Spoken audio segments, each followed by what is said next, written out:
Welcome to the Foul Play YouTube channel, Open Mic Edition. Greetings and salutations, everyone. Thanks for joining us for this kind of a quick setup open mic. It's number 109 for those that are counting. Today, I got a little surprise. I got a message from someone and wanted to know if I was interested in having a copy of the state's reply to Zellner's 97406 motion. And I said, sure. But they want to remain anonymous, and that's the way it's going to be. I've not told anyone, and let's just respect their decision to do that, but really give them a big thank you for sharing the document, because otherwise it would have been at least Monday, because we did try to get the document Wednesday. Susan tried, and other people tried, and it just was not possible. So we got it, and we're going to read it out. Let's get everyone greeted in the Discord channel and in the live chat, and we're going to get rolling, because this is an 89-page document. And then I'll have one more thing to say before we get going. So, Alice, how are you? Yeah, I'm doing great, Jack. Can't wait to see what rubbish the state comes out with in this motion. So looking forward to that. Thanks, Jack. Absolutely. And sugar.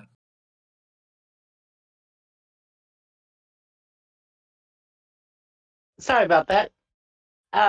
Yeah, awesome, cool job. You got some good friends there, Jack. Absolutely. Not that it's gonna be good news, but we'll see what kind of bullshit they put out. At least we'll know what they're going for, right? Yeah. Yeah. And brother Yoris, oh my God, what a treat! Hello, everyone. 98 pages or 89 pages. Sorry, that's 89 pages.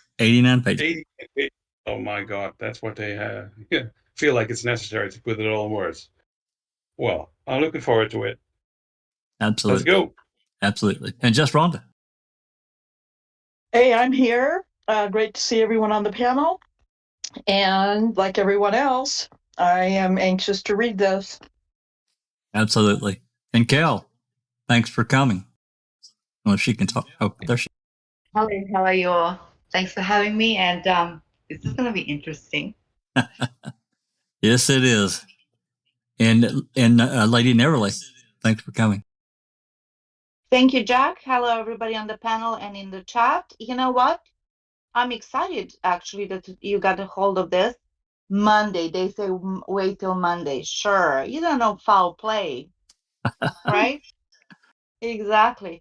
No, I think that some news is good news. We're moving, there's going to be interesting comments. So yeah, let's go for it. Absolutely. Well, it gives us, an idea of their strategy.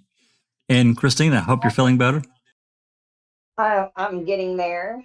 Hello, everyone on the panel, everyone in chat. In my experience, taking 89 pages to say we don't want this case reopened is going to be to our benefit, because when you're hiding the truth and you use so many words, you're going to screw up. So this is going to be an interesting read for sure. Absolutely. And Dr. Silkman, early for you, and Wakel too, but hello, sir. Oh, yeah.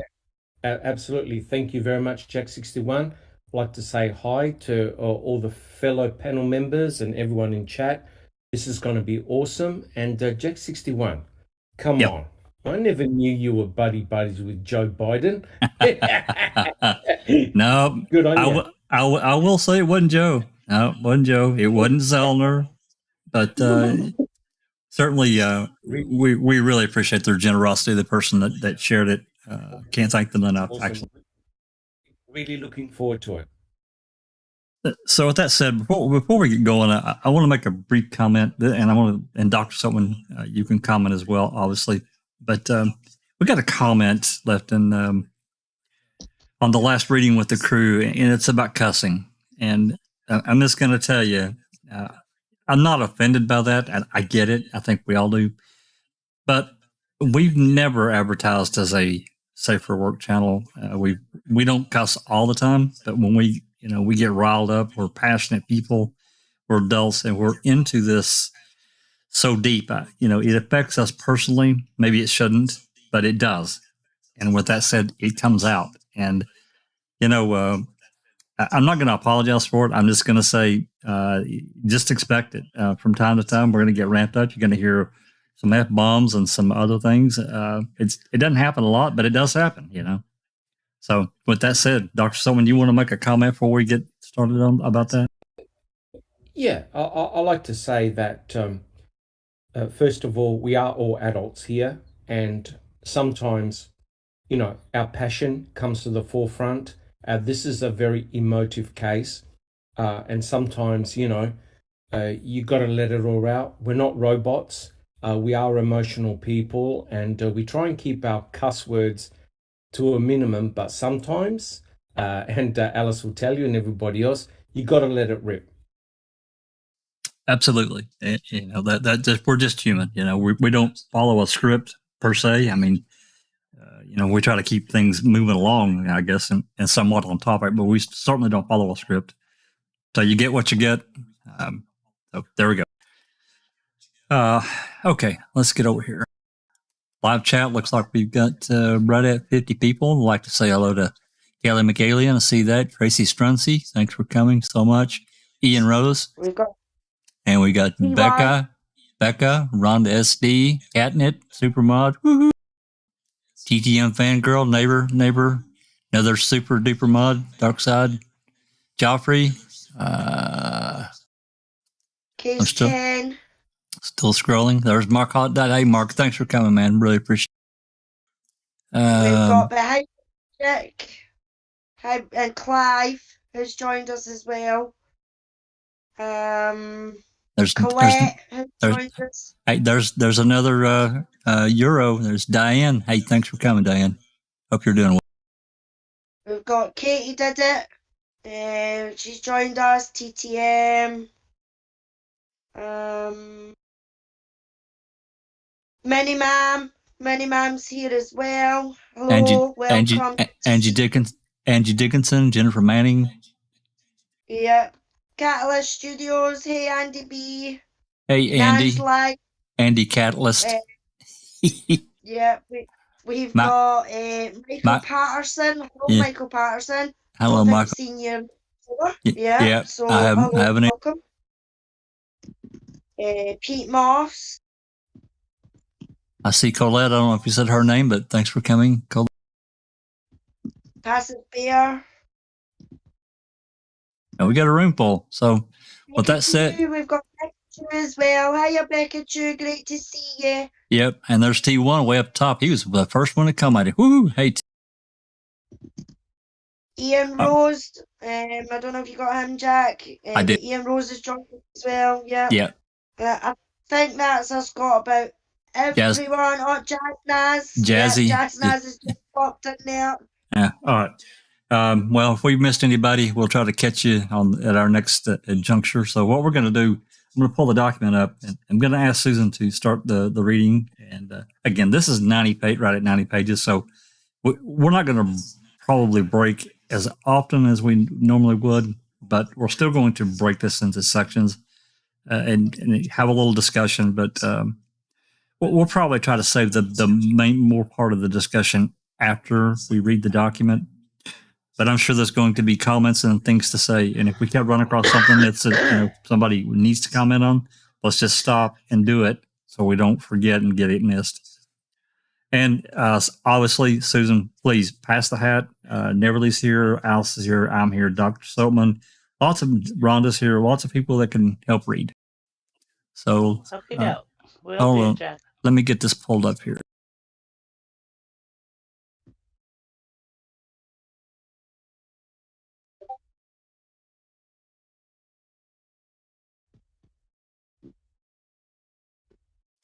All right, there we go. It's going to pop in there. As you can see, it's dated November 23rd.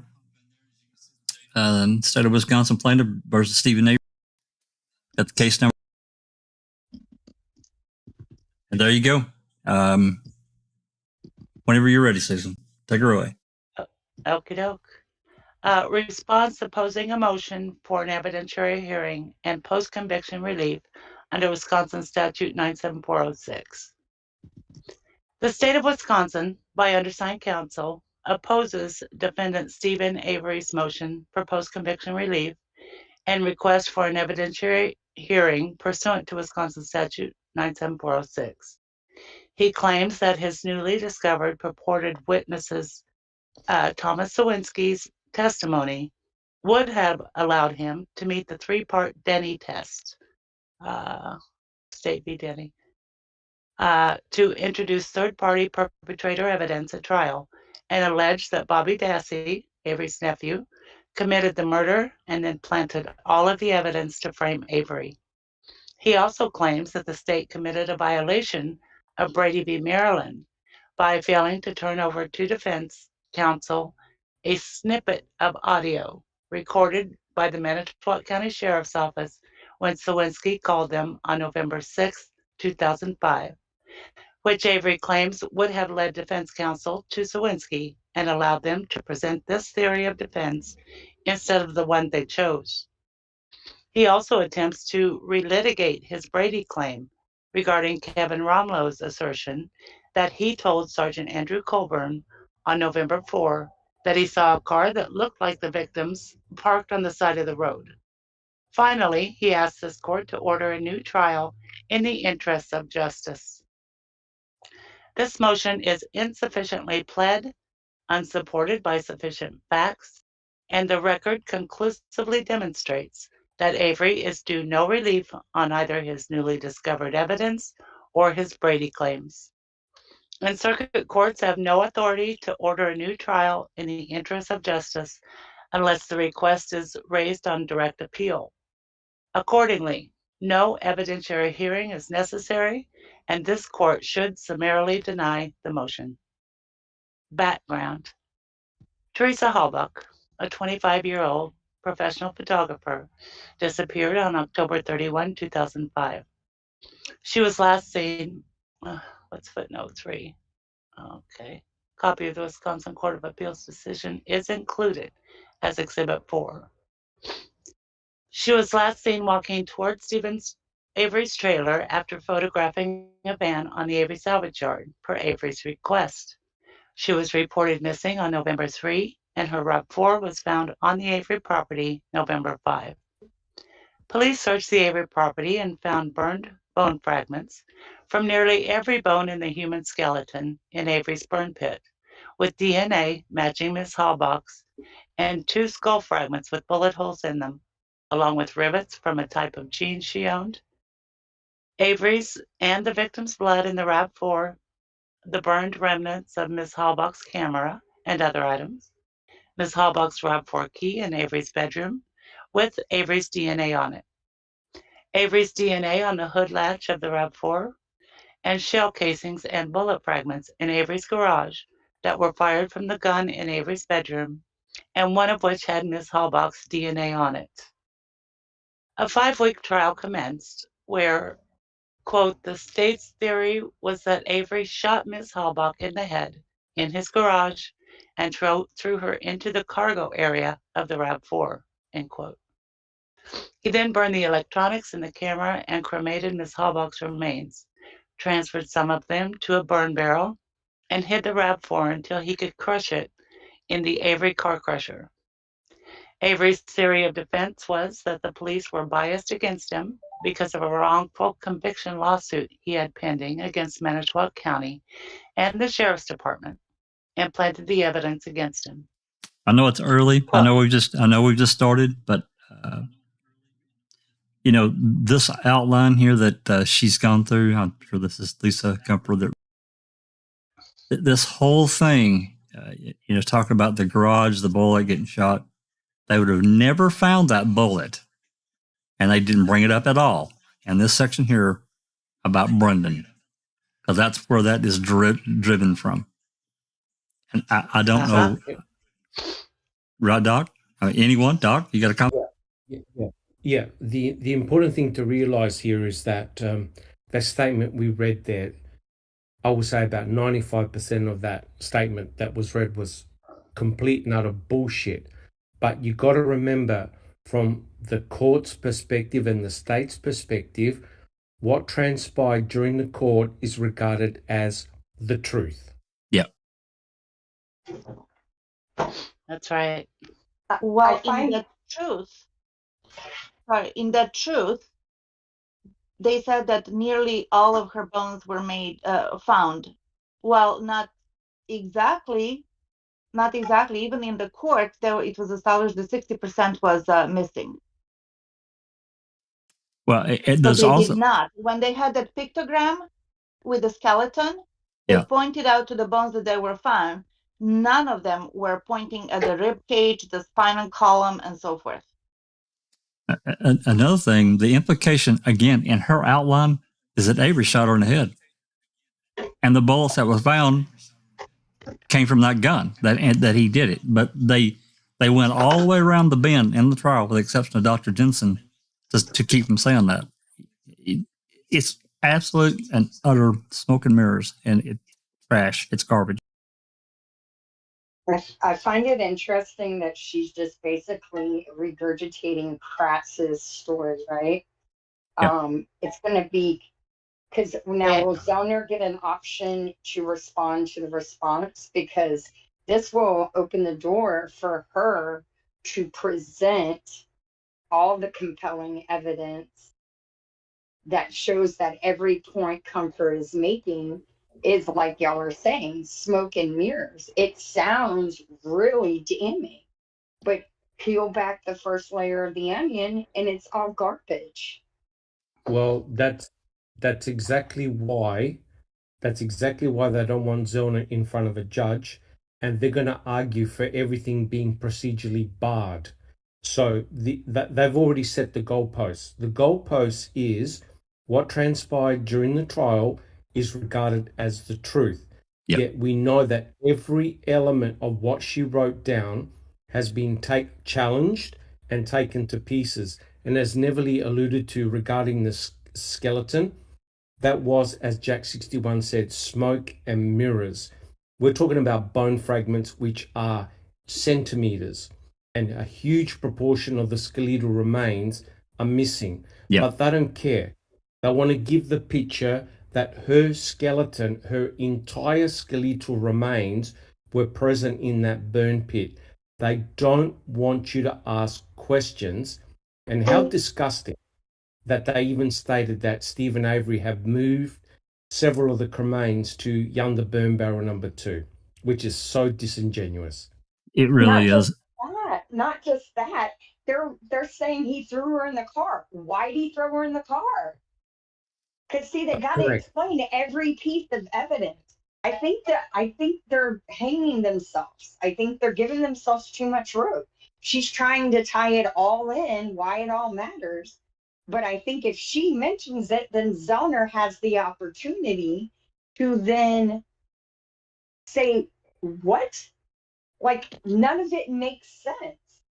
Remember the guys. Remember the animation that Austin did for Eisenberg, and all the you guys have been talking about the skeletal remains and everything that he drew. And that's another reason that Beating a String did not want to allow what they did, because it gives a different perspective of something that wasn't real. It's smoke and mirrors. It's perception of what was there, and it really wasn't there, and they didn't have it. Like Doc said, these pieces of bone were tiny. They were small, really small. Or how about we have not one photo of this? That Right. too. Not one piece of evidence to corroborate the state's claim that bones were in the burn pit. Right. Not one. And Rhonda, you're unmuted. You have something? Oh, no, actually, I don't. I have a hard time muting. I mean, I know I can mute, but then when I get called on, it's get back to it. Don't worry about it. That's fine. It's not a problem. If you want to stay unmuted for ease of operations and technical difficulties, it's okay. Promise. Okay, thank you. I'll try to be really quiet. And brother, Yeah,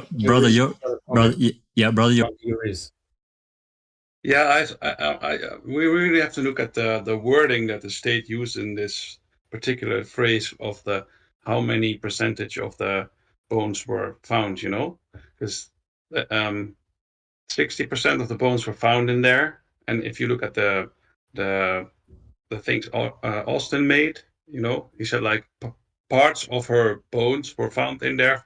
Literally all of the bones were found in there, but only like tiny little pieces of it. You know what I mean? Right. So absolutely, that's 60% of all of the bones were found in there, but it's only 60% of all of it.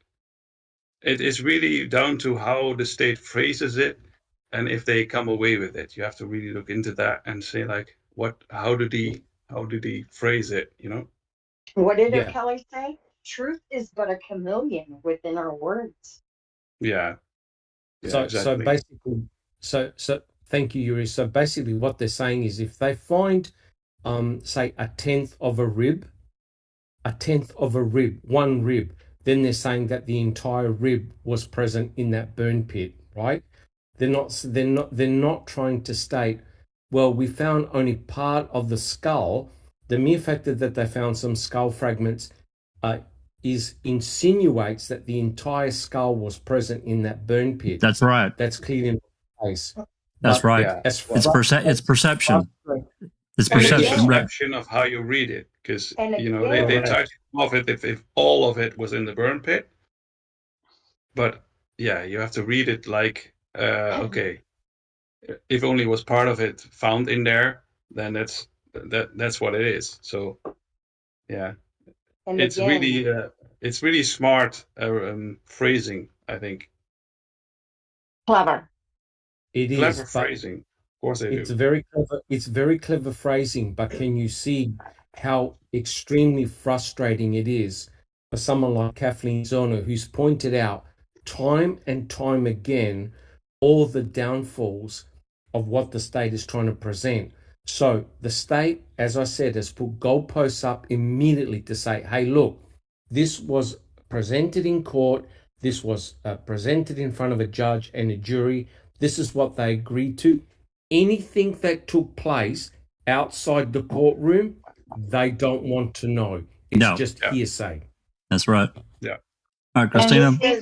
And Tracy's Chancellor said that, yes, Zellner can respond to this. Yeah, awesome. Good. That's awesome. Thank you. It just goes to show you how small-minded and ignorant district attorneys are, that they are so unwilling to go beyond the scope of the trial to ensure that the right person is convicted. Well, right? that wasn't their goal. That wasn't their goal, and so that's what it showed. Justice. Yeah, but let's be clear here. The goal is justice. Not for them. Conviction. Not for them. But they take an oath to say that they serve justice.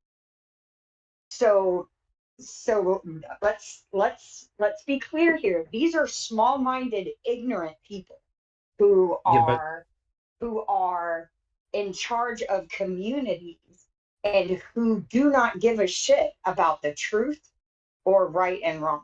They That's only right. care about winning. I was going to say, Jack 61, but you see, here's the issue. None of us agree with that commentary that the state has just put down. So we know what's going to follow. It's not going to be good, because none of us, in terms of what the state has just written down, we've taken it apart many times, and same with Kathleen Zellner. So now we're going to argue, the state is going to argue something that none of us agree upon, and that's why it's going to be ultimately very frustrating. Yeah, I agree. Okay. Any other, before we get going, any other comments before we start reading again? Because we just barely got started. Yeah, as Dr. Silkman said, this is their truth. What happened in the court at the time of the prosecution, it was the truth, quote unquote. And also, let's remember that they're doing everything they can to protect the verdict. If you go in with that, it will be less frustrating, I think. Correct. But frustrating nonetheless. Absolutely nailed it. Yours? Yeah, I was going to add, we have to like we're going to read this further on, right? We have this version coming on. We have to compare it to KZ's filing, and then really get the issues out, because now we're only reading it right now. So yeah, I suggest we keep on reading because it's page 3 and we're at half an hour in. So it's not, well, yeah, good idea.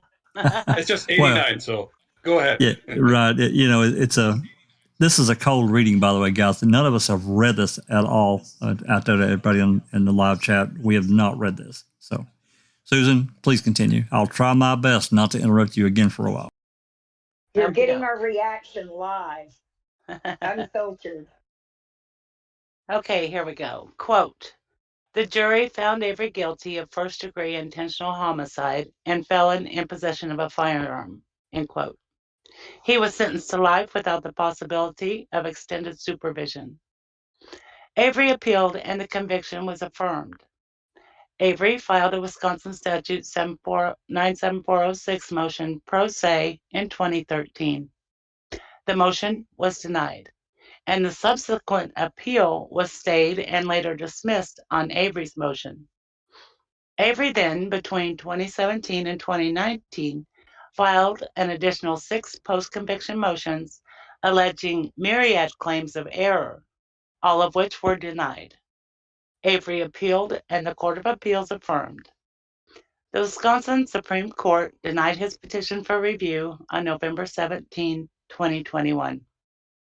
Avery then filed the motion at issue here, seeking an evidentiary hearing. He claims that the state committed a Brady violation by failing to provide his defense counsel with a snippet of audio recorded by the Manitowoc County Sheriff's Office on November 6, 2005, when Thomas Sowinski, who used to deliver newspapers to the Avery property, called to report that he needed to speak to someone about the investigation into Halbach's disappearance. He also alleges that Sowinski claims he saw Bobby Dassey and an quote-unquote unidentified older male pushing a dark blue RAV4 down the road sometime after Miss Halbach's disappearance. Now they're going to say it's green. No, I'm kidding. Which Avery alleges is newly discovered evidence warranting a new trial because it would allow him to set forth the third-party perpetrator defense. Finally, he additionally seeks a new trial in the interest of justice. Argument. A circuit court may deny a post-conviction motion without a hearing if the facts alleged do not entitle the movement to relief or, quote, if one or more key factual allegations in the motion are conclusory, end quote, State v. Allen. To sufficiently plead a post-conviction motion, the defendant must present within the 4 corners of the document the who, what, when, where, why, and how that would entitle him to the relief he seeks. Mere speculation presented as fact is a conclusory allegation insufficient to meet this standard. A bunch of cases cited. A sufficiently pleaded motion, however, is not enough to require a hearing. The Wisconsin Supreme Court has recently underscored that, quote, an evidentiary hearing is not mandatory if the record as a whole conclusively demonstrates that the defendant is not entitled to relief, even if the motion alleges sufficient non-conclusory facts, end quote. That's from State v. Ruffin. Number 1. Avery failed to plead sufficient facts to meet any of the prongs of the Denny test. Wow. Quote, when a defendant seeks to present evidence that a third party committed the crime for which the defendant is being tried, the defendant must show a legitimate tendency that the third party committed the crime. In other words, that the third party had motive, opportunity, and a direct connection to the crime. State v. Wilson. A defendant's offer of proof on these 3 prongs is insufficient if it merely establishes a bare possibility that the third party could have been the perpetrator. Rather, quote, it is the defendant's responsibility to show a legitimate tendency that the alleged third-party perpetrator committed the crime, close quote. Whether Sowinski's testimony and the other allegations Avery presented actually allow him to meet the prongs of Denny is a threshold question. If it does not, Avery cannot meet his burden on either his newly discovered evidence claim or his Brady claim. And as explained below, Avery has not pled sufficient facts to meet the Denny test, and thus no hearing is necessary on these new claims. A. Motive. Quote, motive refers to a person's reason for doing something, close quote. Avery claims that he has established that Bobby Dassey had a motive to kill the victim because pornography and some gory images were found on the communal computer in the Dassey home. But what Avery presents is, on the whole, a misrepresentation of the facts, and those assertions that are minimally consistent with the record consist of tenuous conjecture only.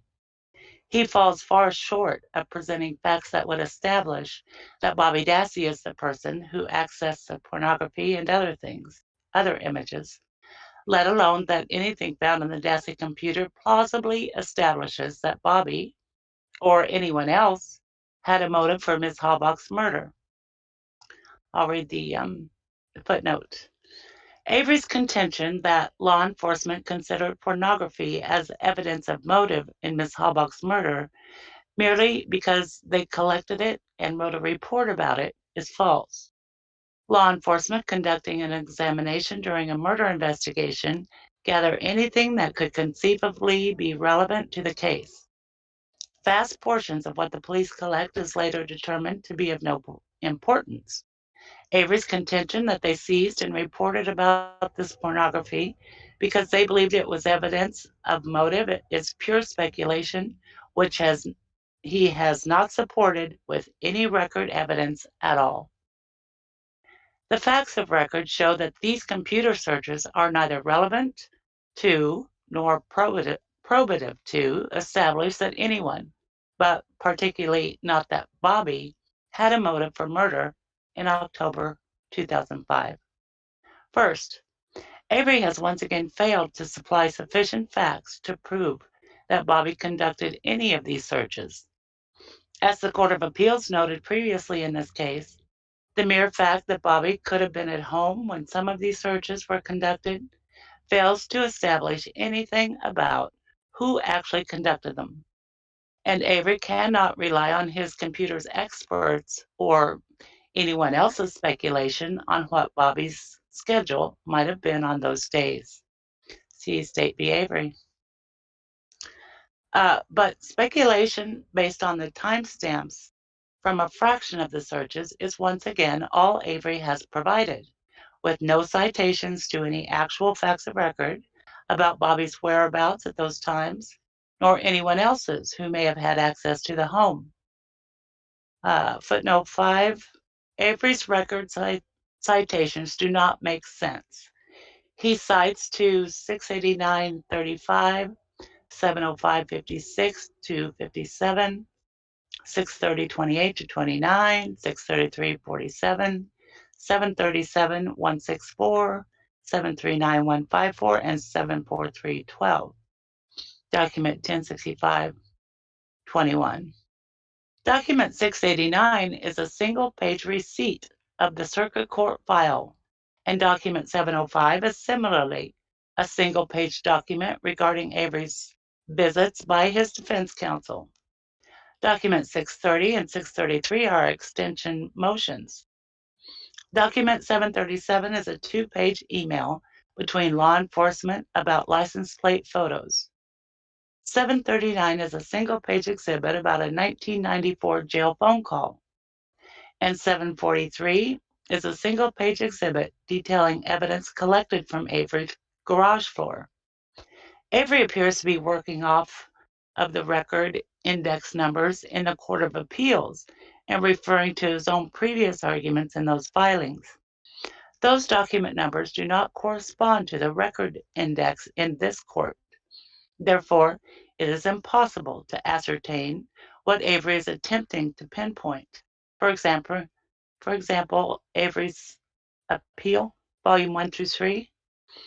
The state thus makes educated guesses at which exhibits Avery means to cite. That's quite interesting. As the court, As the Court of Appeals previously observed, the existence of the searches is not a fact that would establish Bobby was even in the house at those times, let alone that he was the person using the computer or accessing these images. Furthermore, Avery has failed to support his allegations with sufficient factual particularity to establish anything related to Bobby Dassey, or even to a crime. There are no timestamps given for the searches Avery points to in Beely's report, and no explanation of how any of them are relevant to an individual's motive for this murder. Most of them are generic and mundane. The mere fact that someone searched for quote-unquote news, body, journal, and cement does not show anything similar or related to this crime. Additionally, Avery's own submitted exhibit shows that the bulk of the searches for pornography or gory material that he relies upon for this allegation of motive had no similarity to this crime and either occurred on a weekend when anyone there could have accessed the computer, or occurred after 3:45 p.m. on a weekday when Blaine indisputably also had access to it. Nor did Avery account for the fact that Michigan School District had spring break from March 2405 to March 3005, meaning Blaine and Brendan and anyone they invited over also could have been in the home on weekdays during that time. And from April 706 to April 1806, meaning Blaine at least also had access during those weekdays. Footnote 6. Records of the academic calendars for all Wisconsin school districts for the dates in question can be found at the website. Indeed, of the 128 searches listed, only 28 of them occurred between 7 a.m. and 3:45 p.m. on a weekday. And of those 28 searches, only 3 of them occurred before Ms. Halbach's murder, 2 at 8:14 a.m. on Tuesday, September 13th, 2005, and 1 at 7:54 a.m. on Thursday, September 15, 2005. Avery fails to explain how Bobby Dassey's only possibly having searched for pornography a mere 3 times before Ms. Halbach's murder is sufficient to show he was a voracious, violent pornography consumer on October 31, 2005, who was thus motivated to abduct and kill a stranger that day because of it. Avery once again attempts to rest this theory on Dressler v. McCautry, as if it held that any and all pornography consumption establishes a motive for murder, regardless of circumstances. Dressler held no such thing and is not remotely on point, not to mention that as a federal habeas corpus case, it is not binding law in Wisconsin. The facts of the underlying Wisconsin case in Dressler are a vast departure from the facts of this case. There, the male victim was last seen approaching Dressler's house for political campaign activity.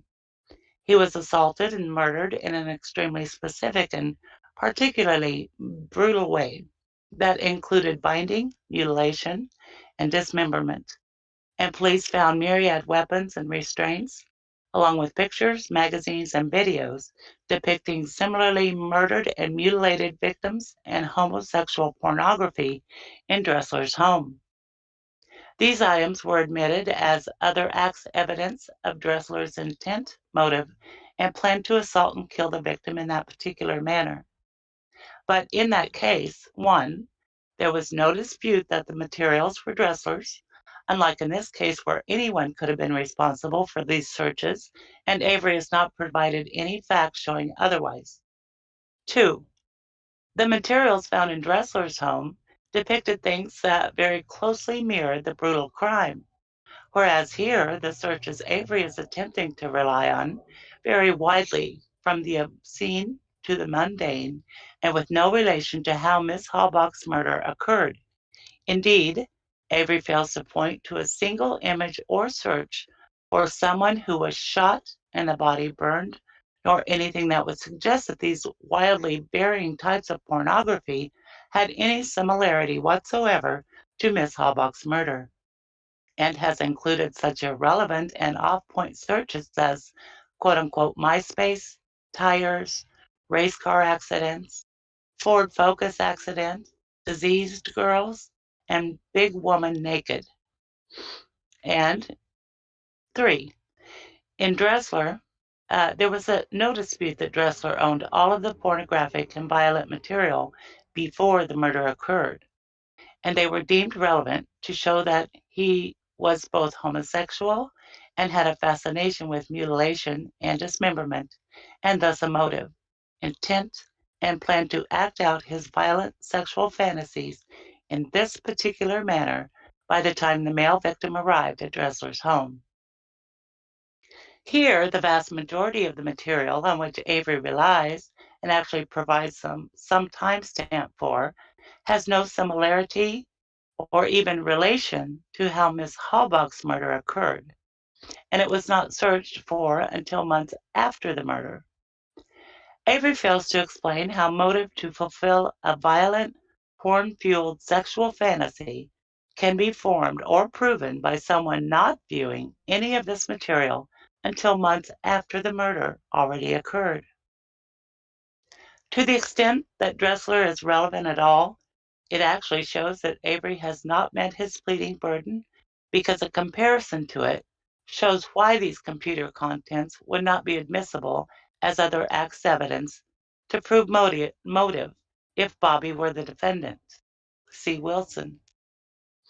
Other acts evidence is admissible if it meets the familiar 3-part test from State v. Sullivan, requiring it to be offered for permissible purposes, relevance, and that the probative value of the evidence is not outweighed by unfair prejudice. The latter 2 prongs are not met.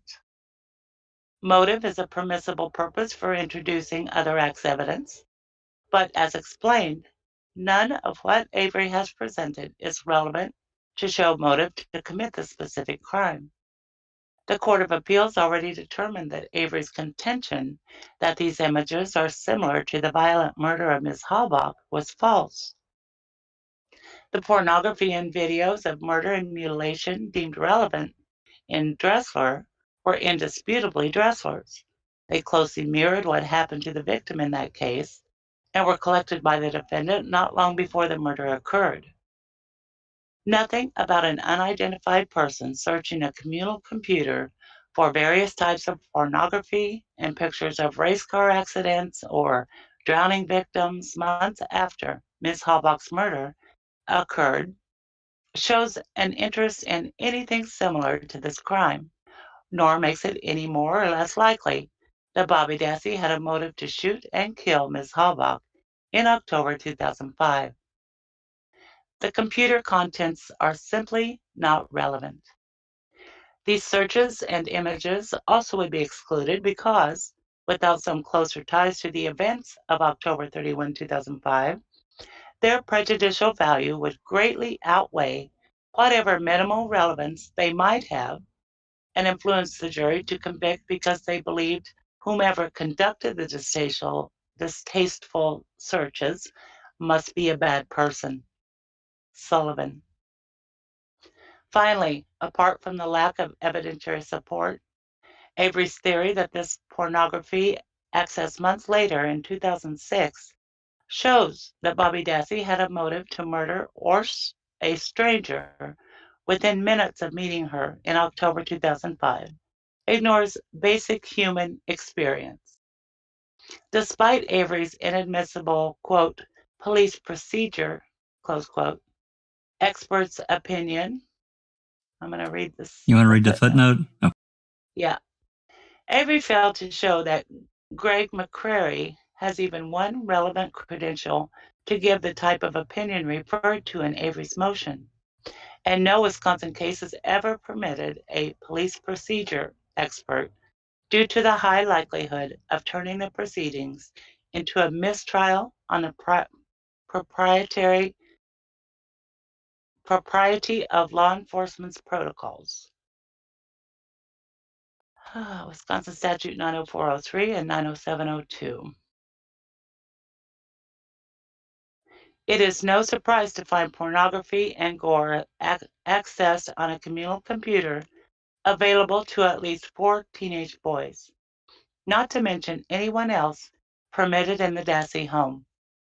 But viewing pornography and searching for quote-unquote race car accidents does not create a motivated murderer. Even if Avery could show that Bobby was the one who performed these searches or accessed these images, which again, he has provided no facts to support, he provides nothing establishing that viewing these images would give someone a motive for this murder, and certainly nothing establishing that Bobby Dassey specifically had such a motive in October 2005. Avery did not plead sufficient facts to establish Bobby's motive. Before we start opportunity, I think we should just briefly discuss a couple of points. This is page 15. Yeah, page 15. Let me scroll it just for briefly. I promise I'll keep this brief. Highlighted it. And, she's talking about Zellner being mischaracterizing and that kind of thing, the things that she submitted, and maybe she was. However,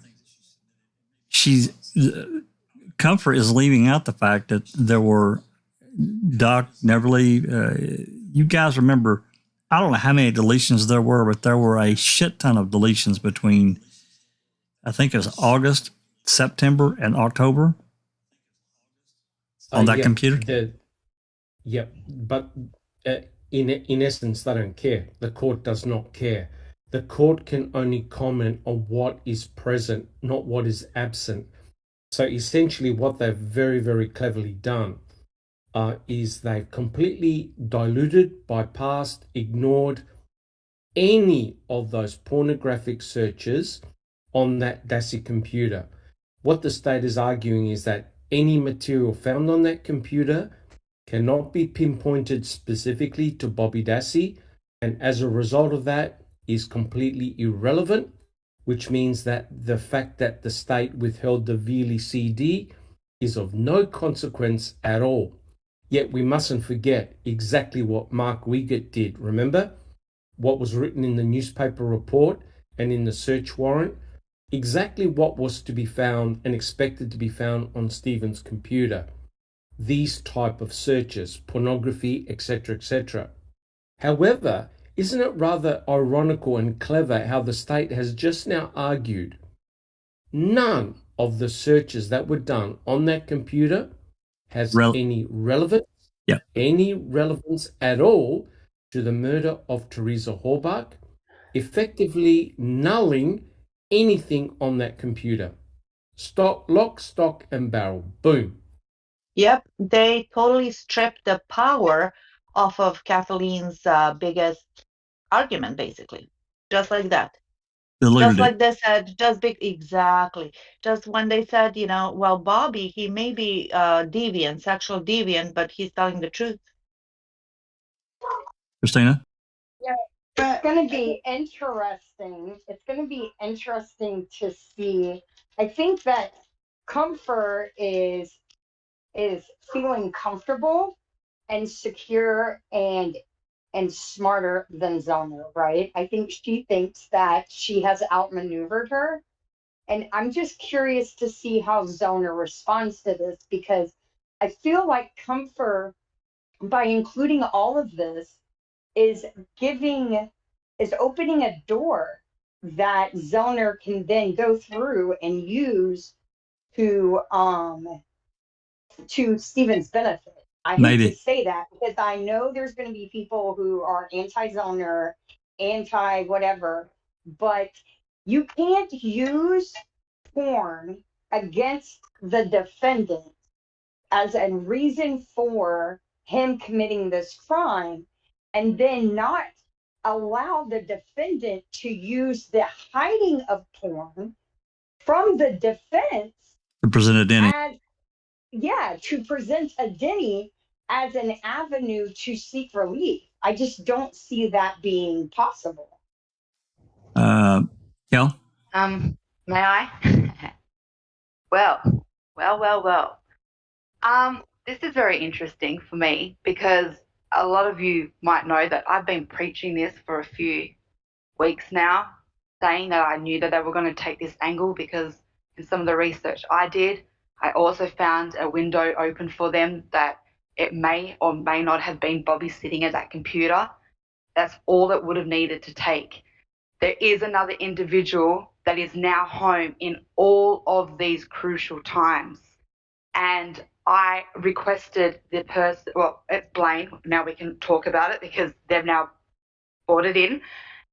So I got Blaine's school record and I got the Mishicot Two Rivers calendar of their school report.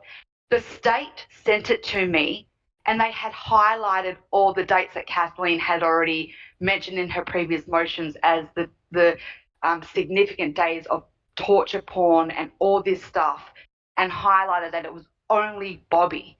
And I want you guys to remember that. Kathleen goes in hard in her motion. She actually says it is only Bobby because Barbie's at work, Blaine and Brendan are at school, or Brendan at that stage is in jail, and it is only Bobby.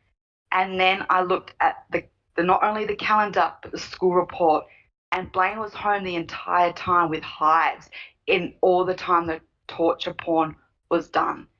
And ironically, in the middle of that search on the 19th of April of 2006, when that torture porn is happening, in the middle of it, all that porn, the word hive is researched twice as well in the middle of it, in the morning, around the morning. Well, it doesn't have timestamps, but we have certain timestamps in other KZ's exhibits, which I was able to find and incorporate it all in my research. I made a mock reply a few weeks ago and I sent it to a few people just to review it, just as an angle. I am tripping balls because it's almost like they've grabbed my mock and not copied and pasted it, but they've twerked my wording to produce this. So when the time is right, I think Jeff Jones and I might go and I'm going to show my mock just to show you guys how I got there, because this is, and I get what everyone's saying, because in the legal aspect of it, this should have been held for an evidentiary hearing. This is argumentative that they could have waited, got granted an evidentiary hearing and had that argument here going, Kathleen saying, well, Bobby this, and they could went, well, this is here, there. But they're at that stage where they're saying basically, F you, I want you to see it now because don't waste your time, because you can't even prove A, B, C. And I've been saying for a while, it's about layers. It's the layers of the courts that they're going to hide behind, and we're seeing it unfold as we speak. Yeah, there's to me, there's a failing here in, with Kel's work and, and then, what Zellner has submitted. Remember, Tom Fassbender's report, DCI report 304, and this was a report that he wrote right after he got the Veli CD, and he didn't do a damn thing to investigate, which was the time to do it, was then. He knew, even if everything we suspect here is correct, Blaine was at home at these various times, we have some deletions that we don't know, The bottom line here for me is, guys, it was not investigated at the time in real time, and it should have been. They just didn't do it. Christina? Didn't Blaine sign an affidavit saying that it was not him searching the stuff? He did. Okay. That's what I thought. He did. And just want to address something really quickly, because I keep seeing it. Everyone's like, yeah, but Blaine wasn't home on the 31st. No one really caught this until I've been saying it, but no one's quite understanding it, and they've addressed it just now. Kathleen opened the door for the state here, because in KZ's original motion, she cites the 8 computer searches on the 31st. It starts at 6:05, and then there's like 6:12, 6:30, and then 6:45, and then it starts at 7 onwards. And she always said it was Bobby. In the latest motion, she drops 3 of those searches, and it's all the morning searches while Blaine and Brennan are still there. And what the state has just said, because they've got the documents, and the documents only show that all the computer searches of the 31st was done prior to midnight on the 31st. There is no timestamps, there is nothing. So what they're saying is, now that she's opened that door, all of these searches could have been done prior to the boys leaving for school in the morning, because you can't prove that throughout the day, okay, we're seeing computer activities, and again, Bobby might be sitting in front of it, but they could say he was looking at the weather, he was about to go hunting, he was looking at guns or whatever. Again, she opened the door by allowing the state to now move in and say Blaine or Brendan had done all those searches before they went to school in the morning, before Bobby even got home from work at 6:30, because the computer was already being accessed in a time period when Bobby's records show he was traveling home from work. He wasn't even at home yet, and there was someone on there already starting. So no, Blaine wasn't home on the 31st, but it doesn't matter. The window of opportunity was opened by Kathleen by dropping those 3 crucial timestamps in the morning, because without further vetting of time throughout the day of what these were happening, it's opened it up. It's opened it up for the boys in the morning as well. It'll be interesting to see if Tracy. Go ahead. I just want to say, Tracy Sterncy says this is exactly the kind of thing a hearing is for. That's right. See, that's what I was going to say, because see, what's interesting is Comfort is trying to diminish Kathleen's computer expert, right? So if you're saying her expert can't prove what he's saying he's proved, an evidentiary hearing is needed for her expert to present his findings to the court. Now, I find this interesting because I know a lot of people don't. I personally believe Kathleen plays her cards close to her vest, as any good defense attorney should. Okay? So I think what she's submitting is only a hint of what she knows, right? Because if you give them everything, they're going to try and bat it all out and diminish it all. But if you give them enough to hang themselves, and the judge is foolish enough to think she can put you in court and humiliate you, because that's their goal, right? Stephen Avery to die in prison and humiliate Kathleen Zellner for ever thinking she could tango with the state of Wisconsin DOJ. That's my thoughts on it. Doc? I was going to say, and it's already been made, the point has already been made. This actually has potentially extremely devastating consequences. I agree with what Kelly was saying about, and we've discussed this many times with reading with the crew, right? That's why we did those particular chapters that we did. You have to essentially, and the state even stated it, you actually have to 100% prove that it was Bobby Dassey that was doing these nefarious searches. But what is of a real concern here, and people in chat have also pointed it out, is that Blaine Dassey signed an affidavit telling Kathleen Zellner, I did not do any searches for pornography.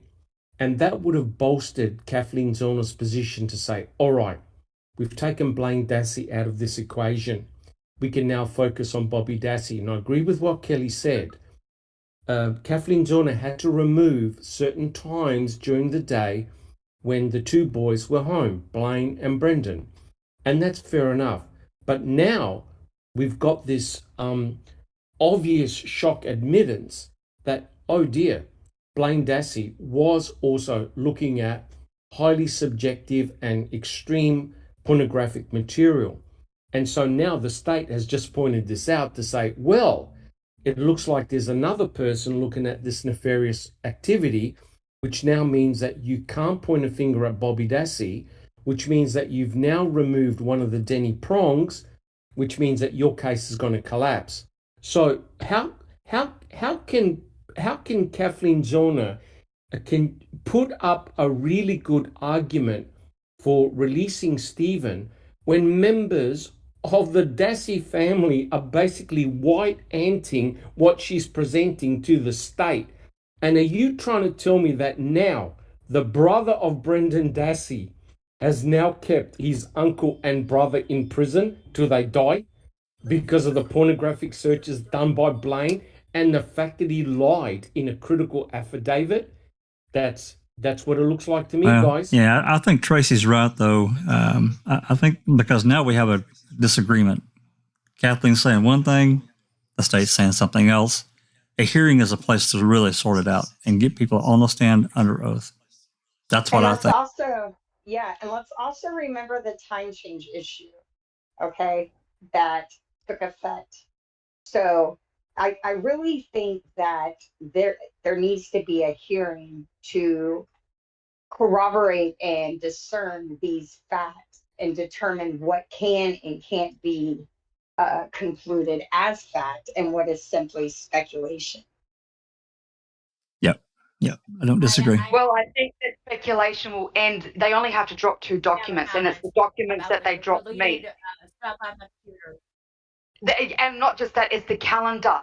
So when we've got, this is the thing that I did in all my research, I went back because I've now got the calendar. They did not include spring break. Spring break is in 2006 that we have, and it is where Kathleen has put all the nasty shit. After the nasty shit from spring break, Blaine doesn't go back to school because he has hives in that window frame, and that is where it gets even worse, and that's in 2006. Now, prior to that, all the, we all talk about the young searches, and I'm not going to elaborate on that because of obviously the nature, but let's just say the underage stuff, that was all done prior, and that was in 2005. When I went back and got the calendar, I was like, holy crap. I didn't realize that it was Mystic Jinx who also got the calendar, and the state has highlighted and circled all these dates. They'd already done the homework, and that time period that all that underage stuff was done is in their summer break. Every single one of them are home, and there's even not just all of the boys, it's even an additional person. There was Tom Yander was also living in the house in that time period. So now you've got every single person. Plus any friends. And that was not factored into Kathleen's motion. She never adds that in these time periods that she's highlighting is so significant to Bobby's motive that there was other people because it was summer break, or that Blaine had hives and he was now home. Like I said, the problem is she goes in too hard with saying Bobby is at home, Blaine is at school, but if she had fact-checked his calendar, she would have seen that he is not at school. There's even things on the school calendar that I didn't even realize that they do. Every month of every term, or let me just say it better, every month there is a half day of school, and they finish at 1 o'clock. It's called like Student Services Day. I grabbed those dates, and I went back and I looked at what was happening on those days the boys were finishing school and if there's any pornography searches. It escalates. The half days that the boys are at school, you come home, instead of the average on a weekday, there's maybe 15 searches. It escalates to 50. So, and it's all the repetitive stuff. It's the same thing you see on the 31st. I know that's circumstantial, but it's the same key words. I've done a lot of this breakdown, and it's scary for Kathleen right now because there is a lot of misrepresentations, especially when it comes to, so all they have to do is drop Blaine's school records, drop the calendar, and just show that she hasn't factored in the variable of why Bobby Dassey is probably not the only one in that house no more. But she has the affidavit. Oh, sorry. I'm trying to give everybody a chance. I'm trying to give everybody a chance to speak before we continue reading. Well, I think it's very valuable research that Cal has done, and Mystic Jinx has jumped into this as well. But I think there's more body coming to it when we jump into it. Reading through it. I was the person to say, like, can we keep on reading, kind of thing. Yeah, we're going to. I promise. we'll wrap up comments. I totally agree with Cal's research, because that's putting everything in a different light. But maybe if we get more context from the filing as well, we can just rediscuss it. When we are 10 pages, 30 pages gone. Absolutely. And we all appreciate the work that the researchers done, because it's their time, it's their valuable time. I know they've spent to do this. Doug, sure. Before we continue on, last comment. Well, I just want to say that the fact that the state searched for those records regarding Blaine's attendance at school, that was actually in CASO, and it was done in 2018. Yes. So you trying to tell me that the state had this information like 4 years ago and was already working on it? Why would they be checking Blaine's records in 2018? It's in CASO. That's right. That's exactly right. Okay, let's continue on. Susan, you want to continue reading, or you want a handoff? Yeah, I'll go a little longer. All righty. Whenever you're ready. B, opportunity. Quote, the second prong of the legitimate tendency test asks whether the alleged third-party perpetrator could have committed the crime in question, end quote. From Wilson. Evaluation of this prong is guided by the defense's theory of the third party's involvement in the crime. Sometimes opportunity can be established by simply showing the third party was at the crime scene. When, as here, the theory of how the third party committed the crime requires that person to have carried out a series of complicated and difficult tasks, it is not enough to show the third party's mere presence at the scene and an unaccounted for period of time. In this situation, to meet the opportunity prong, the defendant has to offer evidence that the alleged third-party perpetrator had the skills, contacts, tools, time, and/or other means necessary to have committed the crime and staged the scene in the manner the defendant alleges. In other words, quote, evidence that the third party had the realistic ability to engineer such a scenario, close quote. State v. Kreider, holding that a third party's possible access to hair and blood samples from the victim was mere conjecture insufficient to establish opportunity to frame the defendant.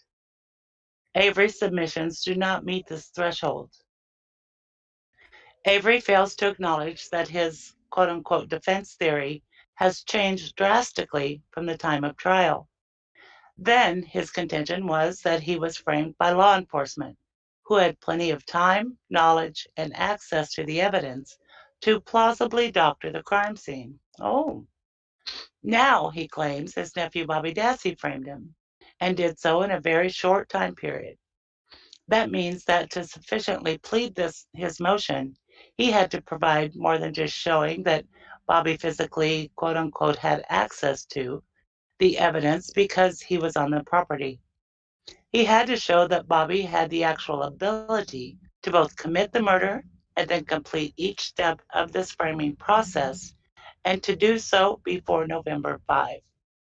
And Avery has not provided facts that would establish at least 4 key components necessary to sufficiently plead that Bobby had the opportunity to kill the victim and plant all the evidence against his uncle, the why, the when, the where, and the how. Assuming for the sake of argument that Avery had pled facts that would establish Bobby's motive to kill in the first place, and as explained above, he has not, Avery has not offered anything that would suggest why Bobby would want to frame Avery, especially given the grave risks and extreme difficulty of doing so. See Kreider.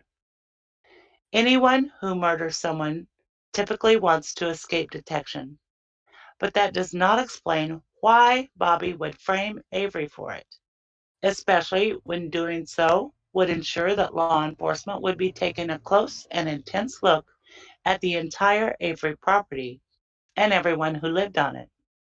He offers no reason why Bobby would want to send him to prison. If Bobby Dassey truly wanted to hide the evidence of a crime he committed, there were limitless ways to do so that would not have led law enforcement directly to the Dassey's door. Lake Michigan, for example, was a mere few miles from the Avery property, and the property was surrounded by vast tracts of undeveloped land. Nor has Avery explained why someone who wanted to frame him will go to such lengths to hide the evidence. Surely, if Bobby or anyone else wanted to frame Avery, they wouldn't have gone out of their way to make all of the evidence difficult for law enforcement to detect, gather, and connect to Avery. It makes no sense to burn the victim's remains and personal property in an attempt to conceal them, or to drip Avery's blood around the RAV4, but then remove the license plate from and attempt to hide the vehicle by covering it with debris at a point far away from Avery's trailer. Avery has provided no facts explaining why Bobby Dassey's framing him is plausible, when he has given no reason whatsoever that would explain why Bobby would do this. Avery's argument fails on the when and the how as well, as he's provided nothing that could plausibly establish that Bobby had the knowledge, skills, tools, or time to engineer this elaborate ruse. The mere fact that Bobby was on the Avery property at some time when Avery's hand was bleeding falls far short of facts necessary to establish that Bobby had the opportunity to successfully orchestrate this extremely complicated supposed frame-up. C. Wilson. Third parties' mere presence at the scene of a shooting was insufficient to show that the defendant had the contacts and resources necessary to have had the opportunity to orchestrate a quote-unquote hit on the victim. The complete absence of the necessary facts to support several crucial elements of how Bobby could have accomplished staging this scene demonstrate that Avery has failed to plead sufficient facts to show that Bobby had any opportunity to kill the victim and frame Avery in this manner. Avery has offered no facts at all that would establish how Bobby Dassey, an 18-year-old high school graduate with no criminal record whatsoever and who is working third shift at a furniture factory, 1.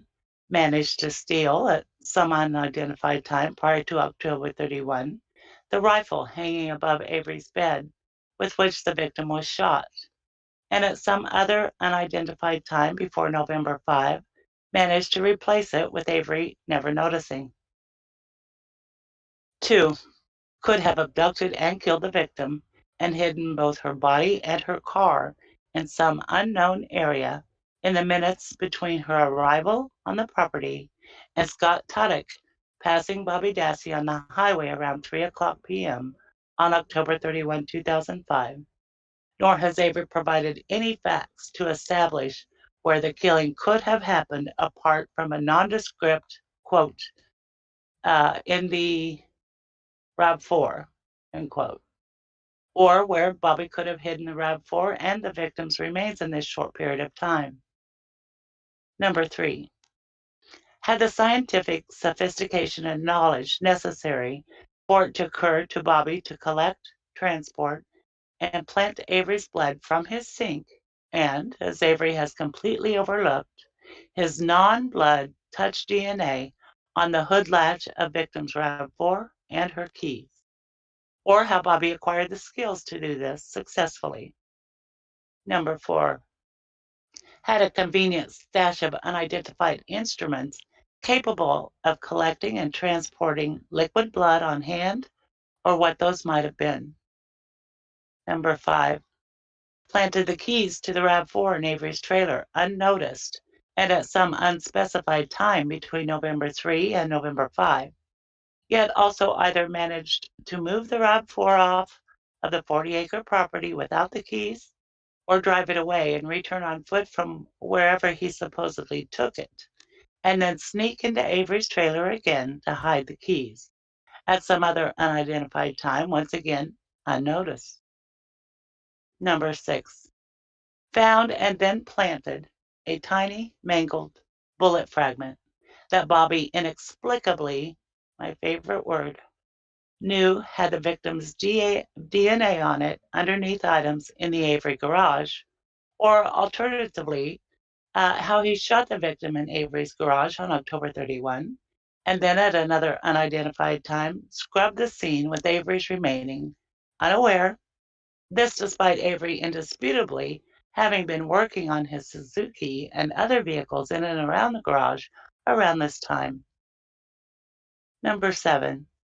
Burned the victim's body in some undisclosed location and then moved the remains to Avery's burn pit, again completely undetected, and did it so thoroughly as to include, quote, at least a fragment or more of almost every bone below the neck, end quote, in the entire human skeleton, along with the rivets from her jeans, nor has Avery provided any facts showing where and when this occurred. Number 8. Convinced his younger brother Brendan to go along with this plan and to fabricate a confession implicating himself and Avery, or why Brendan would do so. Even if one accepts at face value Avery's theory that Bobby was scientifically sophisticated and equipped enough for it to occur to him to do all of the blood evidence gathering and planting, Avery provides nothing that would explain how Bobby could have done so in roughly half an hour window before the blood would have coagulated or dried when Avery was at Menards on November 3rd. And Avery has not pled even a single fact to establish how or when Bobby could have planted any of the rest of the mountain of forensic evidence against Avery, particularly the victim's remains, the non-blood DNA evidence, and the bullet, and also successfully eliminate any trace of his own involvement or physical presence. In sum, Avery has provided no facts in his motion that would establish why Bobby would want to frame him, or when, where, or how Bobby could have even possibly accomplished any of the necessary tasks to make this theory plausible. He has supplied nothing other than a series of constantly shifting affidavits about his and others' activities during the relevant time frame, and then backfilled it with speculation, with zero factual support, about how a small fraction of the evidence against him, the blood in the car only, could have ended up where it was if someone else was the perpetrator, and pretends the rest of the evidence does not exist. Exhibit 3, Sowinski's April 10, 2021 affidavit. That is flatly insufficient to provide facts that could show that Bobby had the opportunity to engineer this complicated scheme. I will turn it over, Jack. All righty. Rhonda, are you up for reading for a bit?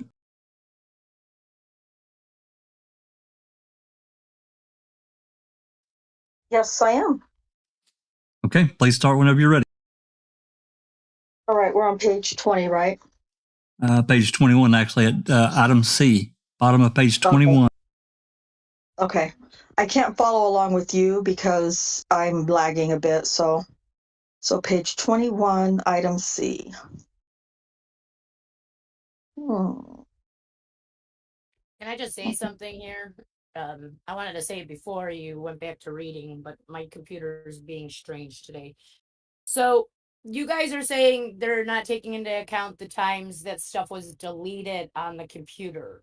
I want to remind you guys that it doesn't say it was deleted. It says it was presumably deleted, meaning they don't know if it was deleted or not. And one of the dates that they say that shit was deleted on the computer was when there was no access to the computer. So there's nothing to see there. So what he's seeing is there's nothing happening on these dates. So it must have been deleted. And some of the dates that he uses is when it's on when the police are on the property. So it's not that it was deleted. The computer was just not used. So there is no record of any history for those days, such as November 3rd or November 5th to November 12th. There's no history because they weren't at home to use the computer. And some of the times the Dasseys actually didn't have internet service. to be using the computer. Between November and February, for instance, they had no internet service. You even hear Barb telling Stephen in February that they just got the internet back since they haven't had it since November. So when the guy is saying that they presumably deleted this information between November and February, let's say, it's because the computer was not accessed for the internet because they did not have the internet. It doesn't mean that it was actually deleted. He's saying presumably. Take a deep breath, Jinx. You sound angry. Fair enough. To me, it's misdirection because you're reading into it what Kathleen wants you to read into it, but you're not actually reading the words which say presumably. Fair enough. So, welcome to America. I find it interesting that Comfort is ballsy enough to use all of these long disproven claims as facts of the case. And I also find it very interesting she brought Brendan up at all. Yeah. The fact that she mentions Brendan is very curious to me. Because, well, it's a separate trial. He was intentionally, purposefully left out. She's intertwining. She's intertwining him into this argument. So that's a separate thing. But yeah, it's going to be interesting to see how and if that can be used. Because we all know, we all know Brendan's road through the post-conviction court and how close he came to being released. And it's going to be curious to see if this can be fruitful. Doc, before we get started, brief comment. Just 2 quick points. This is the essence of the problem that we're faced here, and also Kathleen Zellner, and that is the state is arguing on facts that we are disputing and that we believe are flawed, right? And they keep on talking about item FL, right? But unfortunately, for this particular discussion, whatever was agreed upon in the court is regarded as the truth, which means that despite the fact of the findings of Kathleen Zellner's experts regarding item FL, the fact that it had shards of wood, doesn't even come into this equation, because that's regarding as truth. But if you have a look at what what Susan has just been reading, saying Bobby couldn't have done that, Bobby couldn't have done that, you know damn well who could have done all of this, right? Law enforcement themselves, absolutely, crime lab themselves. And you see, Kathleen Zellner is in a precarious position because she knows that if she points a finger at law enforcement, her filing will end up in the rubbish bin. But isn't it rather remarkable that the court is basically saying in a conceited manner, oh yeah, Bobby couldn't have done all this, but God damn it, we know others who could have, those who had the opportunity and their hands on the forensic evidence themselves. Well, there were also some of them that had means and they certainly, and they had motive because of the lawsuit. That's correct. So now we've got this real bizarre situation where Zellner has to go with Bobby Dassey as being the so-called perfect Denny, but now the state is arguing, no, he's not. He couldn't have done this, he couldn't have done that. And in the back of our minds, we already know who had a motive, who had a means, and who had the opportunity. The state themselves. Right. And this is the frustration of reading this out, because we're all screaming, bloody hell. Yep. All this forensic evidence was planted by those that were there on the scene. But we have to keep our mouth shut, right? Because otherwise it'll get tossed out the door. Right. Exactly. All right, Rhonda. And while they were, I'm sorry. While they were pointing out that Bobby couldn't do this, Bobby couldn't do that, he didn't have the means, opportunity, and time. And it's like, what the hell? Like Stephen did. Couldn't have done it either. It's very frustrating. That's what I'm trying to say. Very, absolutely. All right, Rhonda, whenever you're ready. Okay. C, direct connection. Direct connection is assessed by considering, quote, the proffered evidence in conjunction with all other evidence to determine whether, under the totality of the circumstances, the evidence suggests that a third-party perpetrator actually committed the crime, end quote, and take the defendant's theory, quote, beyond mere speculation, end quote. State v. Wilson, which they're picking and choosing what they want to that works for them from State v. Wilson, in my opinion. Okay. Quote, no bright lines can be drawn as to what constitutes a third party's direct connection to a crime, end quote. But it must be more than, quote, a connection between the third party and the crime, end quote. It requires, quote, some direct connection between the third party and the perpetration of the crime, end quote, emphasis added. Sowinski's averments that he purportedly saw Bobby pushing a RAV4 on November 5th, several days after Ms. Halbach's murder, do not provide a link between Bobby Dassey and perpetration of the murder. At the most generous, the exhibits Avery has submitted could establish that Bobby was involved in moving the RAV4 to the location where it was eventually found. And I'll just read the footnote here. Footnote 8, this would require a reading of Avery's submissions that ignores their glaring inconsistencies. The information Sowinski initially provided in his emails to counsel does not at all match up with what his affidavits now say about what or who he observed, when he observed them, and who he spoke with at the Manitowoc County Sheriff's Office. But we know that, though, right? Okay, never mind. Did she just say at most it links Bobby to the vehicle, the murder victim's vehicle? Yep. At most generous, yeah. At most generous. So that's a hypothetical. So she's saying that there is a connection between Bobby, there is a tenuous connection, a prong of Denny, between the state star witness and the murder victim's vehicle in a motion before the court. Potential, yeah. All right, go ahead. You want to finish that footnote? Yes. Essentially, I was going to say, essentially their argument is, Bobby and this guy that we refer to as Santa were just walking around and they came across a vehicle and they, in their good heart and nature, they decided to push it onto the salvage yard and get it out of the way. That's their argument. So, in other words, the state sees no problems at all with Bobby Dassey and the other gentleman pushing this RAV4 onto the Avery salvage yard. Pretty big deal. I'm sorry, but it is. Anyway. Yeah. But they're trying to trivialize it. Yeah. Right. Are you smoking crack? I mean, that's crazy, right? That's like 10 crack's crazy. Let's say it's okay for the star witness to be pushing the murder victim's vehicle onto the property. Wow. Okay. I just want to get through this motion.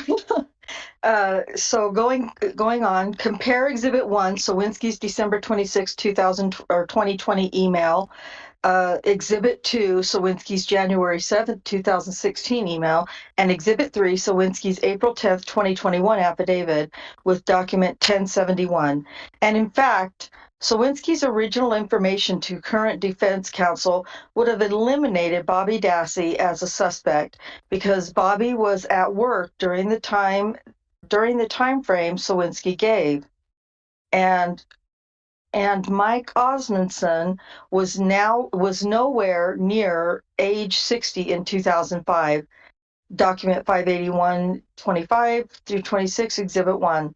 Sowinski's account changed drastically after having his memory, quote unquote, refreshed by counsel and her investigators. Interesting. Yeah. Okay.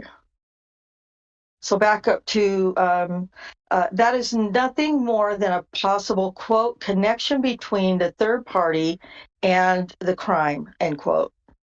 It provides no link at all between Bobby and the perpetration of the actual killing.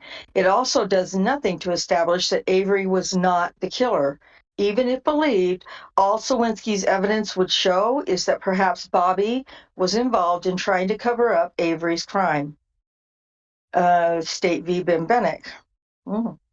After all, Avery recruited Brendan to help him try to cover his tracks. The same could be true about Bobby. Nothing,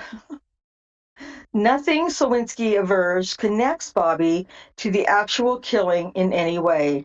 Footnote 9. We'll go back to it, come back to it. Direct connection required, well, I cannot like to do that. Let me read footnote 9.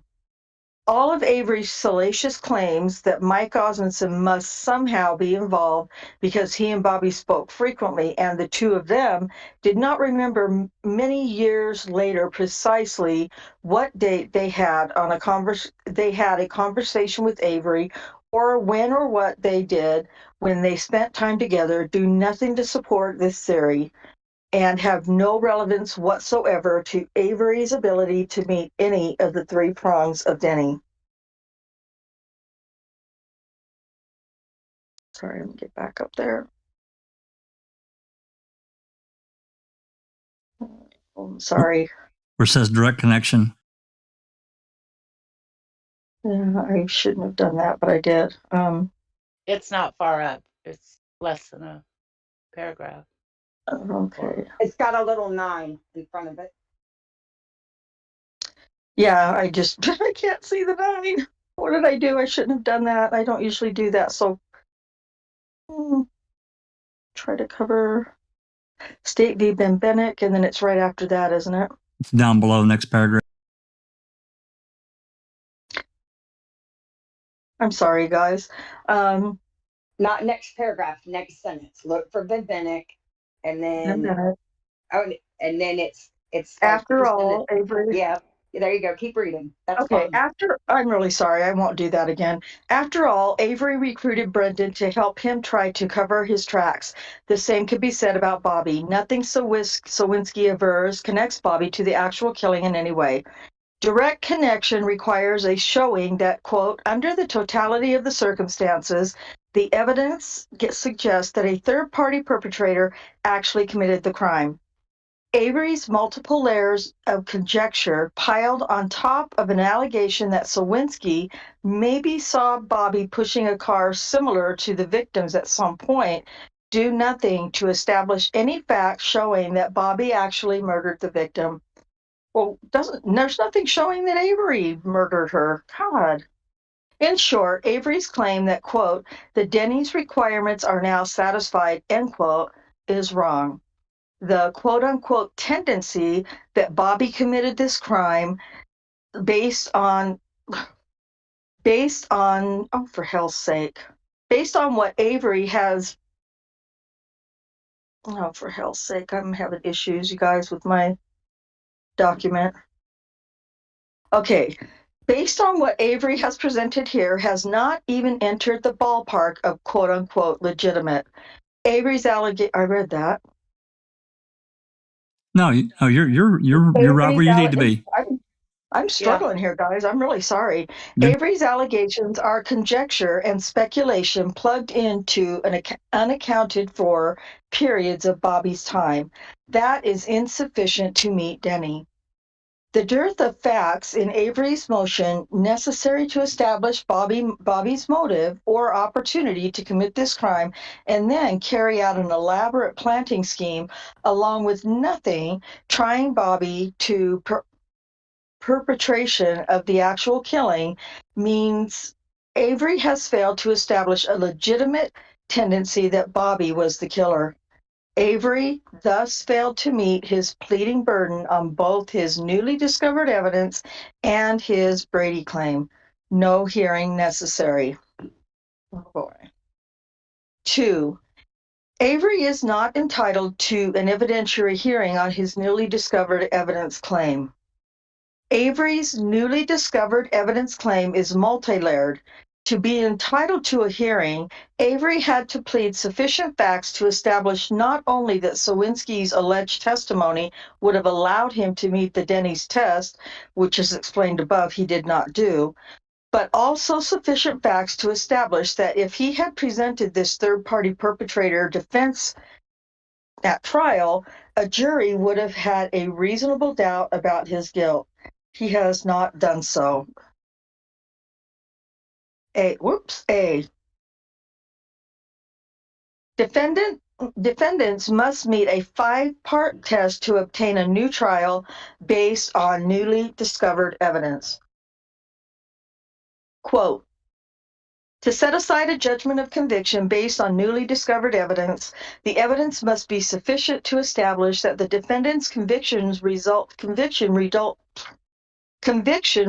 in a manifest injustice, end quote. When moving for a new trial based on the allegation of newly discovered evidence, quote, the defendant must prove by clear and convincing evidence that 1, the evidence was discovered after conviction, 2, the defendant was not negligent in seeking the evidence, 3, the evidence is material to an issue in the case, and 4, the evidence is not merely cumulative, end quote. And that's State v. McCollum. Quote, if the defendant is able to make this showing, then the circuit court must determine whether a reasonable probability exists that a different result would be reached in a trial, end quote. Quote, a court reviewing the newly discovered evidence should consider whether a jury would find that the evidence had a sufficient impact on other evidence presented at trial that a jury would have a reasonable doubt to the defendant's guilt, end quote. While the court must consider the new evidence as well as the evidence presented at trial, the court is not to base its decision solely on the credibility of the newly discovered evidence.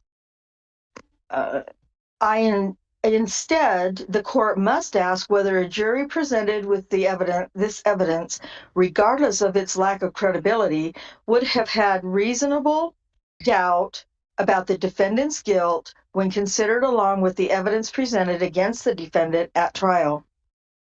The state disputes that the evidence Avery submitted is material for the reasons explained above.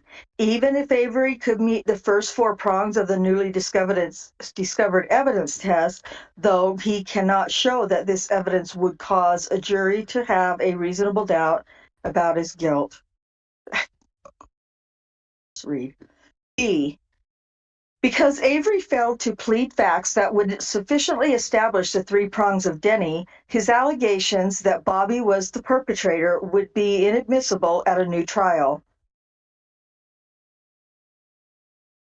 If the newly discovered evidence presented by a defendant would be inadmissible at a new trial, there is no way it could have an impact on the jury's evaluation of the other evidence that the defendant fails to meet his burden. As Wilson makes clear, the Denny test is a 3-pronged test. It never becomes a 1 or 2-pronged test. If a defendant fails to make an adequate showing on any of the 3 prongs, the third-party perpetrator evidence is inadmissible. And as the state explained, Avery failed to meet his burden on all 3 prongs of the test. But even demurring on motive, his opportunity evidence is flatly insufficient to establish that Bobby could have committed the crime or staged the crime scene, and his direct connection evidence doesn't establish a connection between Bobby and the actual killing.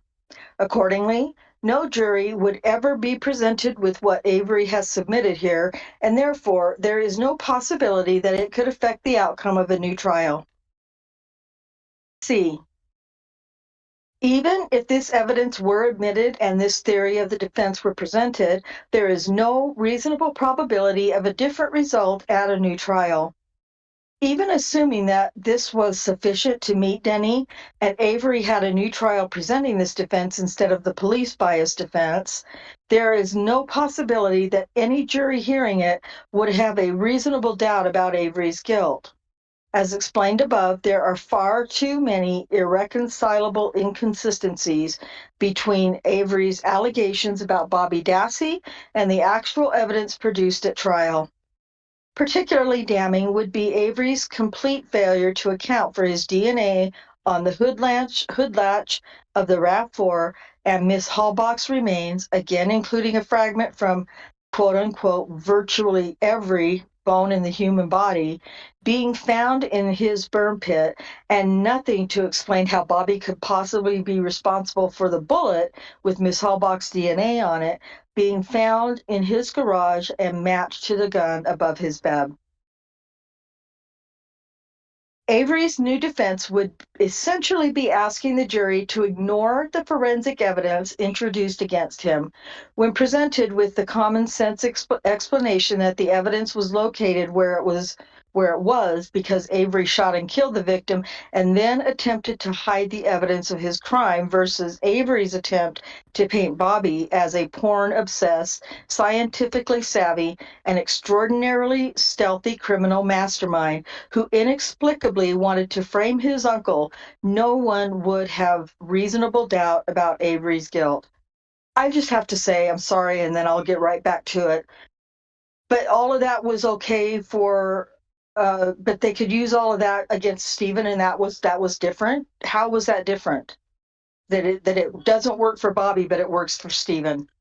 Because Bobby doesn't have DNA planted against him. I'm sorry, but I have to say that this isn't looking good. This is pretty favourable to them because we all do say that. So that would make us hypocrites too, in a sense, because we all say the same thing. So he had 5 days to clean up. So Stephen's the greatest cleaner, but he forgets this. Same rule now applies to Bobby. If you want to believe it's Bobby, you have to believe he was a forensic scientist himself who knew how to pull off the greatest planning and planting of all time, because ultimately it worked. His uncle and his brother went to jail for a crime he did. It's a way of looking at it, but it's a reality of it. I find it interesting. Go ahead. Sorry. Jack.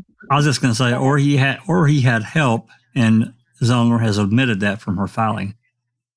Just leaving that there, I agree with you, Kel. We have to look at all of it. Her filing. She turned an old man into a young Mike O. Well, exactly. Anyway, I find quick comments. Interesting. Yeah.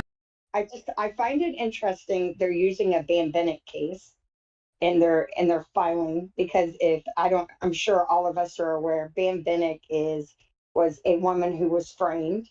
That was the pictures.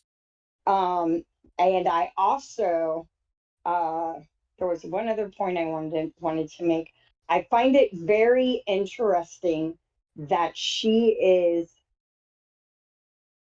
introducing all of these facts that will give Kathleen the opportunity to then submit evidence to diminish them, right?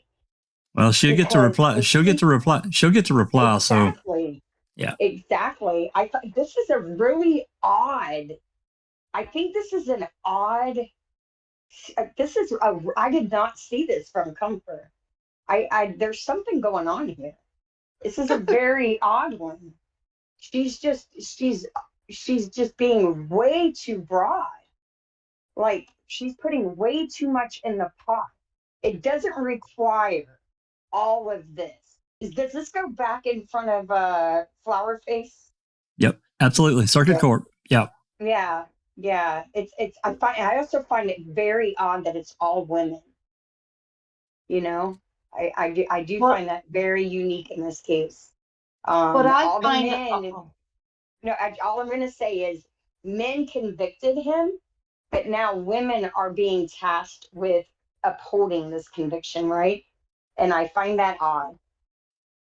Everly? What I find odd is that Lisa Comfort is talking about that, like Zellner had to prove that Bobby actually did it. Which is not the case. My understanding is that she does not have to prove who did it. It's just that he's a viable Denny. Well, Right. not only She's is got he to a prove viable motive. Denny, And motive is going to be hard to prove because not there only is is no he a motive. viable Denny, he's the state's star witness. Witness, Right? yes. If you can show motive for the state's star witness to lie, the state's case collapses because he puts her in going towards Stephen's trailer, right? And then one other thing I want to mention, there's a case, I posted some articles about it, the Holloway case. I feel like Susan has talked about this case before. Norm Gahn prosecuted that case and kept that man in prison for years, even after DNA, post-conviction DNA testing showed that there was something wonky with the original DNA testing. So Wisconsin crime labs have a history of inaccurately finding DNA where there isn't any. And the fact that she's using DNA as the linchpin of Stephen's guilt is curious because their crime labs have several cases where, quote, irrefutable DNA evidence has been refuted in post-conviction courts and led to exonerations. So, Doc, did you have a quick comment before we start reading again?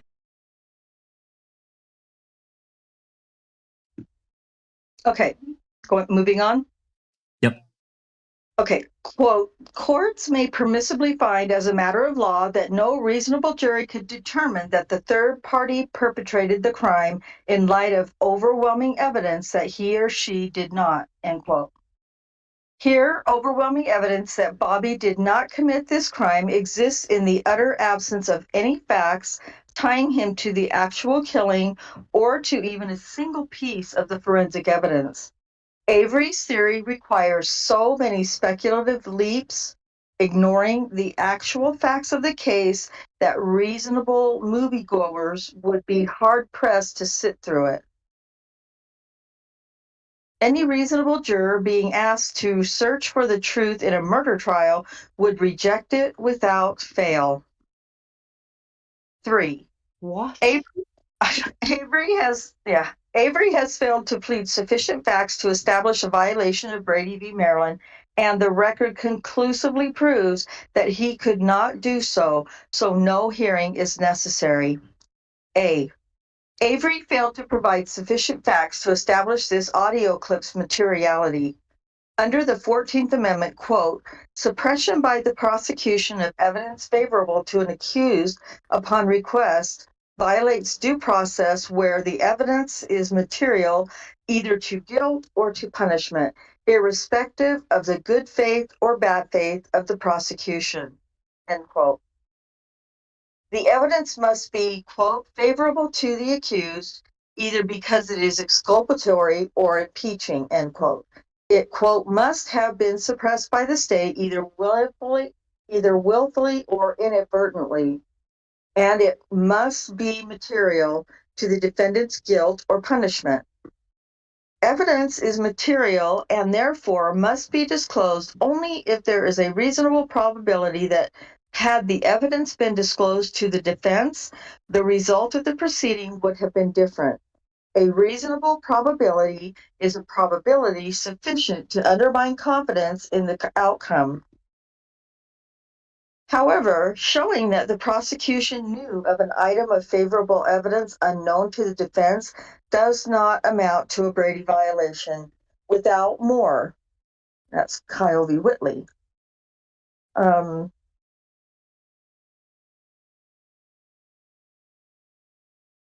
And a defendant's request for Brady material does not require a prosecutor to wade through all government files in search of potentially exculpatory evidence. Importantly, for the issue raised here, Brady does not require the prosecution to disclose evidence that is merely potentially exculpatory. Stated differently, the state is not constitutionally required to turn over the type of information that could form the basis for further investigation by the defense. Courts recognizing the Supreme Court's differentiation between potentially useful evidence and exculpatory evidence required to be disclosed under Brady. Avery has again failed to meet his pleading burden because he has not submitted anything that would establish an actual Brady claim, even if true. There are several glaring failures with what Avery has presented. First, Avery's dogged insistence that Bobby Dassey, quote, was the state's primary witness against Mr. Avery at his trial, end quote, remains false no matter how many times he repeats it. Bobby established only that Miss Halbach arrived at the Avery salvage yard on the day in question and that he saw Miss Halbach walking toward Avery's trailer shortly before she disappeared. The state's 16 law enforcement witnesses and 12 forensic scientists who explained the enormous amount of forensic evidence pointing directly at Avery as the killer were all far more material than Bobby. And Avery fails to explain how attempting to impeach Bobby with the purported evidence would have turned the tide at trial. Second, Can I just make a comment? Mm-hmm. Please. You realize what the state have just done. The state have just now made Bobby Dassey disappear. Yep. Mm-hmm. In one foul swoop, Bobby Dassey is now irrelevant in everything. Yeah. Yep. Sounds right. That was kind of what Kel was saying too. They've already looked for, evidence against him that's not there. Physical evidence. Continue on. Okay. All right. Second, Avery's submissions are insufficient to establish any facts related to this claim.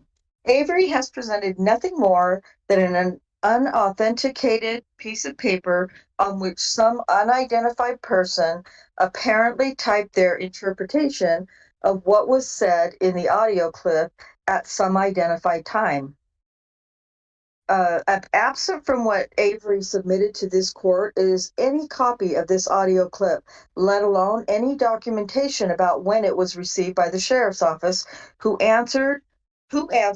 transcribed this clip, when they did so, what they were using as references, any timestamps or anything else that would provide some verification that what Avery submitted is actually true and accurate. It is a bare piece of paper with some words typed upon it. That is not evidence. Read the footnote? I'll read the footnote. It's close enough to the next paragraph. Okay, footnote 10. Avery notably also did not provide any affidavit from Sergeant Senglob or any investigator who spoke to him that would show that Sowinski was actually connected to him when this call was actually made, and does not establish that anything Sowinski says now was actually what he told Senglob at the time. The audio clip establishes nothing substantive, and the record shows that Sowinski was not telling this new story until defense counsel somehow, quote unquote, refreshed his memory 17 years later about what he believed he saw and when, with no documentation that would show how this memory refreshment could have been achieved. Compare Exhibit 1 with document 1065, 76 through 81, and 1071. Accordingly, Avery's failure to submit anything from Senglob means he was additionally failed to submit. Means he has sufficiently failed to submit sufficient facts that would show that law enforcement was actually in possession of Sowinski's purported information in 2005. Assuming that everything Avery submitted is accurate, though he still hasn't established that this was material evidence that was required to be disclosed to the defense. There are literally no details contained in the audio clip that would indicate that Sowinski had materially exculpatory information. Sowinski said nothing other than he had something that he didn't know if it was quote unquote good information or quote unquote bad information about the girl who is missing from Hilbert. This is everything. Rhonda, Yes. your microphone is kind of moving around, sort of. Oh, okay. It's because I'm holding my phone and I'm getting animated because I'm irritated. I will hold still. Hold it steady. Thank you. I'll sit on my hands. Sorry. This is everything contained in the audio clip. Nothing in those few sentences could even conceivably be considered materially exculpatory evidence that the prosecution should have been on notice to turn over. And indeed, Avery actually does not attempt to argue that the contents of the phone call are materially exculpatory or impeaching. What he argues is that if the defense had been provided with this snippet of audio, they could have tracked down and interviewed Sowinski. But that does not make his phone call clip Brady material. It makes it an avenue of investigation that could have led anywhere, which is insufficient to establish that it was materially exculpatory.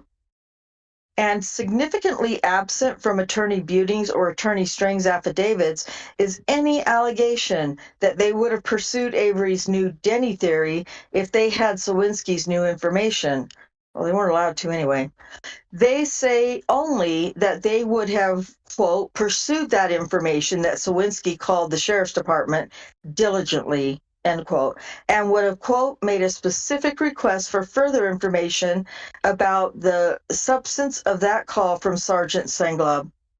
There is no allegation that they would have attempted to present this fanciful theory that Bobby Dassey was somehow responsible for the murder, either at the pre-trial Denny hearing or at the trial, if they had spoken to Sowinski. And it is easy to see why. No reasonable jury would have believed it. The police frame-up theory was a far more believable defense. Oh my God. Again, evidence is only material if there's a reasonable probability that it would have made a difference in the outcome of the trial. Oh, I went too far. A defense that would not have been presented would not have made a difference in the outcome of the trial. Therefore, Avery's affidavits are insufficient to establish facts to support a Brady claim. So all Avery has established and argued is that if he'd been provided this phone call clip, he would have had, quote, information that could form the basis for further investigation by the defense, end quote. Grabbing a drink of water real quick. That is demonstrably insufficient to state a Brady claim. B.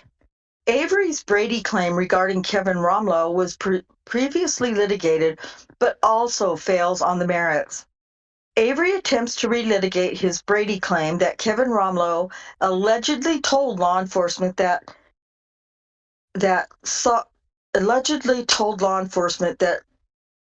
he, I think it's supposed to be he in there, saw Miss Halbach's RAV4 off of the Avery property on November 3rd, 2005. By his own admission, he already made this argument to the court in his motion for reconsideration in October in 2017, on the grounds that Romlow's information was newly discovered evidence of a Brady violation, and he again relied on it as part of his July 2018 supplemental motion alleging that the contents of the Dassey computer would have allowed him to establish Bobby as a Denny suspect.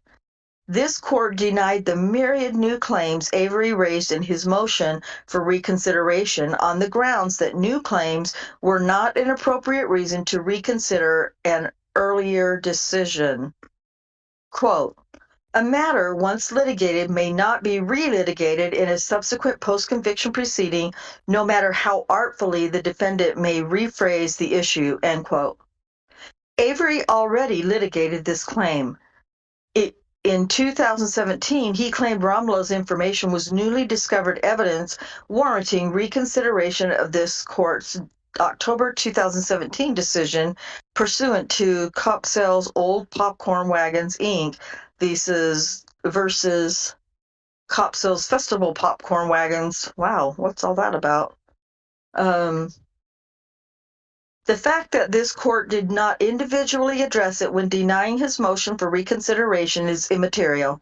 It was presented to this court previously under one particular legal theory, and this court properly denied it, meaning Avery cannot relitigate it now.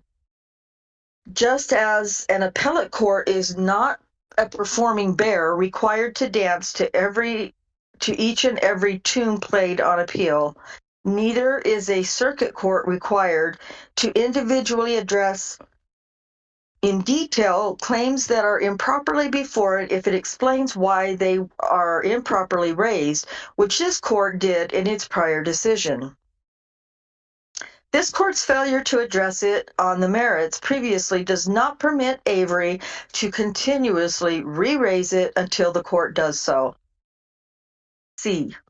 The record conclusively demonstrates that Avery could not establish a Brady violation at a hearing. Even if this claim were not previously litigated, it would fail, because the record conclusively demonstrates that what Romlow says in his affidavit about telling Sergeant Andrew Colburn on November 4th that he saw the victim's RAV4 on a highway cannot possibly be true.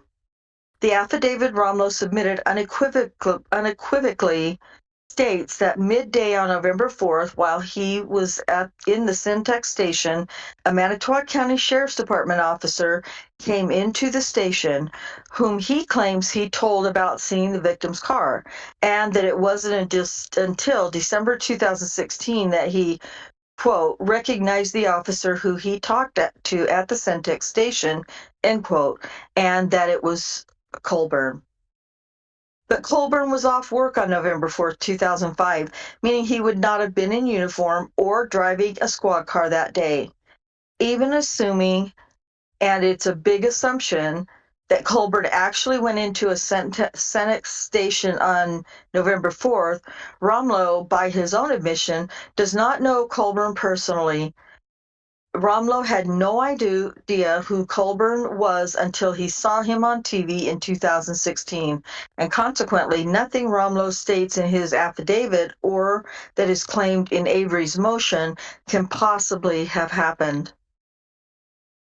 Colburn would not have been identifiable as a Manitowoc County Sheriff's officer while he was off duty and thus out of uniform in a gas station. So there's no way that Romlow saw him come into the gas station, identified him as a sheriff's officer, and told him this. Can we stop for a second? Yeah.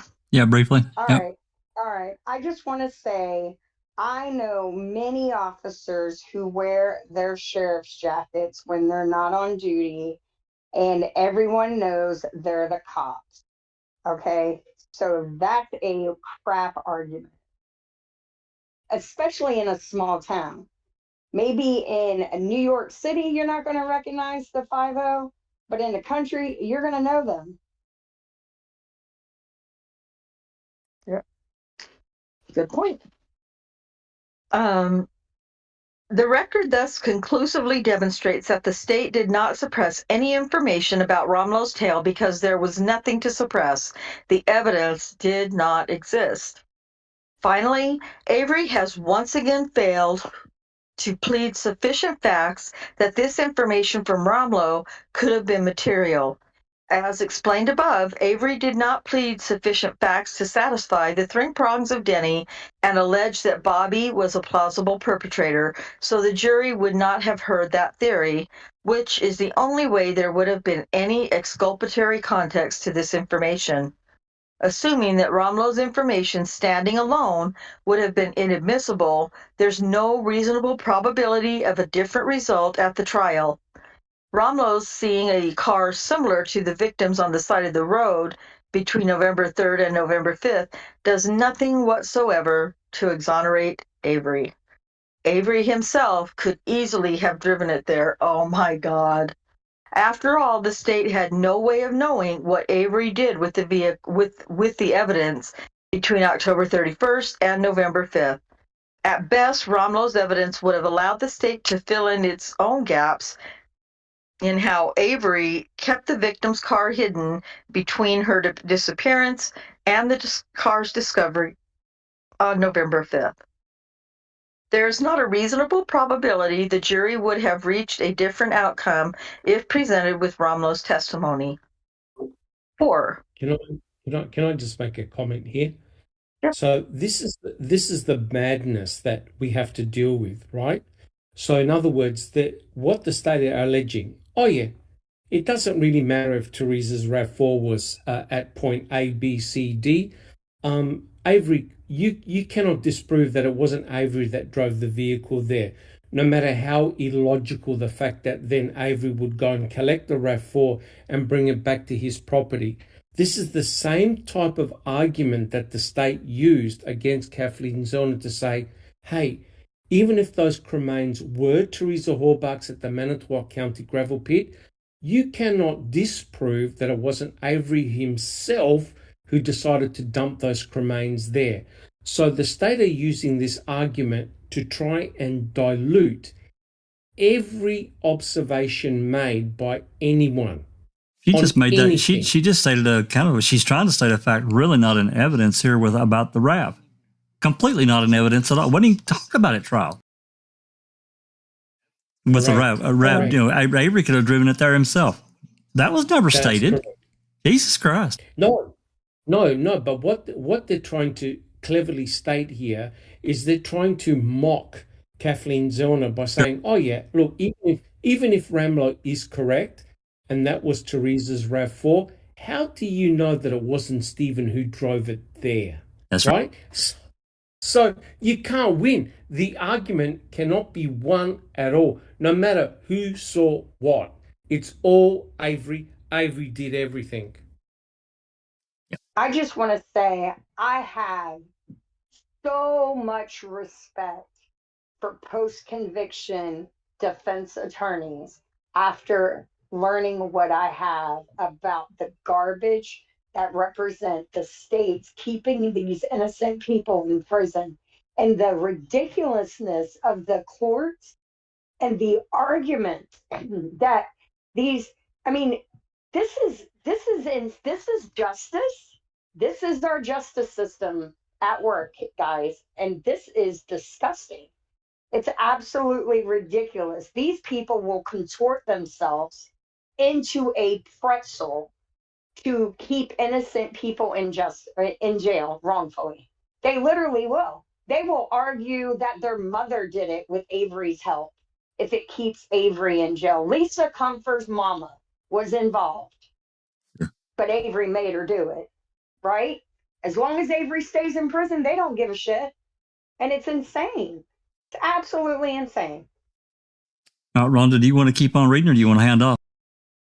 I'm good as long as, I'm fine for now. I think there's only one more page. The rest of it's the COA, I think. Okay. Well, we'll see here in a minute. Go to it. Okay. Whenever you're ready. Okay. 4. Circuit courts have no authority to grant a new trial in the interest of justice when the request is made in a Wisconsin statute 97406 motion. Avery's final request is that this court grant him a new trial in the interest of justice pursuant to Wisconsin statute 805151. There is no need to belabor why Avery fails to meet the requirements for such relief, because the Wisconsin Supreme Court has unequivocally held that circuit courts have no authority to grant new trials in the interest of justice in criminal cases pursuant to Wisconsin statute 80515. Nor can such claims be raised in a Wisconsin statute 97406 motion because they are neither jurisdictional nor constitutional. quote-unquote interest of justice claims can only be considered by the circuit court if they are presented in a defendant's Wisconsin statute 97402 motion on direct appeal. As this is not such a motion, the court lacks the authority to grant Avery any relief on this claim. Conclusion. Avery has not pled sufficient facts to meet the three prongs of Denny, and the record conclusively disproves much of what he states, which means his Brady and newly discovered evidence claims could not prevail even if he established the facts he alleges at a hearing. Even if he had met his pleading burden, though, what he submitted did not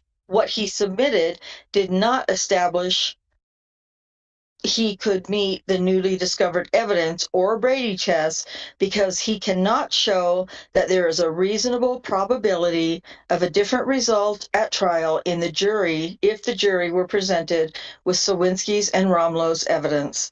This court should deny Avery's motion without an evidentiary hearing. Respectfully submitted, Josh Call and Lisa Comfer. Wow. Yeah.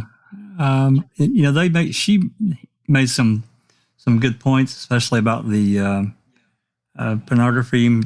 It was misleading to some degree, but all in all, she made some good points. But again, I think that a good portion of this is should be held at a hearing because there's clearly a difference of opinion. Of course, that doesn't mean that Judge Flowers is going to do so. She also stated some things that are facts that are clearly not that were argued at trial. She also brought up Brendan, which I'm a little surprised at that. Not shocked, but I'm a little surprised. She brought up the bullet, which again, that was established through Brendan, and they intentionally left Brendan out of Stephen's trial. It's really, really convoluted what they did. It's really fucked up. I'm just going to say it. Pardon my language, but it is. Yeah. And we have some emails here, it looks like. I'm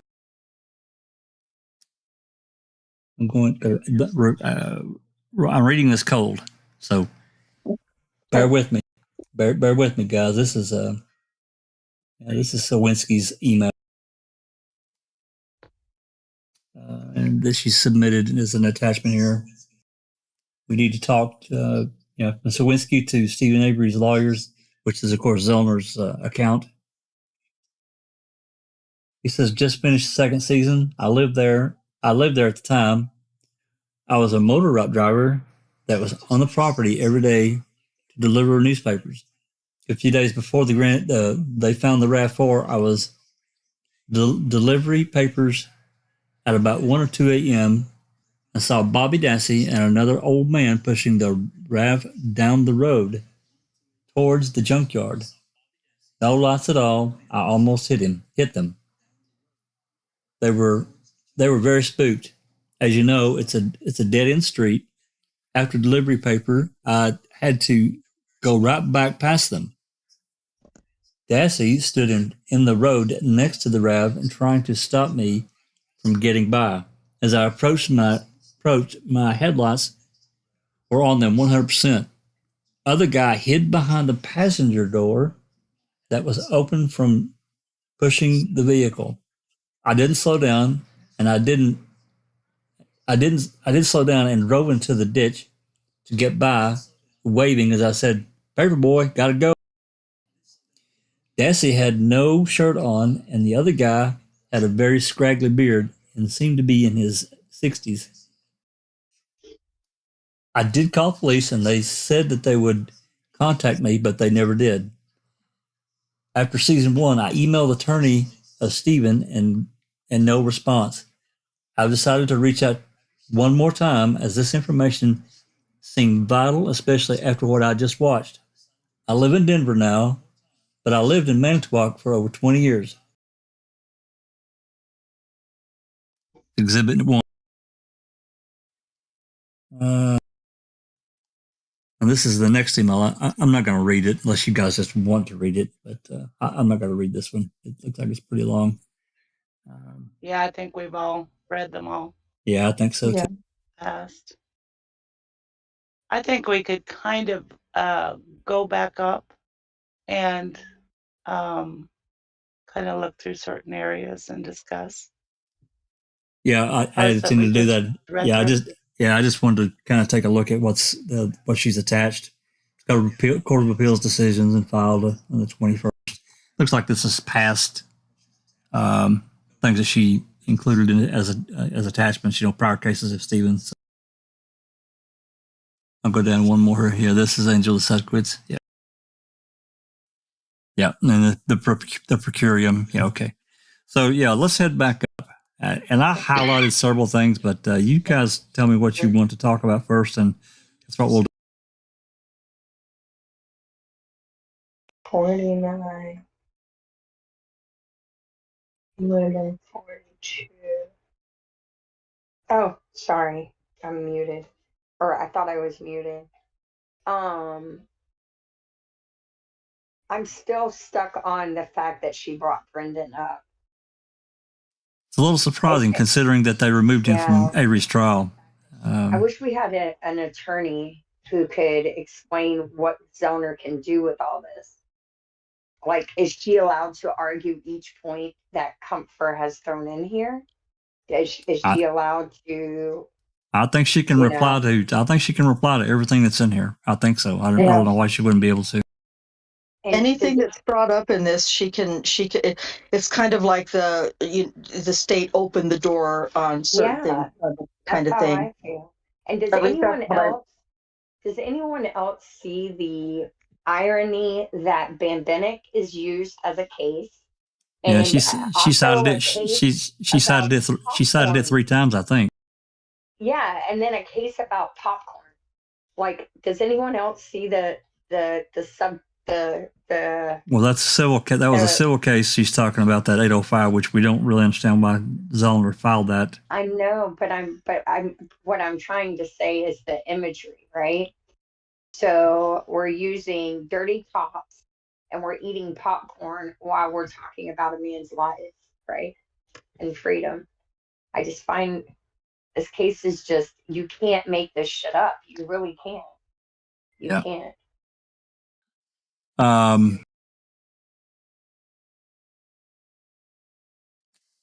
This is going back to this is going way back up. I highlighted the section here. Avery fails to point a single image or search for someone who was shot, body burned, nor anything that would suggest that the widely varying types of pornography had any similarity whatsoever to Ms. Hallbarker murder. She did water this down quite heavily. Let's consider, we have to be honest here with everything. Otherwise, we get skewed off into an area that we can't really stand on.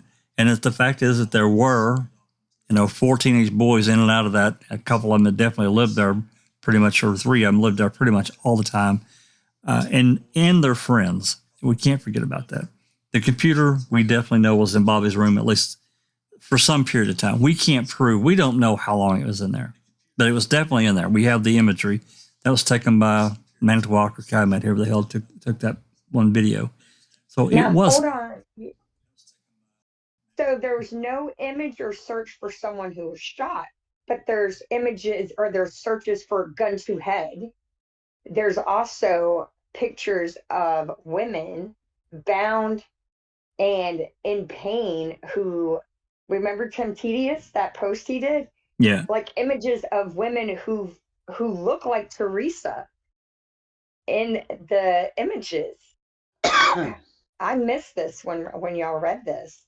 Wow, this is so weird. Well, I mean, again, it's again, we have to look at who all had access to the computer, and we have to be honest in saying that a young kid, young boys, and probably even young women. I'm not a girl, so I don't know, but certainly young boys are going to get curious and they're going to go look if they have an outlet to to do so. And obviously that computer was used to do that. As to who did all of it, we don't really know. That's the fact. We really don't know.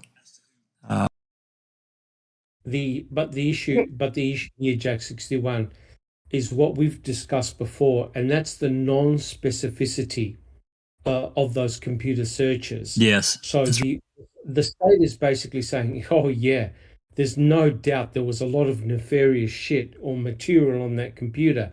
Hey, good luck trying to now pinpoint it to Bobby Dassey and Bobby Dassey alone. And what is really disappointing here is the affidavit signed by Blaine Dassey, saying, I never looked up any pornography. I just basically used the computer for my homework, for playing games, etc., etc. And as Kelly pointed out in chat, yes, there are some search terms that directly refer to games, computer games. So now you've got this basically trying to find the needle in a haystack situation. There is nefarious activity, it is nasty, but can you now specifically pinpoint it to just Bobby Dassey? And then did this affect Bobby Dassey so much that he wanted to kill Teresa Halbach? And when you think about it, it's rather remarkable now that in this response, they now totally trivialized Bobby Dassey completely. Oh yeah, so what if he saw Teresa walking towards Stephen's trailer? Big deal. So what if Romlow saw Teresa's RAV4 at the turnabout? Who cares? And who cares if Bobby Dassey pushed the RAV4 onto the property? That's a biggie right there. So, that's a whopper. Yep. So they're basically saying, I don't care. Yeah, it doesn't prove he murdered her, right? Yeah, that's exactly correct. So unless you have a videotape of Bobby Dassey killing Teresa Halbach directly, we don't want to know about it. And what's ironical is that Stephen Avery was tried on circumstantial evidence only. They completely left out Brendan Dassey. So now, notice what the state said. I don't care what you've got. It's the propensity of the evidence in total that got Stephen Avery convicted for murder. The totality. Yeah. Well, you have other issues surrounding this. And of course, this was part of trial, and the jury wanted Bobby's testimony read back. They wanted it all. And Willis, of course, wouldn't allow it. But I pulled up this particular document here. I mentioned it. This is DCI Report 304. Hey, thanks Jack. to... Jack, really quick. Can you maybe verbally explain to Tracy Strutzy? She said she'll get on the open mic. Maybe explain to her how to, because I'm pretty sure she's already part of our Discord. Oh, she is. She said, well, certainly. I think she's just opening her app. Oh, gotcha. Okay, gotcha. Trying to connect. Okay. Well, once you connect the app, Tracy, you'll see on the left-hand side, I don't know how familiar you are with Discord, but you'll see on the left-hand side a number of rooms. And if you scroll down a little bit from the top, you'll see where it says Open Mic Voice. If you just click on that,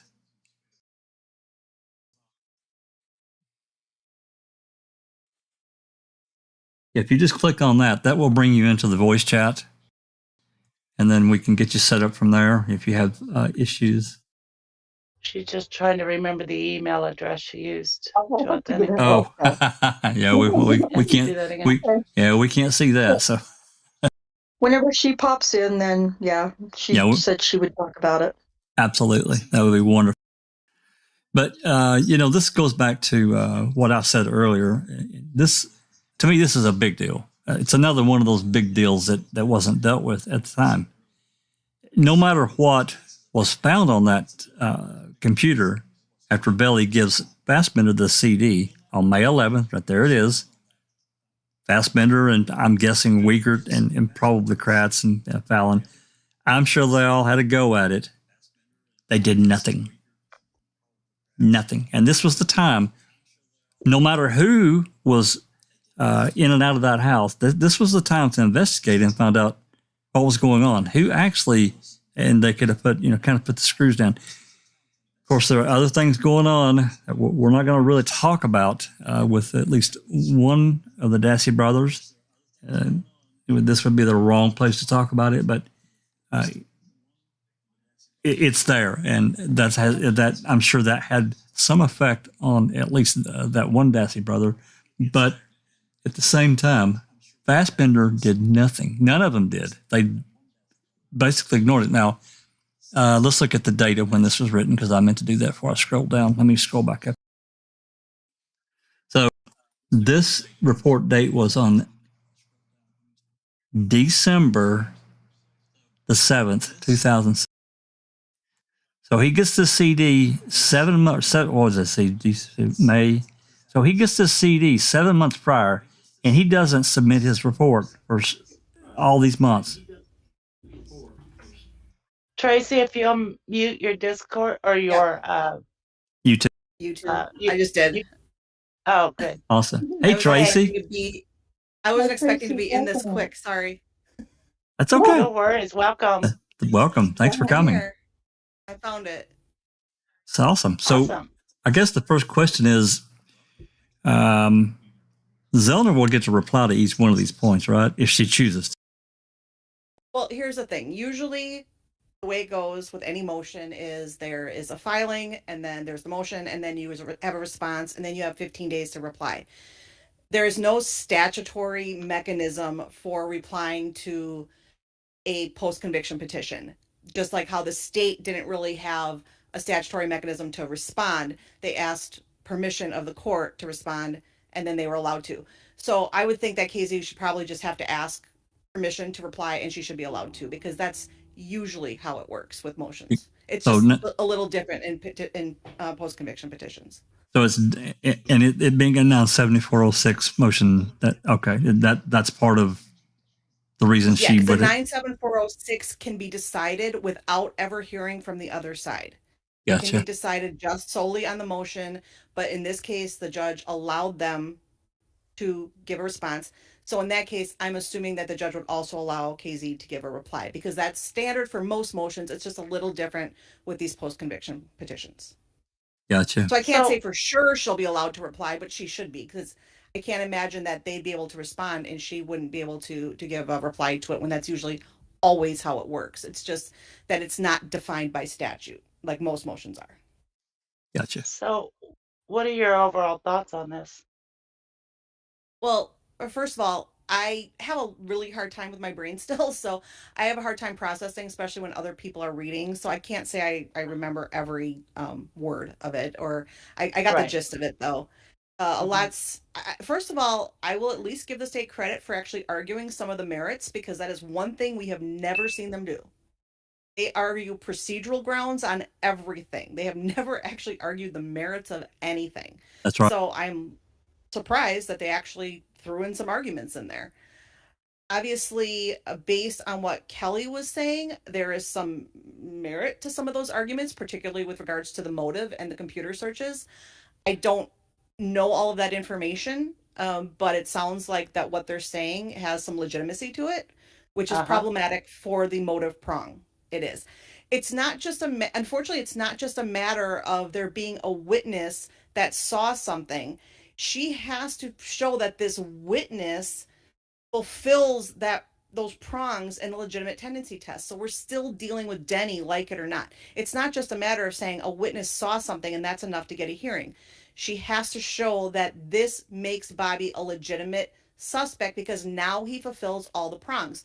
Because the argument before was that he didn't fulfill the motive prong and the direct connection. And obviously pushing the car that was found is more than a direct connection. I don't think they have a leg to stand on that one. You can't get more direct connection than pushing the actual vehicle that she drove, that you can't get a more direct connection than that. So the state doesn't have much of an argument there. I don't remember exactly what their arguments were, but for them to even say that, well, maybe Bobby just helped like Brendan did. Right. I am shocked they even made that argument, because that alone can be enough to schedule a hearing. Yeah, that was a pretty big, bold statement, I thought, when Rhonda read it out. That surprised me. they're basically throwing a bone there, and that actually caught me off guard because I know Carrie said something in the chat about how that's as bad as with Kratz saying, well, even if they did plant the key. It's very much a very similar type of statement, and I'm very surprised they used that because that's kind of like, okay, well, if you're saying he might have been involved, then clearly the jury didn't hear all of the evidence in this case, which could very much change the outcome of the trial. That's a pretty big piece to have another person now involved in the case. So for them to even put that out there is an odd choice for sure. And I think that only helps Kathleen. I don't see how that hurts her in any way or hurts Steve in any way. The biggest problem is that motive prong. If there's any suggestion that anybody else made those searches other than Bobby, that really kills that motive angle, because Kathleen has basically died on that hill that was Bobby that did all those searches. That's right. So can I ask a question? So what does Blaine's affidavit, how does Blaine's affidavit factor into that? Remind me again of what's in Blaine's affidavit, because Blaine said, Blaine said that he didn't view any porn on the computer. Okay. Well, then obviously he's lying. If I mean, I can't say for sure, but if it's proven that he's the one that did those searches, and that's a problem, because once he lies about one thing, you can't trust anything he said. So can that be proven? I don't know how it could be proven. How can it be proven without a hearing? I don't think anything can be proven unless you sat there and have a witness that said they saw him making those searches. Right. It's always going to be a suggestion that, that he could have been responsible for them. That's the truth with Bobby too. You can't say you proved it.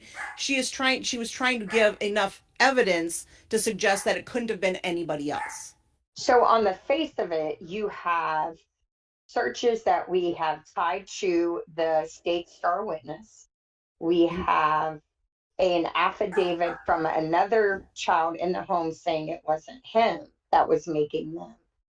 And we have the state hiding the evidence and misdirecting at trial. So sounds like we need an evidentiary hearing to sort it out. The state has already done the searches for Blaine back in 2018. I added the 2 pages to the open mic. They've already got these pages. This is where they came from, was queso. They even highlighted stuff. You can see it if you open it, of Blaine being home. They actually are wrong on the time that he had his spring break. They said March 23rd to 30th or something like that. That is wrong. The state got that wrong. They had their spring break. Their spring break was between April 10th and 15th or 14th or whatever it was. And then the 15th and 16th was the weekend. The 17th, they had the day off for parents, student conferences, makeup day. And then the 18th, 19th, and 20th, he was home from school with hives. He's looking up hives in between the searches. He talks to Stephen Avery on a call on the 21st where he called Barb, and Barb put Blaine on the phone, where Blaine tells Stephen that he's just getting over hives in Blaine's own mouth. So, and one of the calls, even one of the stepbrother is there, Brad, on one of these days. So you have all kinds of people in and out of that house that could have made those searches. And there is proof of that he was off of school. So, and home, you have calls with Brendan, with Stephen, that he was home that week. So the state actually can prove that. No, well, they can prove he was home, but without an evidentiary hearing, he has a sworn affidavit saying he didn't. Which say proves he lies. Home. No, he says that he doesn't even take himself out of the whole computer situation. In his affidavit, he admits that he uses the computer for school and for his MSN chat messengers, which you can put his words and how he spells things into context now because of how he's putting it in MS Messenger, which he is admitting to using. So he's using words that he doesn't know how to spell, which then becomes searches for porn, like orgasm. So now you have him linked to some of the searches by his spelling, his own verbal words, his own spelling. So in a way, I think the state kind of has fucked their motive up for Denny. I think that unless we have an evidentiary hearing, what you have is an affidavit of a kid saying, yes, I used the computer, but I did not search porn for it. He didn't say he didn't use it. Then this is a Tracy question then. Yeah, I was going to say. Let's say they get the evidentiary hearing and they get to put this in front of a judge. Are they going to win when there's proof that Bobby is not the only one home? Because that's what she's trying to do, is prove Bobby's the only one who could have done it, proving this motive. So if they have an evidentiary hearing, just because they have an evidentiary hearing doesn't mean she's going to win it. Does she have grounds to win it? Is what. But I didn't make that argument. But I didn't make that argument. But you're saying you can't tell unless you have an evidentiary hearing. Well, so what we're if it went to evidentiary hearing, one at a time. Well, yeah. Let's ask Tracy the question from the reading. Do you think this warrants an evidentiary hearing? Yes, because of the exact things you were just talking about. Even with the wrench thrown in there about Blaine, you have to have a hearing to sort through this, to sort through, was Bobby the only one there? Now, as Carrie was just saying, though, if Bobby, it can be at least suggested heavily that Bobby wasn't the only one that could have done this.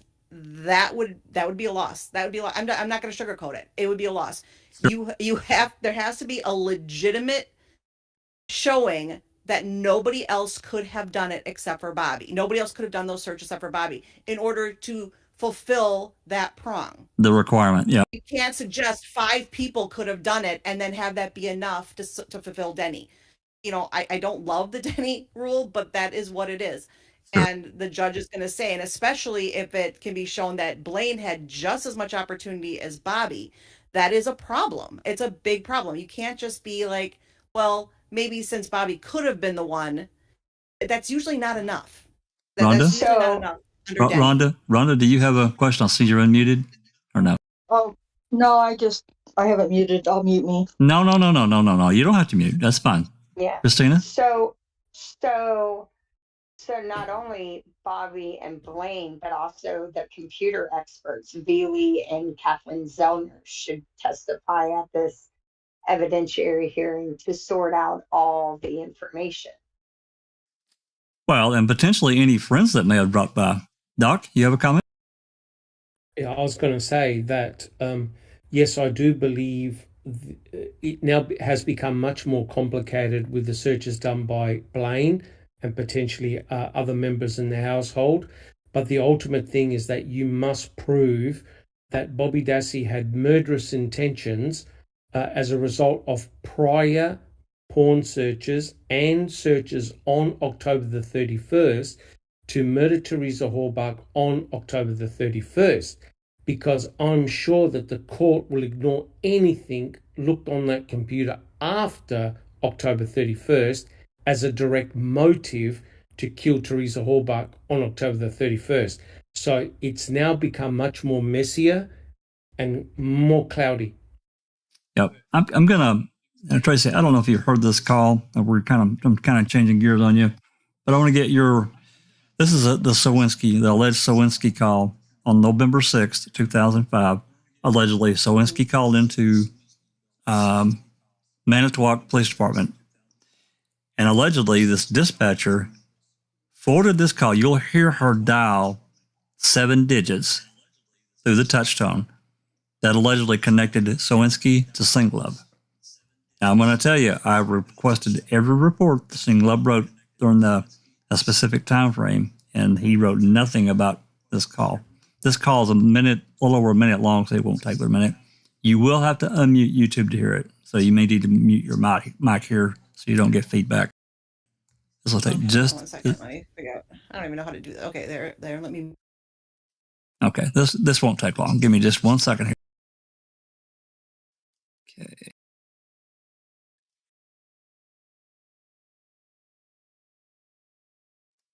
All right, here we go.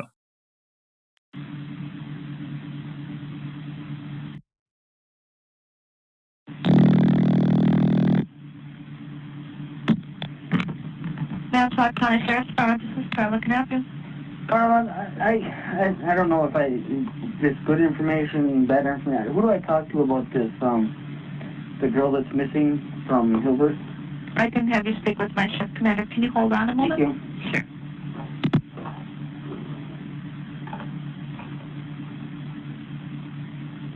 Hey, I'm going to transfer out to the shift commander. You'll be speaking with Sergeant Singlov, okay? Okay, thank you.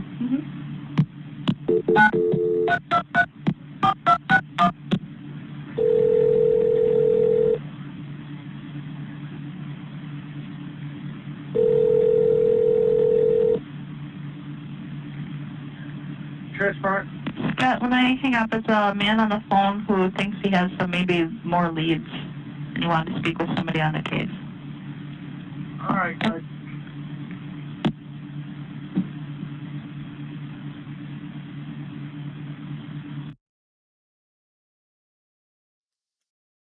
Okay, so to add to the phone call, Sowinski's affidavit, his girlfriend at the time, she also turned in an affidavit and swore that he told her about this and that was his voice on this call.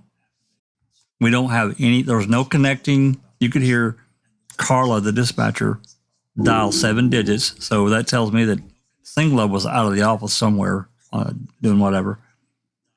There is no connecting call. We don't have that. Based on this, I got to finish it up. I apologize. Oh, I have to mute again? No. We're done with that. No, this is just more information. So, as we all know, Rookie got a boatload of calls going back to 2018 from MTSO. Most of them, we don't really have a time frame other than a general time frame, and it was only a couple of lines. Well, then he kept pressing, and then I guess eventually Larry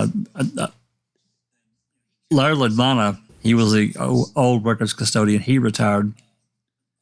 Todd Cummings, he'd been there for many years. He becomes the records custodian. I guess Zellner put in for a new open records request. He suddenly, after 2 or 3 weeks being there, he suddenly finds more CDs that we didn't have. They're marked Hallbach Discovery Telco, Hallbach, that's all telephone calls, Hallbach Discovery radio transmissions. And this is where this call comes from, because we didn't have it before. Never heard it. And apparently no defense lawyer had ever heard it either. And we know it's been proven. We've got the facts and other material that Buting and String have been requested all of these CDs going back to, I think it's July of 2006. So, with all that said, do you think this could be considered a Brady? Does it meet the prongs of a Brady? Well, okay, here's my thoughts on the call from when I first read this, or when I first heard. I didn't hear the actual call, but I did hear the facts surrounding it. It's good that it corroborates that he contacted them. That's a good thing. That's helpful. But it's really unfortunate that we don't know what he said. That would be huge. It would be incredible if we had the recording of him saying exactly what he claims he said. That would be a slam dunk. The fact that it just corroborates that he called, it helps, but it's not as awesome as I wish that it was. Yeah, we really need the conversation that they had. Yeah, because obviously you can sit there and say, well, duh, if he's saying it, to the lawyers, he's saying that he called. He said to the Innocence Project that he called. He's telling KZ that he called, and now we have proof that he called. To the common, sense, that should say, okay, well, he's telling the truth. But unfortunately, it doesn't say what he said. He could have called for anything. Now, obviously, unfortunately, when it comes to the law, you can't infer anything. It has to be black and white. It has to be spelled out. And that's where it becomes a problem. And unfortunately, the burden is always on the defendant. It's on Steve to prove that this was a Brady claim. And without that key part, I can't say for sure that it's going to fall under Brady. It would if they had it, if they had him saying it. So I got a question. So most of the Manitowoc County calls about this case we have, right? We have Jacobs talking to Bell, Southern Bell, or whatever you want to call them, getting information on the third. We have all of that, but we don't have this call. Now, can Zellner introduce into evidence Manitowoc County's treatment of Stephen Avery in 1985 as a motive for them to then also hide any evidence that would substantiate him not being the guilty party? Well, she can try. I mean, that's certainly what they tried to do at trial as well, is they tried to show that there was a bias against Steve, and that's why, he was treated the way he was, and why he was the prime suspect when there was really no evidence against him. She can try to, but the state can turn around and say, well, then if there was a conspiracy, we never would have given you this part of the call. We never would have turned that over. There's always going to be something that would be helpful to him that they did turn over. Brady is so hard to win. But they didn't turn it over in 06 when Buting actually asked for all of the tip calls, and they didn't hand this over to them. So could this prove malice on their part? And the fact that they don't have the secondary part of the call, because then she also asked for more tips back in 2018 or 2017, which they again said, you have everything. And then come 2022, here you go, here's a tape we've never given you. Maybe there's another part of that call that we don't have, because they just put it on another disc and they haven't turned it over. And we'll get it in 2025. Yeah. Yeah, unfortunately, they'll never prove malice. Malice will never work in a court of law, especially not in Wisconsin. In 200 years of judiciary history in Wisconsin, there's never been a case of malice, no matter how egregious the violation. But something needs to change, because it is fucking malice. Right, but I'm just talking from a legal. Don't shoot the messenger. I'm just talking from a legal standpoint. It just will never fly. I understand what you were saying, Tracy, about not having the bit of the call of what he actually said, but you were saying something about the connection. I mean, right at the beginning of the call, when he's asking, he says and he states that he's not sure if it's important or not, but it's about the girl who's went missing. He doesn't know if it's good. He doesn't know if it's good or bad information. I think he actually says the Halbach case. Right, and that's why Kathleen can argue and say, okay, he says that we have the proof that he called. We have the proof that he tried to send this to the lawyers years ago. We have proof that he sent this to the Innocence Project. We have proof that he's, talk to me now about it. Of course, it's going to be about the same thing. She can argue that all she wants. And again, if you're talking about a logical conclusion, sure, you can get there. But if you haven't learned by now, there's not much logical in a court of law. It's circumstantial, and it's circumstantial, and they need more. Yeah. And they do. And it's sad and it's frustrating. And I understand everybody that wants to beat their head against the wall with the justice system. I know somebody put it in the chat earlier, but it is very true. The system is not designed to make it easy to get out of prison. Oh, no. And I say that all the time. And most of the time we are grateful for that. Most of the time that is a good thing. But in these cases, these wrongful conviction cases, it is infuriating. I mean, that's not even a strong enough word. Which are becoming more and more prevalent. Well, imagine if when you don't have somebody like, Kathleen or any type of lawyer, you don't have investigators. Imagine how difficult it is for people who are wrongfully convicted to be able to get their case even looked at by anybody. So this is not a new problem. This is why, that now you have so many conviction integrity units, and, you have people that are looking at this. And unfortunately, Wisconsin is not interested in trying to fix the system in Wisconsin, because Wisconsin will never admit that it did anything wrong. We had a very corrupt AG for so many years, and nobody cares. Everybody knows it. Peg Lautenschlager, was the most corrupt AG anybody could ever have, and nobody cares. We elected her son to be our AG 2 times now. You know, it's very frustrating how the veil of conspiracy and secrecy just continues in Wisconsin, and getting through it is not easy because the system is not designed to work in the defendant's favor. Yeah. And unfortunately, that's why you need to basically hit them in the head with a violation that is ironclad. And unfortunately, because of the fact that he called, but you didn't get to hear that second part of the call, that makes it not ironclad, and that is a problem. If they provide that other half of the call now, what does that say about the state? If they can provide that call, then I think it's a slam dunk Brady violation. But what if absolutely, the call isn't like said. him saying what he said now? Like, what if it differs or something from what he's saying now? Would that help them or hurt them? The fact that now they can produce this other half of the call. It was said he can prove what he's saying now, and he said the same thing then, or just generally. It doesn't have to be word for word, but if he can say he saw somebody pushing the RAV down, that's enough. He doesn't have to say who it was. He doesn't have to know that, because why would he know who that was? He might not know it was Bobby till after the fact, which I think is what he said. If he could just say he saw somebody pushing a RAV4, doesn't even have to know it was the same one, down that street that morning that car was found, or that truck was found on that property, that is enough to prove or to give, that's a Brady violation. That is something that is potentially exculpatory and absolutely should have been turned over. Well, the only way the state will provide that, in my opinion, is if it actually goes against what he is saying now. Right.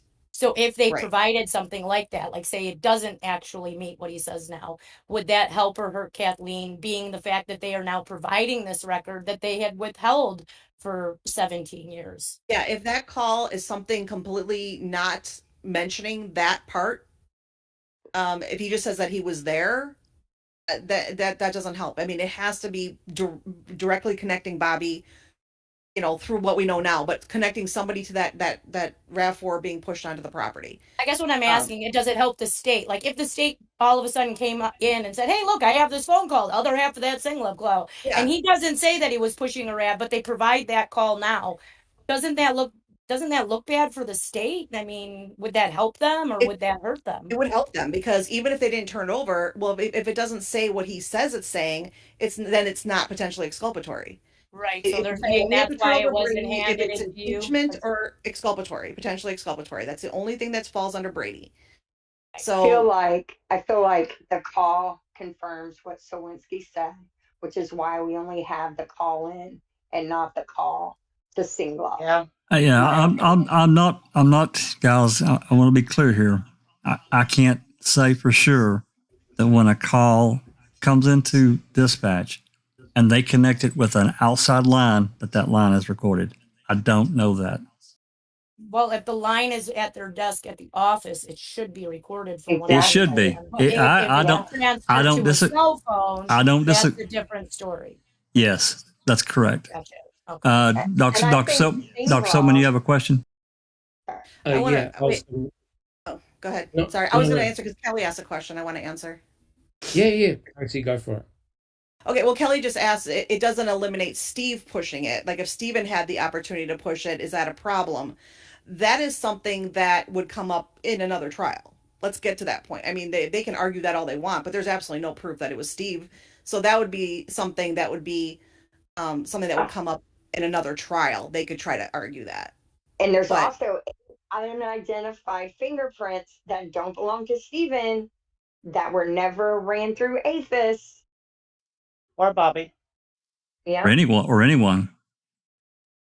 Right. They don't belong to Stephen or Brendan Dassey. Other than that, I don't think we know, right? Right. It's not so much that, who was pushing it. I mean, now we know Bobby pushing it matters, but obviously just the fact that somebody was pushing that car onto the property. And even if he didn't say that then who it was, if he's saying now that it was Bobby, he definitely knows the difference between Bobby and Steve, so that's another issue. I should have added that before I moved on. Okay. Sorry. Doc? And also, I think Singlob needs to be at this evidentiary hearing to say what the call was about. He would be. Oh yeah, he would definitely have to be called as absolutely. Doc? I mean, he could very easily say he doesn't remember, and there's nothing you can do about that, unfortunately. But Sure. he would absolutely be subpoenaed for that call. I was going to ask Tracy, what do you consider to be some of the strongest points of the Kathleen Zellner's filing, or do you believe that the state has effectively shut it down? That's tough. I do think the strongest part is probably the confirmation that he at least did call. I just don't know if it's strong enough. But I do think that's probably the strongest part because it does provide some corroboration. We had none before. We have some now. I think that's the strongest part. Obviously, I just found out that it wasn't Bobby, or we don't know for sure that it was Bobby doing those searches, because obviously I would have thought that was pretty strong based on what Kathleen had presented earlier, saying that nobody else could have done it. There's nobody else in the house. I would have thought that was very strong. I wasn't really even worried about the motive prong when I first read Kathleen's motion, because I didn't know about the other stuff. I'm really out of the loop with the case. Sorry, but That's okay. so that's not helpful. That's why I can talk about the legal stuff a little bit, but as far as the details of the case, I'm definitely out of the loop on that. And I don't even remember everything in the motion now, because when did she file it? That was August. Yeah. Yeah, because they asked for that extension. I've had to deal with a lot of crap since then, personal life stuff. So I can't say that it's been forefront in my mind. I read it, I had all my notes. I was going to do the video, and then I know that some of you that are in my group know that my father-in-law got very ill and he passed away, and so that's why I couldn't do the video. And then basically since that day, there's been a lot to deal with family-wise. So I really tried to do it. I wanted to do a video and really talk through the whole thing. But honestly, ever since that day, it has not even been in my mind until this was filed. And I was like, oh, that's right. I got to think about that again. So sorry. That's why. But I mean, I think I had a good reason. But there's so many details in this case. It's so complicated. It is such a complicated matter. And that's just from the filings. That's not even really kind of including all the complication of Brendan being involved. And that's something I want to ask you about here in a minute. But actually, let's just go ahead and do that now. Well, Lisa and Josh Call bringing Brendan into this argument. To me, that bothers me, because Brendan was not mentioned at Stephen's trial. So where did she bring it in? I think I remember his name mentioned, but I can't remember specifically what she said about Brendan. I was trying to find it, and it's not an OCR file, so I'm still looking for it, but I'll find it. Yeah, does that help that they bring in Brendan? Can she now bring in the differences between their trials and stuff? I mean, not really, because Brendan was brought up plenty of times in post-conviction. See, Ben, I don't recall that. Yeah, with other stuff with Brendan. It's on page 20. It's number 8. Convinced his younger brother. Let's talk about Bobby and everything that he did. That was this first section that she's talking about, everything that Bobby would have had to have done. Convinced his younger brother, Brendan, to go along with this plan and fabricate a confession implicating himself and Avery, or why Brendan would do so. That's one point she brought in. Can you just go up? Can you scroll up a little bit so I can see what's right before that? Because I'm still a little bit lost as to what they're talking about here. Bobby would have been too young and dumb to. She's saying that Bobby's this mastermind and she's got 8 points she outlines here of the various things he would have had to have done. Okay, that's what it is. Okay, that's why I wasn't clear what these points were. Okay. So she's saying that if Bobby was guilty, these are all the things that would have had to have happened for that to be true. Basically, the bones in the burn pit. Yeah. Okay. You mean the state still couldn't have convinced Brendan that, coerced Brendan? I mean, right. What is that? It's a coerced confession. Anything? Yeah, they would have just changed how they coerced it. Okay, I got it now. I understand what the context is now. I just wasn't sure what the numbered points were. I mean, Brendan has been brought up. I mean, before. I mean, with the computer, with the computer, and bringing up other things with Brendan has been brought up before. I mean, it doesn't really matter. That doesn't change anything. Okay. Does it allow Kathleen to then argue the ridiculousness of his 54 differing confessions and the fact that none of the evidence corroborates it? No, none of that is that is so stupid. This is why I could never be an attorney, because this makes zero sense to a logical thinker, right? Zero. Right. I mean, technically she could try. I mean, because they did open the door. You can bring it up, but I mean, but the confession and all that stuff is all very complicated in pretrial, motions. We're strictly talking about post conviction here, so it's not gonna change anything as far as what they're all gonna bring up and everything, because it's already been ruled on. It's already been ruled on that Brendan's confession was not coerced. That is a done deal. There's nothing anybody can do to change that. How can they bring Brendan into this at all when Brendan wasn't part of his trial at all? Brendan was not part of his trial. Well, technically they can, just like they can with anybody else. I mean, Blaine wasn't. Well, Blaine was. Like anybody, like Sowinski wasn't part of the original trial, and they're bringing him in now. You can bring in anybody that has something relevant to say, but they don't want to do that. Remember, Brendan's confession stands. It's good for Steve that Brendan was kept out of the trial. So you don't want Brendan to be brought in.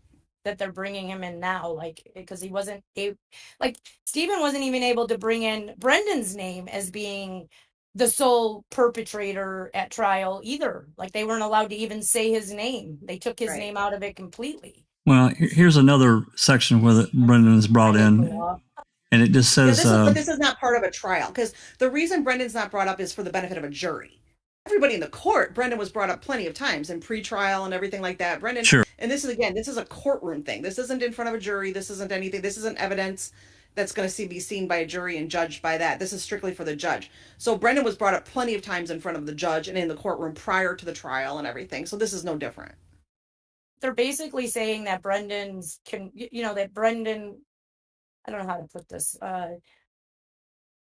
like, he admitted that Stephen was part of this. So because of his confession stands, because he mentioned Stephen as being the other perpetrator, that means it stands against Stephen at Stephen's appeals now. I think that's kind of bullshit. They never had to argue that in Stephen's trial. So I don't see, he's the sole perpetrator in his trial. Yeah, so I don't see how we can bring up him being a perpetrator, that Stephen coerced him to do this crime, because that was not part of Stephen's trial at all. And Kathleen can certainly argue that. Kathleen can certainly argue that, but I don't. That this isn't being offered for the truth of the matter. This is just being offered as an alternative, as anything different than anything that Kathleen is saying, as an alternative to what could have happened. That's all they're doing here. They're not offering this for the truth of anything. This is just saying, well, if you're going to say that, well, then we could say that this happened. They're just hypotheticals. Hypothetical. Yeah, that's exactly what I was going to say. And another thing that, and I'm sure you've probably heard this from here to Timbuktu, but another thing I really hate about the law, and I get it to a degree, is procedurally barred. And the reason that I really dislike it is because, let's just say, and I don't know what the rule is in Wisconsin. I think it's 12 months, maybe 18 months. Once an attorney learns the fact that she didn't previously know, she has X amount of time to submit it to the court. Is it a year? Or do you know? Sorry. Do you know? For which part? Sorry. If a lawyer, let's just say a lawyer, let's say Kathleen learned something today that she didn't know, it's unknown to her, she has X amount of time to file that with the court. I think it's a year. Not really. I mean, not really. There is no specific time frame when it comes to newly discovered evidence. That's one of those things that is kind of frustrating, because they don't what is considered newly discovered. Basically, she can investigate it for however long she wants, because some of this stuff, even she discovered a couple of years. I mean, it was a while before she filed that first post-conviction petition, and then she filed those amendments later on, and they were still allowed as part of the original petition. So there's really no definite time frame, but obviously you can't sit on it, but you do have time. You are given time to thoroughly investigate it. Okay, so maybe it's from the time that she files it, then the clock starts. So I'm confused too, Jax. Am I muted? So PLRA is what we're discussing. Like, there's so many PLRA time limits. Does that not apply in post-conviction? Is that only for the trial evidence? Is post-conviction different for newly acquired evidence? Yeah, post-conviction is different, because you can file a post-conviction petition anytime newly discovered evidence comes forward. It could be 50 years later. It doesn't matter, as long as it was not known to you, or could not have been known to you through utilizing due diligence. That's the biggest thing that people get confused by is that if it's something you should have discovered had you exercised due diligence, it can still be procedurally barred. Okay, and then what is this? And what is this? We always hear no successive petition.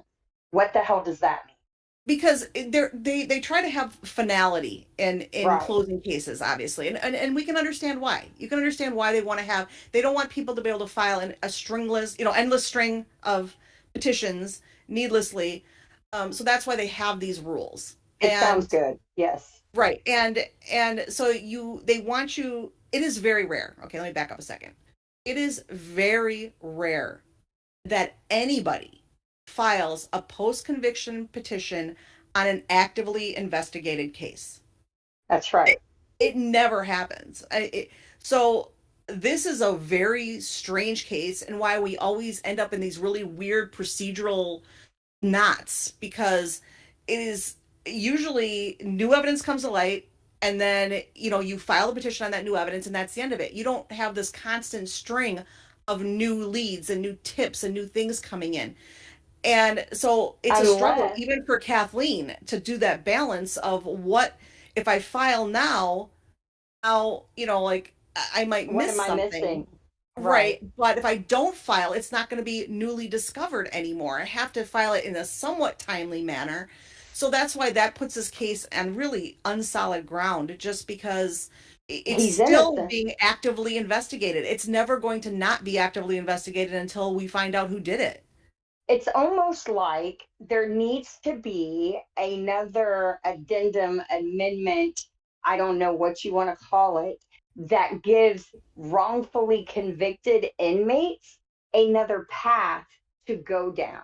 Because if you're rightfully convicted, the law is a good thing. But when you're wrongfully convicted, the law really is your enemy, because these self-righteous, small-minded, ignorant prosecutors will quote the law and on their deathbed to keep you wrongfully convicted. And there needs to be an avenue that gets you out of that circle and on the bypass to get freedom.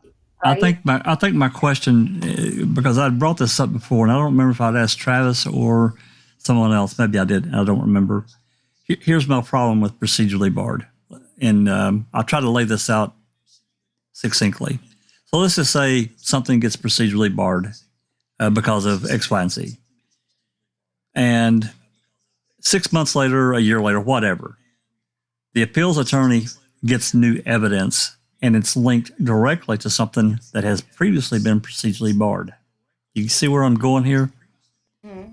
Can that attorney then say, look, I didn't know about this back then. Can I use it now? Only if there's a couple ways around it. I mean, first of all, if you can prove that there was no way you could have known about it until now, that's one way. And the other way is ineffective assistance of counsel is the other big way to get around some of these procedural barred issues. Gotcha. That's that you convict the post conviction attorney. So I'm just saying this. Don't anybody jump on me. But let's say Steve got frustrated and got rid of Kathleen. He has a case for illegal or ineffective assistance of post conviction counsel. He does. But like I say, don't get mad at me. I'm just speaking from a legal standpoint. You always have to leave your options open. That would be an avenue he could pursue, and that would get around some of that procedural bar stuff.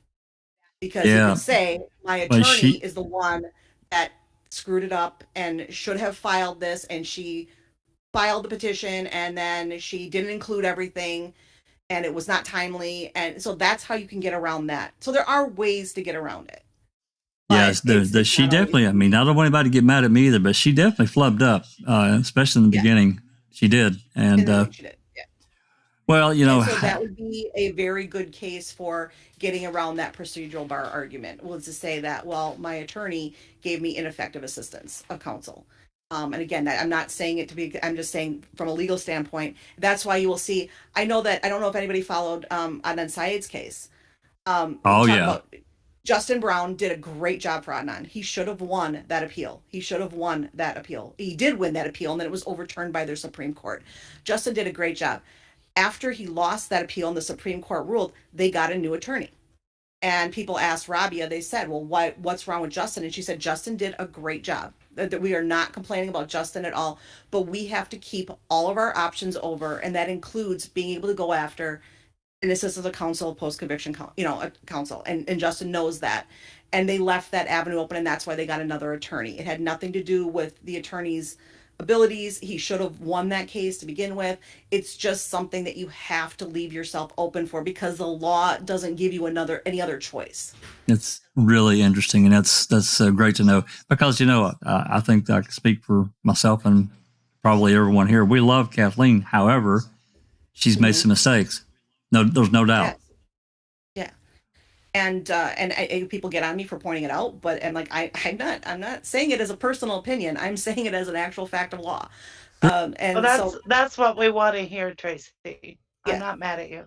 Absolutely. Yeah, no, most people do. Most people that are in my group, and most people say, I appreciate that you tell us the truth about it, and I try not to say I'm not bashing. If I was just bashing with absolutely no actual foundation or facts to back it up, that'd be different. But I don't actually ever say anything personally about Kathleen. I say, well, Jack, because I was ranting to you when this came out, her motion came out, how I was so angry that she filed under 80515. Absolutely. I was so salty about that. Tracy messaged me. She's like, what the heck's going on here? I was so angry at her for filing it in the interest of justice on 80515. Because I knew that it was wrong, and I knew why that's civil, it was right? wrong. That's civil, right? It's a civil statute, and under State versus Henley, it is spelled out that you cannot use that, and the fact that the circuit court does not have the inherent authority to overturn a case except for on direct appeal. That's it. And she knows this because she did that on the original petition. Yes. And the state told her then that it was not the proper statute. So the fact that she did it again really made me want to pull my hair out. Do we know why do we know why? Does anybody ever discovered the reason? My guess is she forgot that it was the wrong statute. I'm being honest. I think that she just didn't remember. She sees that 80515 is in the interest of justice and wanted to put that out there. And but boy, did that frustrate me to no end. I was so angry about it. And it's just because you even asked me, I think, was that going to hurt his chances? No, it really doesn't hurt his chances on the Brady or anything else. It's just handing the state a winning argument on something. And I hate to hand them anything on a silver platter. I hate seeing that. And at the end, they obviously added that, it just comes off as like you're giving them an opportunity to be smugly right, or smugly righteous. And I hate that. So I don't even want to give them that opportunity. So, but it's a mistake. That is absolutely a mistake. Now, that's not one that's going to cost Steve anything, but it is a legal error, and so when I see them, I point them out. That's it. I don't say anything personally or whatever. Obviously, Kathleen has gotten a lot of exonerations, but that doesn't mean she's infallible. Especially when it comes to Wisconsin law, she is not a Wisconsin lawyer. And honestly, her Wisconsin counsel should be helping her more, or at least guiding her more on things like that. That Wisconsin lawyer has to sign off on all those motions. That guy is not looking at these motions. I think he should know the law. If she's going to use him, he should know the law inside and out. Any Wisconsin post-conviction lawyer should have looked at the very beginning of it, where it said filing it under 97406 and 80515, and been like, wait a minute, that's wrong. You can't file that. So I don't understand that at all. Yeah, he's signing his name, but he's not actually doing what he's supposed to be doing. I did see a couple of flub ups that they made. Factually that we know. I can't find it. I'll scroll to it and find it eventually. But basically, Comfort has notated about Teresa's keys, plural, not singular, keys. Does that mean anything? No, because they've done that before, where there's little factual errors in there, and that can be addressed. That doesn't change the scope overall, of the entire thing. The overall, okay. They're irritating mistakes. They've done it before. They've made some doozy of mistakes before in some of their filings, where it's like, do they even know this case? You know, like Yeah. I remember there's been a few, I don't remember exactly what they were, but I do remember scratching my head a couple times at some of the motions they filed. And I'm like, do they even understand anything about this case? Do they know the facts at all? Because they No. flat out wrong with so many things, but it doesn't unfortunately change the core argument. Those are types of things. Facts can be argued in a hearing or in a trial. So yeah, she can point them out just to point them out and say, again, it's giving her a win on something where she can like, no, you're wrong about this. So that's why you don't want to make those kind of mistakes, but it's not going to hurt anything overall with their argument, unfortunately. Yeah, she also made the statement, and I can't find it. I've tried to highlight things as we were going, but I may have missed it. Yeah, here's one place that she said her RAV4 and her keys, but she also made the statement that really wasn't directly made at trial. It was that Avery took that 22 and shot Teresa in the head. She did say that. That was the overall of that statement. Right. I'll try to find it. And that wasn't, I mean, it was, implied at trial, but that was... It's even been argued since then that we never said she was shot in the head, right? I mean, wasn't that even argued at some point by them? Or was that just not with that bullet, basically? Yeah, correct. The argument was that Ida Mafil, they never stated that Ida Mafil struck her skull. Yeah. But it was strongly implied. Strongly implied. Yeah. The thing that bothers me a lot when it comes to these kind of motions and stuff like that, I mean, they say in this that it's irrelevant if Bobby or Blaine were looking at these images on these days and everything like that. And they said it's irrelevant on something else, or so what if this happened?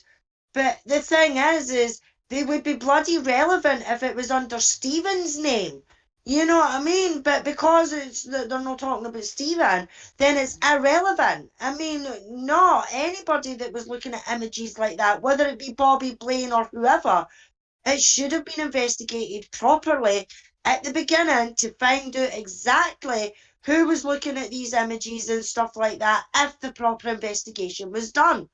And I mean, they would have known, how did Stephen get into the house to go into that computer to do these searches when it was password protected and everything like that? So he would have had to have known the password and everything like that. Do you see what I mean? They would have twisted it and used it if it was relevant to Stephen. But because Kathleen is pointing out that these images and that are relevant to somebody else who could have done this to Teresa, whether he did or not, it's the fact that she's doing that. They're saying, no, it's all right. That's irrelevant whether he was doing that.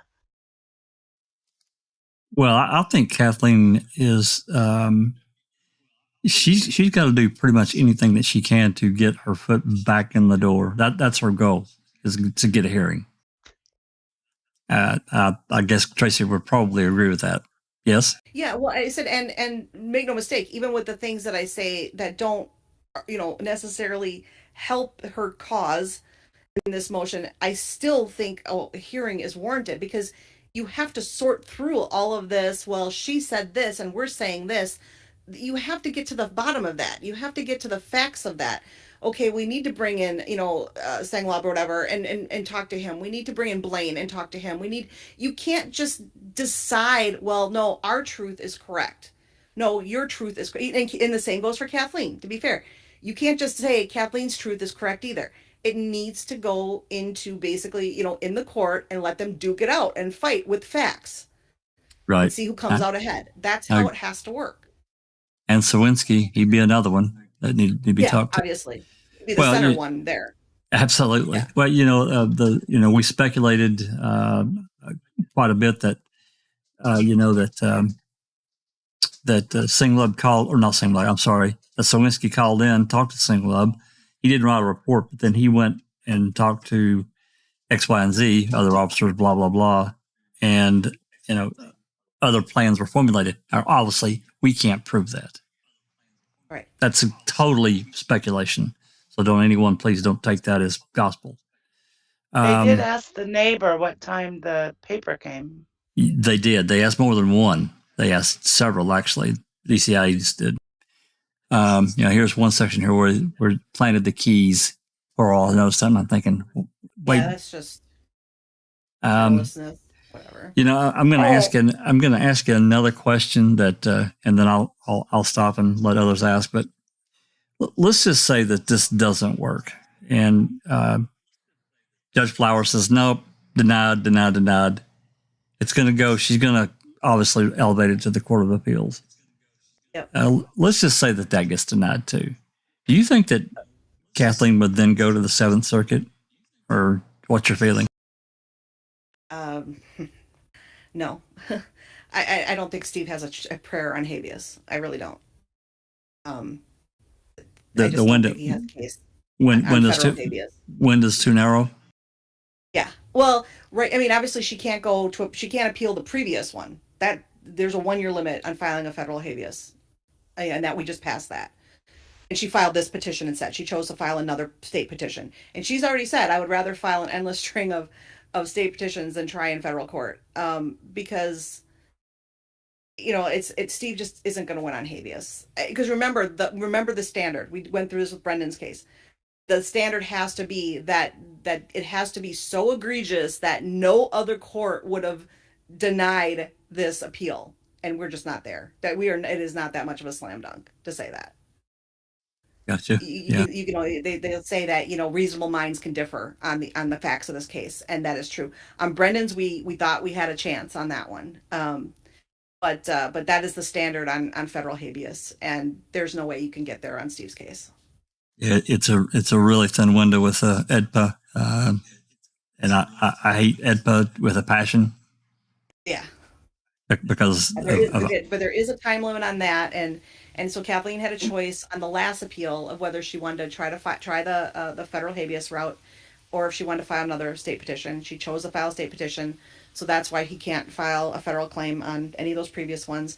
So if he files an appeal on this one and he loses, she has that option. But again, you would have to argue that it was so unreasonable for the Court of Appeals to deny him that no other court would have seen it the same way, and that you just can't get there on this evidence so far. What we know, I mean, we haven't had a hearing, we haven't had anything, but based on what we know right now, you can't get to that standard.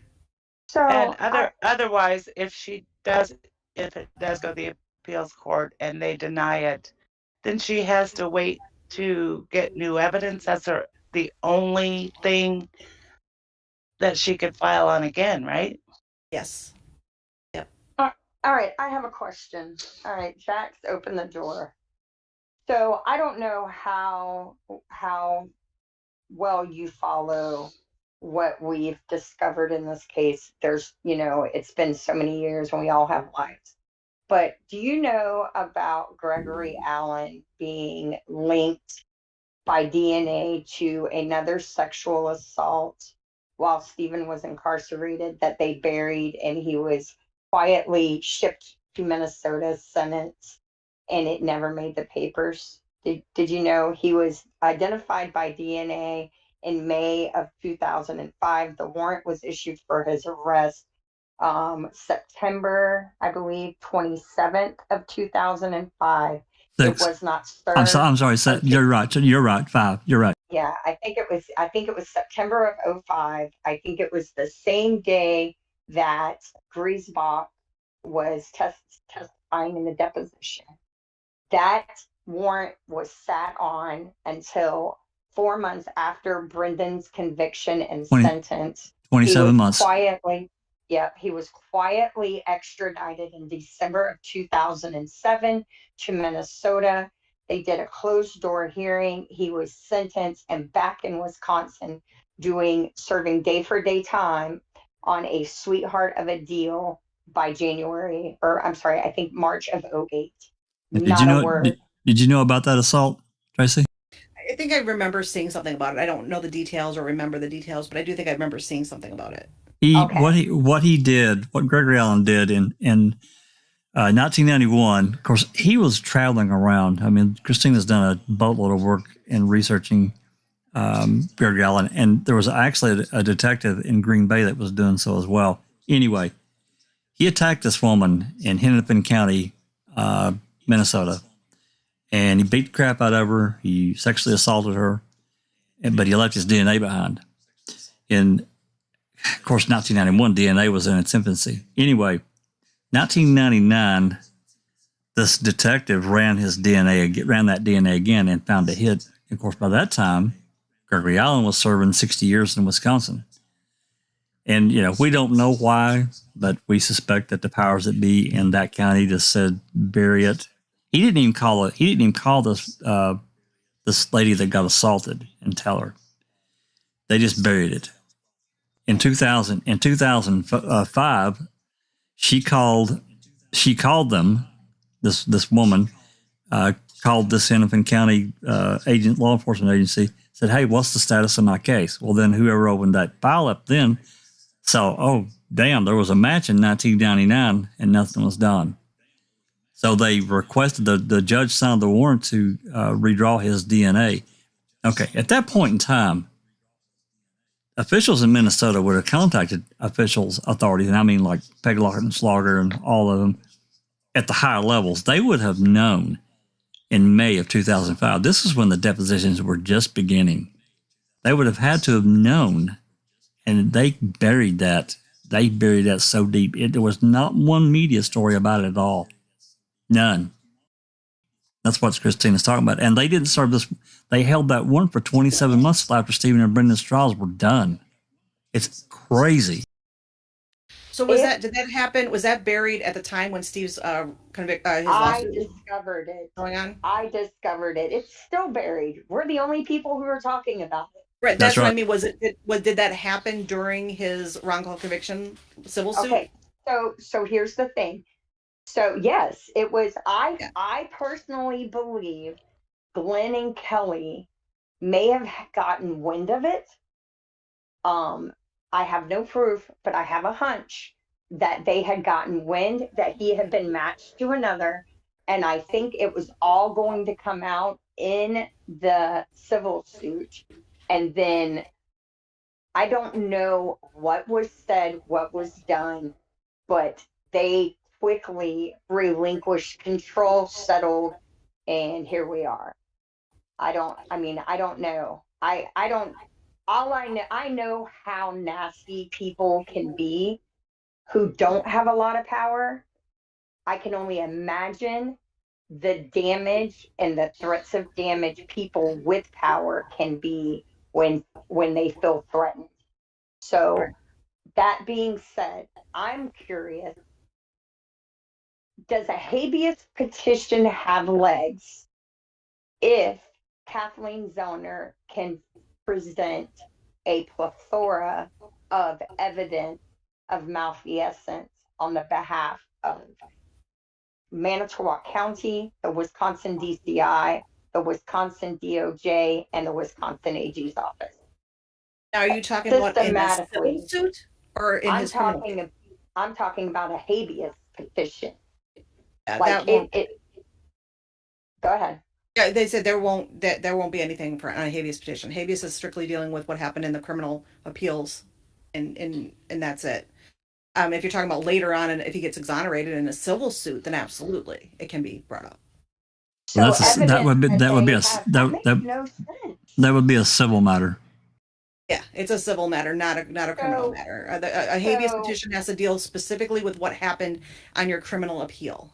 So evidence that they have for decades systematically oppressed and profited off of an innocent man, have lied, have corrupted and perverted the criminal justice system against him is not evidence that can be used to get him free.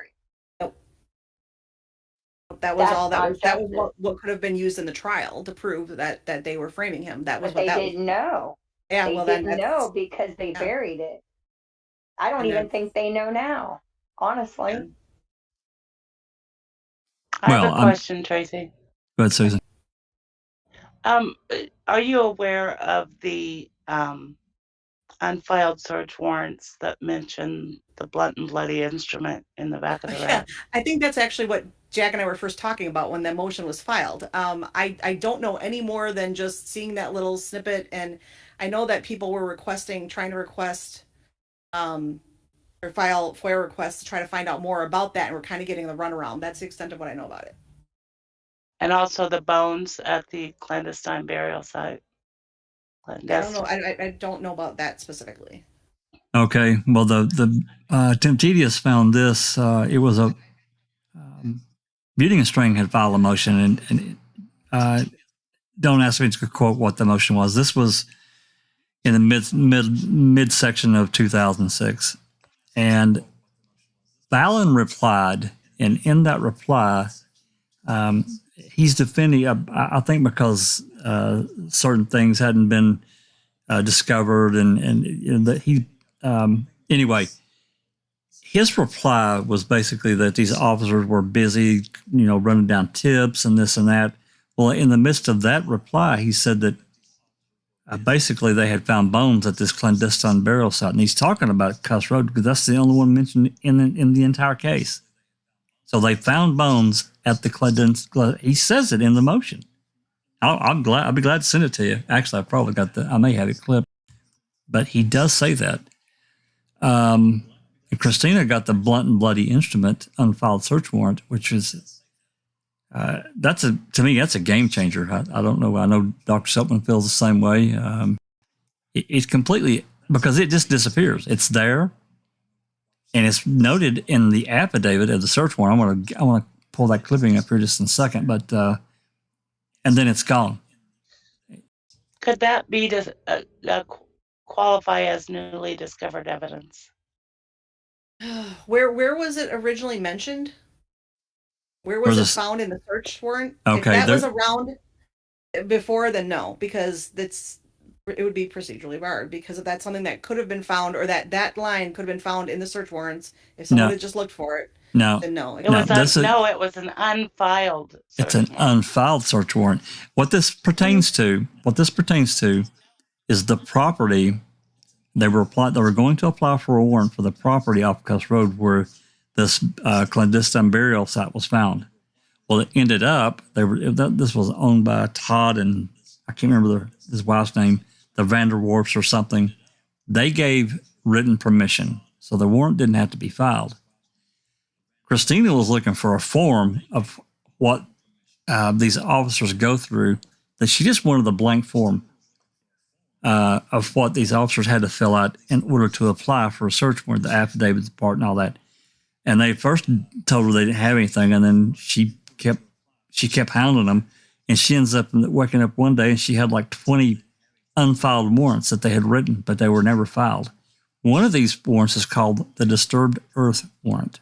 I'm going to link you, or actually I'm going to put it on the screen, part of this affidavit that was written by Uyghur. Give me just one. It is number. What's interesting as well is about 4 months after that, Uyghur retires, and the woman who sent it to me is no longer employed by Calumet.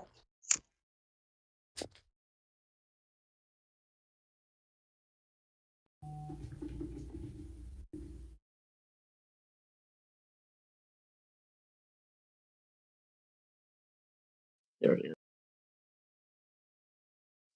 Okay, give me just 1 second.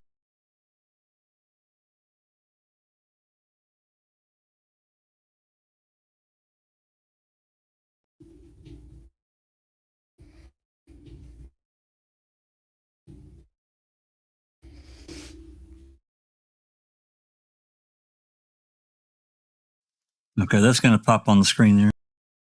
Okay. Okay, this is number 11 out of this unfiled Disturbed Earth search warrant.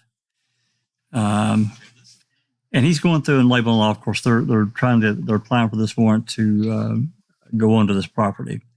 So there's a number of other things too. There's some more interesting things that are down below this, talking about the dogs. But this one says your affiant was also informed by investigator Tom Fassbender from the Wisconsin Department of Criminal Investigation that blood was found in the 1997 Toyota RAV4 belonging to Teresa Halbach and located within Avery Auto Salvage compound. Steve Harrington, I'll get more into this. Steve Harrington of the State Wisconsin Crime Lab in Madison stated that that technicians had located presumptive blood in the rear cargo portions of the vehicle and also in the front of the vehicle in the ignition area. Steve Harrington further indicated that technicians also located visible palm prints on the rear batch area. I'm sorry, it's supposed to say back of the Toyota RAV4. There was also hatch. Yeah. Okay. There was also a blunt instrument upon which blood was found located in the rear of the vehicle. This is part of the affidavit, so it's a sworn statement. You know, people, I've heard all kinds of stuff from the other side. Oh, this is just hearsay, blah, blah, blah. You know, I'm sorry. Nobody was just doodling and wrote this out, in my opinion. That's my opinion. No, that's not something that you just would randomly put in there for the heck of it.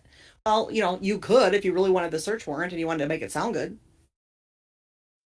Well, it's true. Could.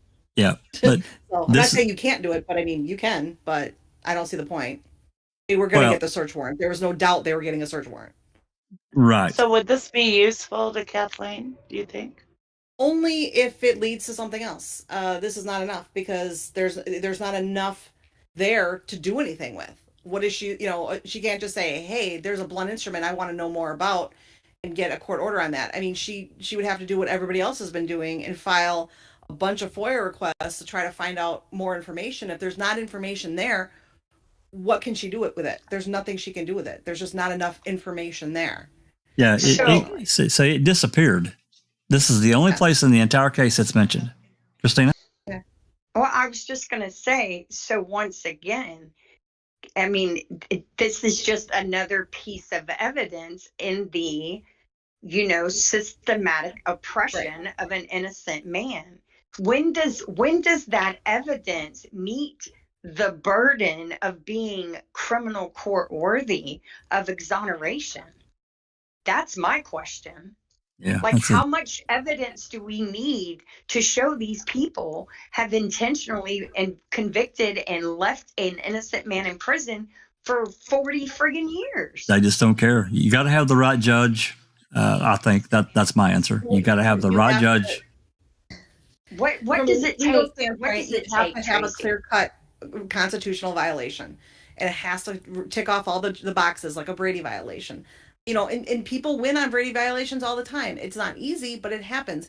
In Steve's case, it just seems like nothing has quite had, you know, like I said, the slam dunk. The biggest thing in Steve's case, and we do have to remember this, and this is, to me, the foundation of what's wrong. The biggest thing that's wrong with our justice system when it comes to post-conviction. Steve did what anybody else would do who had no options and was very desperate. He tried to advocate for himself on his own behalf by filing a pro se petition. And once he did that, it pretty much changed everything for him. He had no way of knowing that this documentary was going to come out, that millions of people were all of a sudden going to know about his case and care about his case, that one of the best post-conviction attorneys in the world was going to suddenly be interested in his case.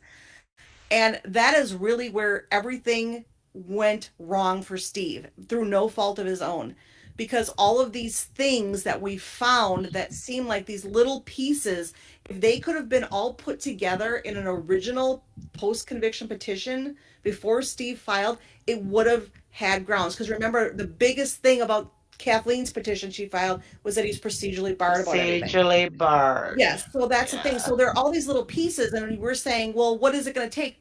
There was actually probably enough at one time, but because of the very frustrating fact that a pro se litigant who had no way of defending himself in a good way, I can't even think of the word I'm trying to think of. Yeah. But there's no way Steve could have ever represented himself in a good way, even if he did have a higher IQ, even if he did have more resources. There's no way Steve could have fought this case with how complex it is. Look at how far we are into this now. 6 years later, over 6 years later, and people are still finding new things. There's no way, and that's with a million eyes on it every day. There's no way Steve had a chance. So it's not like there hasn't been enough. It's that circumstances just totally went against, it's that the law is designed. It's that the law is designed to keep wrongfully convicted prisoners in prison. So if all of these little pieces had been found prior to Steve filing that pro se petition, and Kathleen had been able to present everything, and now I will argue that if she would have just amended that petition instead of dismissing it, that's why that was such a big error. That wasn't a tiny little error. That was a huge error. So I can understand the frustration when you say, how much will it take? And it's like, well, actually, there probably was enough. But because of some stupid rule, and that there's no allowance for somebody who is pro se or indigent or any of those things to be able to defend themselves in an intelligent, meaningful way, that's what the problem is. It's not so much that we're not finding the stuff, it's that it's just the procedures is not allowing it to be presented because of a stupid rule that really hurts people who are poor and not highly educated. Ignorant of the law. Yes, it is a huge problem in this country, and that's why you see this trend with a lot of people that are wrongfully convicted. They usually are, maybe have, or a lot of them have lower IQs. They do not have the money. They're poor. We know that they're perfect pickings for corrupt people to profit off of. Right, because they are considered to be nobody cares. Nobody cares about them. Nobody's going to fight this. Nobody's going to have the resources. And so, I mean, that didn't really answer your question, but it did. And when you say you have to look at it as a whole of where the problem really started, it's not that he's not allowed. It's that there hasn't been enough. Procedurally barred. What was that word Kathleen used in that motion that we all got happy about? There's something, I forget, somebody's got to remember it. Yeah, it was like a loop around the procedural bar. Estopal. How does that work against procedurally barred? She's going to regret getting on this call. Yeah, that's something completely different. Judicial estoppel is just basically when you're saying that, we want this to not, you just want this to stop. I mean, it really doesn't really, it's not going to factor into this at all. It's too complicated. I mean, I can't even come up with a good definition right now. Is that when you're saying that something is unfair, and so that's it. Yeah, I think you'd be better off looking up a definition better than I can explain it right now, because words are not easy for me. Words are really hard for me still. I'm doing much better than I was a couple years ago when I first got sick, but I still struggle with words and to explain things sometimes when I don't talk about it. I had to look up what a 97406 was. That's how bad my brain got with my illness. Yeah. So what I've got on the screen right now is this reply to muting a strength motion that Fallon wrote, and it's to suppress at least some or part of the search warrants from November 5th, 2006. So this is September of 2006. So they're trying to suppress some of the search warrants from November 5th, 2005. So number 5 here, it is unreasonable to expect that law enforcement officers complete their search within 1 or 2 days, given the fact that resources were strained and that every time something was discovered off-site, personnel were assigned to investigate. For example, S.A. Fassbender described finding a clandestine burial site located away from the Avery salvage yard. That's Cuss Road. Additionally, a discovery at Maribel's Cave Park of women's pants and lotion caused the reallocation of resources to that location. Additionally, a cell phone was found in a ditch, as well as some possible human bones elsewhere that were, these were in addition to the ones found at the clandestine burial site. So he says right there they found bones there, but there's no report at all. And I'm just amazed that this wasn't seized upon, but it wasn't. Yeah, they said it was a stump, peat moss, and So anyway, and unfortunately, everything with the bones is pretty much done. I mean, there's really nothing more she can do on that. She had the opportunity. That's frustrating. Once this appeal was done, because she couldn't do the testing on the bones because they said that, you know, it needed to happen, just like we were talking in the chat before when we were talking about the RAV4 and doing testing on the RAV4. You need to do the testing, and then those results can lead to filing a petition with newly discovered evidence based on those findings. So that's what the Court of Appeals told her when she first asked about the testing on the bones. They said it is not proper to do it within this appeal. You would have to start over with a new appeal, just like she did with the original testing she asked for before she filed her original motion. So the fact that she didn't do that, you know, that was something she could have done, just like she could have asked for testing of the RAV. She could have asked for testing of the bones. She could have done that and filed, you know, a new petition under, but that means that she basically was like, did not find that there was going to be merit in those arguments. She felt this was the stronger thing to do. So anything with the bones is out of bounds now. There's just nothing you can do about that. Done deal. Yep. Well, that's where a new attorney would come into play, right? Ineffective assistance counsel. If you have a new attorney, everything at least is back on board if you can file ineffective assistance of counsel, a post-conviction counsel. Right. And that's not going to happen in this case. It's not. I mean, Steve is never going to find another attorney. So no other attorney is going to want to take this case, and you know, he's not going to find better than Kathleen. So unfortunately, I think that that's limited to him. That might end up being his only option, though. I mean, if I'm being, honest, once there's no new evidence coming in, 5 years from now, if there's no new evidence has come in and everything, that would be, if I was to tell Steve, I'd be like, that is your option. If you want to get back into court, that is your only option. And it is. And that's just, it's sad, but that's true. Well, the case is so convoluted, really from the get-go. That's part of the problem. Because of the way Kratz handled the case, and it just is so convoluted, everything. Okay. Kathleen has stuck a ridiculous amount of money into this case, so to ever find another attorney who could put up that kind of money to defend this case, it would never happen. Her caliber and resources, no, it would be virtually impossible for. I don't think I think Steve has gotten frustrated enough that Steve thinks he can do this on his own again. I could see Steve doing that, but hopefully he never gets, or he gets talked out of that whenever he gets that in his head. I hope so. Yeah, no, he can't.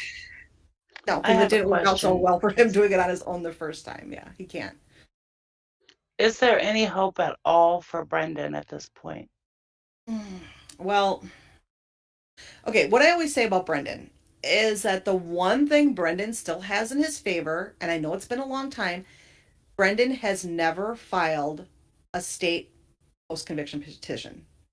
Right. He's never filed a 97406. Brendan is not procedurally barred from presenting any of this stuff. Why haven't they done that, do you think? Because of Steve's ongoing cases. There's really no reason to, unless they can find something that is specific to Brendan. So much of the stuff that Steve has filed, there's a lot that Brendan could also probably file too when it comes to the scientific testing and things like that.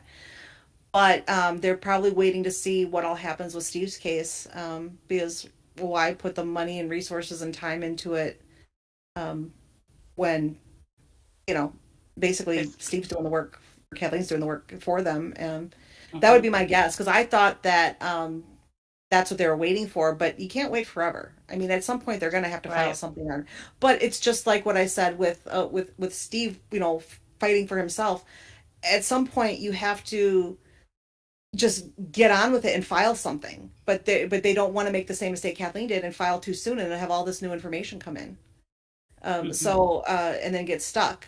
So he is not procedurally barred. He's only got one chance.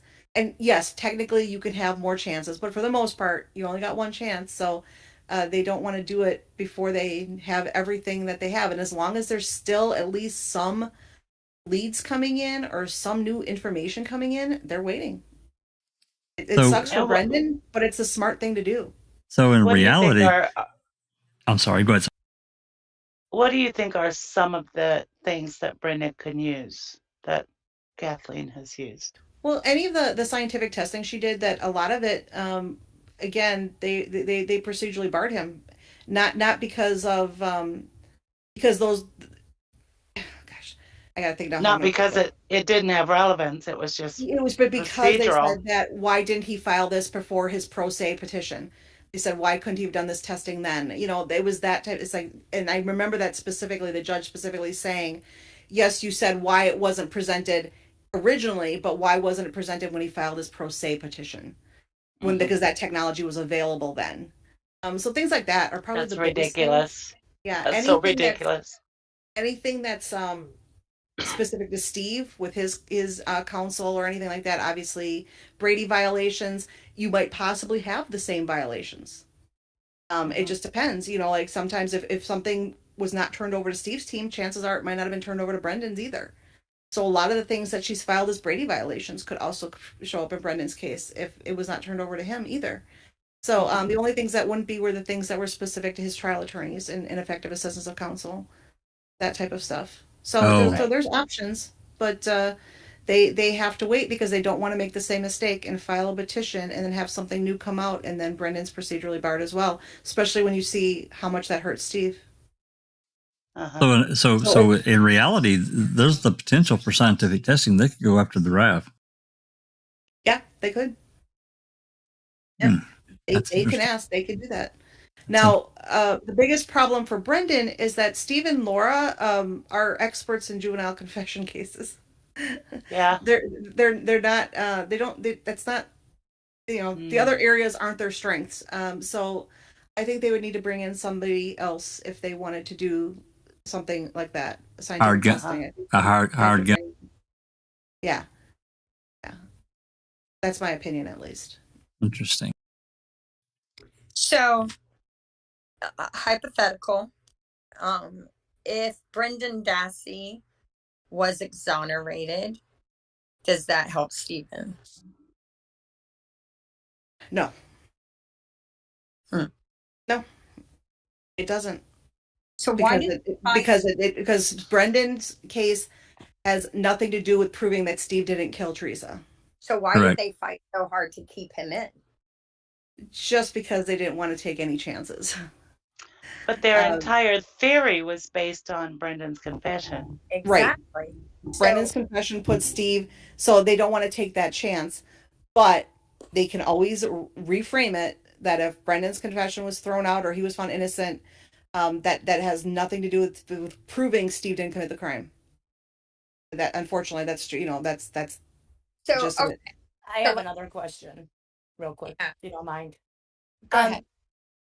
If they went after, like, if Brendan did file a 97406 and was able to test the RAV or the bones and was able to prove his innocence on whatever findings they found, would that then help Stephen? Steve would be procedurally barred. So, like, even if it was new testing?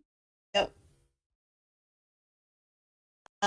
Okay, so even if the bones were proven not to be hers, he's procedurally barred from presenting any evidence of that sort. But even if it, like what I'm saying, it would be new evidence for them, right? Because it would be new testing of evidence. Wouldn't that still be it could be. You could try, but that would definitely be breaking new ground as far as procedural bar goes, because you definitely present it, but you would have to show why you didn't. Brendan's case has no bearing on Steve's procedural. Well, I think it's a test it because I was procedurally barred. Yes. But she could have. Because remember, she requested the testing of the RAV she requested it and it was agreed upon before the judge ruled, but they didn't actually complete it before the judge ruled. So that's why if she would have tried to test it prior to filing this petition, it would have been allowed because the agreement and it was agreed on, but it wasn't tested prior to the judge ruling or whatever. But since she didn't, then it's procedurally barred. You're basically waiving the right to do that now because she could have done it prior to filing this petition. Now she can't ask. And now she can't ask because she waived that right. Oh my God. So technically, if Brendan gets those findings, then technically they can say that, well, you had the opportunity to test it and you did not make that request and you're procedurally barred. Now, again, this would be something that could break new ground, and they could, it's an interesting case. The Supreme Court decides cases that, where it breaks new ground. So I can't say for sure that it wouldn't work, but it's definitely an argument the state can make, and it's a valid argument that he's procedurally break barred. ground, and then be like, people could then be like, I'm gonna bring my Avery to the table, right? Like they do with the Denny and the Brady's. That all happens because Avery can show that if in another case it's shown. But again, if you ever remember me, I brought up State versus Henley before. State versus Henley was a very interesting case. I talked about it a lot, and it is kind of like the benchmark case in Wisconsin for post-conviction procedures. But you're talking about a case where 3 people were arrested for the same crime. It was essentially a gang rape case. So 3 people were arrested. 3 went to trial. One of them was never convicted. He had a hung jury, I believe. I might not get all the details right, because it's been a while since I've talked about it. The other 2 were convicted. They went through all the post-conviction procedures. One of them actually finally got a habeas petition, and his case was turned over on federal habeas. The last person, Henley, he did not win on his habeas because his habeas petition was filed 1 week late. Oh my God. So even though the other guy was found to be basically innocent and exonerated, and the other guy wasn't even convicted because they found so much evidence that it was not them, and yet Henley had to still sit in prison because his paperwork wasn't filed on time. Wow. And that is so frustrating. Yeah, so that's a clear case of knowing that you just said that this guy is innocent, and I was with him. I was convicted with him. And luckily Henley did eventually get out of prison. And Jared Adams is the one who was originally exonerated on the habeas petition. Jared Adams is actually an attorney. He went to school and became an attorney to fight against wrongful convictions because of this case.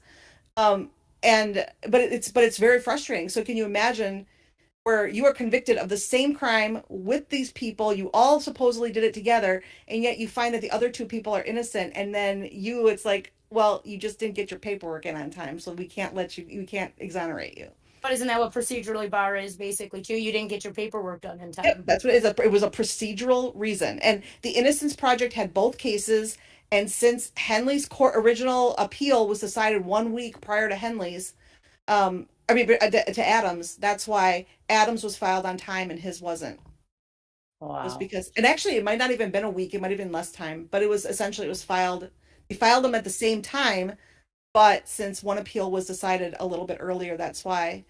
And it was a big case, and that's why the Supreme Court ruled on it, and then they took the time to explain all these different procedural issues when it comes to post-conviction petitions because of that being such a mess, because he tried to file an 80515 in the interest of justice, and that's when they were said, like, nope, can't use that, that's a civil statute. So that's where that one came in. So when you say like that's so unfair, well, it's not new. Tracy, I have a question. We need Avery's case to set a precedent is what we need. So I hope for that somewhere. I have a question from the live chat. You want to read that out there, Alan? Yep, sure, Jack. We've got a couple of new people that have joined us. It's Jennifer Gawley. Hi, Jennifer. And B Hillis 99. Welcome to both of yous. Can I ask a question? Not trolling, but do you guys think there is any chance Steve gets out of jail? Seems like a very, very low chance. It's a good question, and it's something we all have to face and have had to face for many years. And I mean, I dare say that I've been here as long as anyone else, since basically right after Ma'am aired. I always knew there was a chance that he would not get out. Anyway, Tracy or anyone want to tackle? I don't want to say what I think, but I always try to tell people that there's always hope. I honestly do not think that he will. That's fine. If you want me to be completely honest, I don't think he will. It's a high bar. It's a really high. Stacked too much against him, and I would love to be wrong. I'm hoping that if I put that out there, that it'll just happen so to prove me wrong. I hope so. Yeah, so because I would love to be wrong, but I just don't think he will. But I think you always have to have hope because you never know what can happen. What we got to do is we got to hope for something bigger that they want to keep hidden. So releasing Stephen will take the heat off of that, because that's how it normally happens.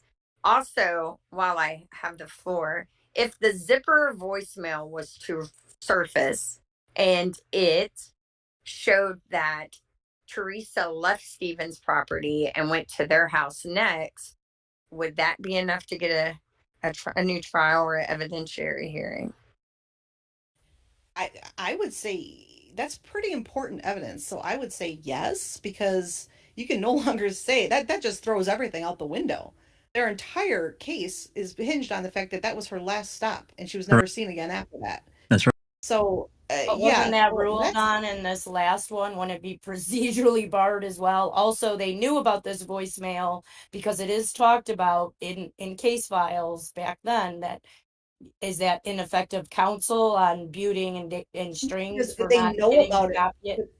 They don't have the actual tape. If we actually had the tape finally, that proved it, is totally different than them just saying, because that's different than what was said. So yeah, if you actually have the tape, that's newly discovered evidence. I'm still looking for it, guys. I'm still looking. So am I. I promise. So am I. B Hellas 99 says, I followed forever too. Seems like Brendan has the better shot. I know it's hard to speak on. Thanks for the response. You guys are doing great. Well, thanks very much for that, B Hellas 99. What all we try and do is put out the information in there to debunk the disinformation that's out there. And as you can see, we go by facts and documents and things like that. We do our research and we do it for you as well. So thank you very much for being in our chat tonight. Yeah, I think Jeff Jones has got, I'm sorry, Doc, just briefly, I think Jeff Jones has got a great point here that he thinks that the voicemail is in the zipper calls in a safe somewhere. That or somebody's sock drawer. Doc? Yeah. I have asked, I have been looking for the zipper voicemail because it was listed in discovery stuff with Kratz's stuff, the lawyer's stuff. So since nobody has a copy of it, I tried to ask the DA's office if maybe it was in the DA's file. However, the DA at Calumet told me that I had to ask the Manitowoc the Manitowoc's DA's office because technically it was their case, so all those files would go back to them. So I asked for that from the DA at Manitowoc. Her name was LeBray, and she told me that she would forward it to the special prosecutor's office that would have that case file, which I assume would then go to Lisa Kumpfer's, probably the one with the file now, right? Because she's the one on the case now. So I haven't heard anything back from them. I haven't gotten anybody's email addresses, but maybe I can poke the LeBray lady and ask her if she can give me an address so I can ask for an update, because I haven't heard anything in months actually. Because that's what I think it is. I think the DA has a copy of it in his file and he's the only one with a copy of it, because that was Ken Kratz, in my opinion, who would have done that. Doc? Yeah, I just wanted to say a couple of things. We mustn't forget what Stephen was actually going through with the depositions, right? And how we all know, because we've done it, how it was a clear case, an absolutely crystal clear case of how the sheriff, Vogel, and others had set Stephen up. And yet look at all the legal block holes the state was using in that situation. And this, in effect, is reflected now what we see with Stephen and Kathleen Zellner. The bar has been set extremely high. Anytime Kathleen Zellner wanted to test forensic evidence, she's been procedurally barred. in addition, a lot of the forensic evidence has been given away, including the bones. So I don't see really anything. Something major has to change for Stephen to get released. And I do agree with what people have said in chat. I think Brendan Dassey has a much better chance of being released from prison, but he's really got one chance to get it correct.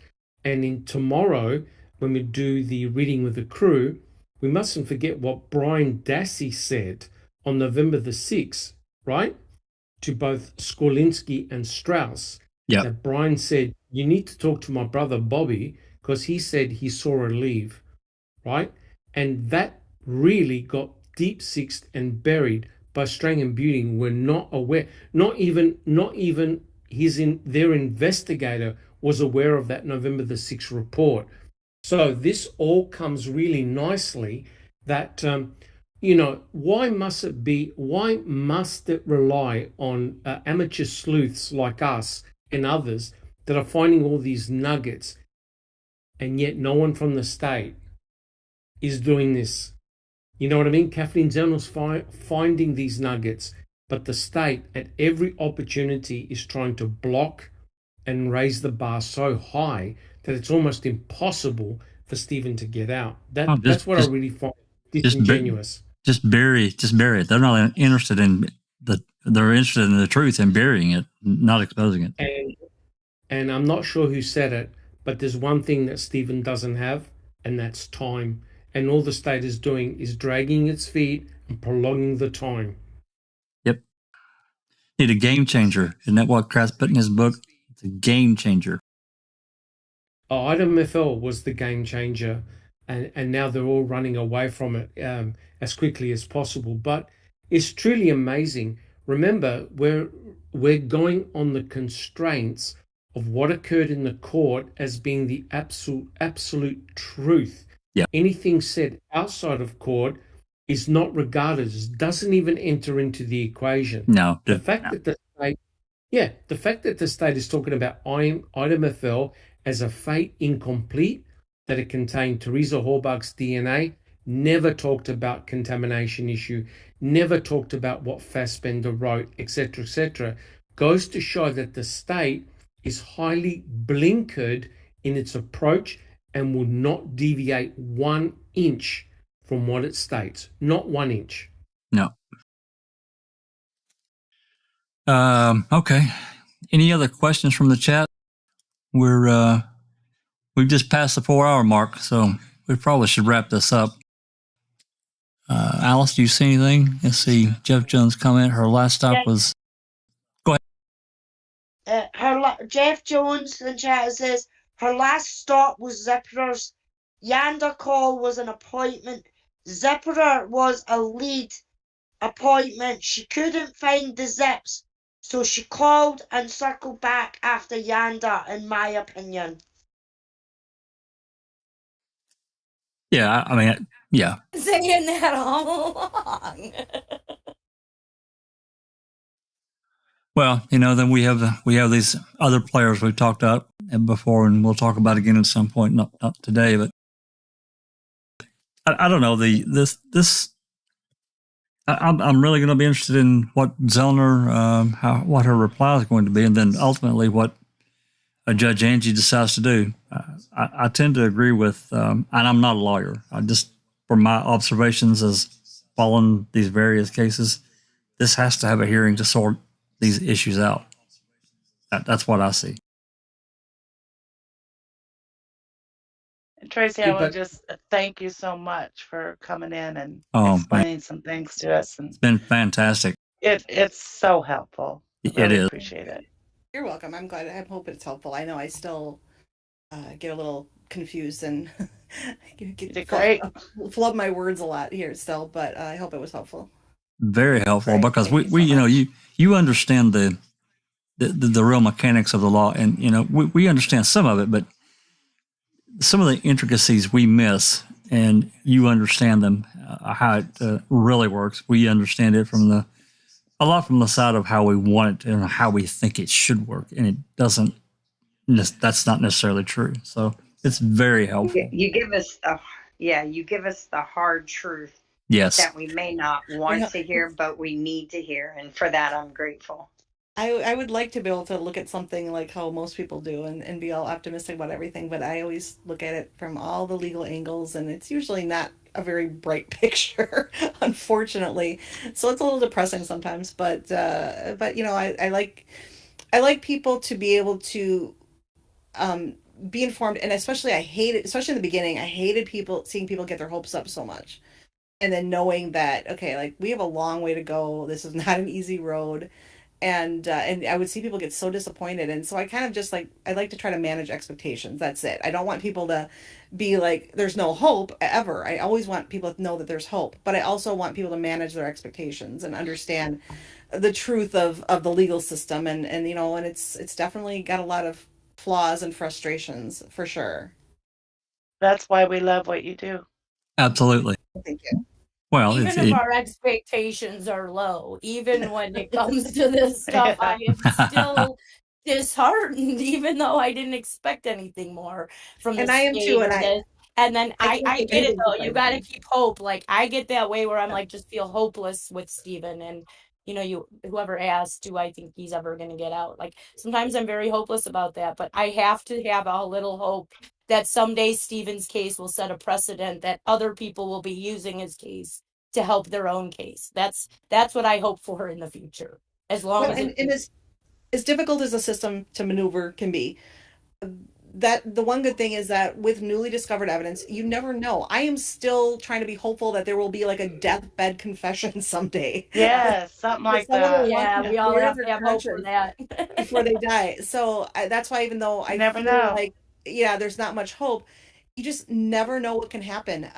You know, any day something can drop, you know, in Casey's lap that can blow the whole thing wide open. We just never know.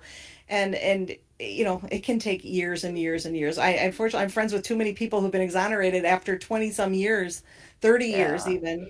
And we don't want it to take that long, but you know, if they would have given up hope, they wouldn't have been out. You know, they never get out. So we know that even 10 years from now, you know, it could happen. It sucks, but at least, you know, I don't think you can ever give up hope. Yeah, what you think it sucks for us. What about being them? Yeah. Right? So if nothing else, let's have a hope for the simple fact that they maintain hope while I've sitting always been behind bars. amazed, especially with Brendan. I've always been amazed at how Brendan takes everything better than we do. There is nothing that happens that Brendan does not take better than we do. He's got that positive outlook, doesn't he? He does. And I mean, it broke my heart. I'll never forget, we were at the rally, and I had just woken up, so I was still groggy, and Brendan was on the phone, and Carla handed me the phone, and it's like, Brendan wants to talk to you. And I was like, okay, what's up? And he's like, he was still under the impression, this was when it was in the Supreme Court, and it was just a filing. It was when the Supreme Court was having their meeting to discuss the petition, and for some reason someone had told Brendan that he could be getting out that day. Oh my God.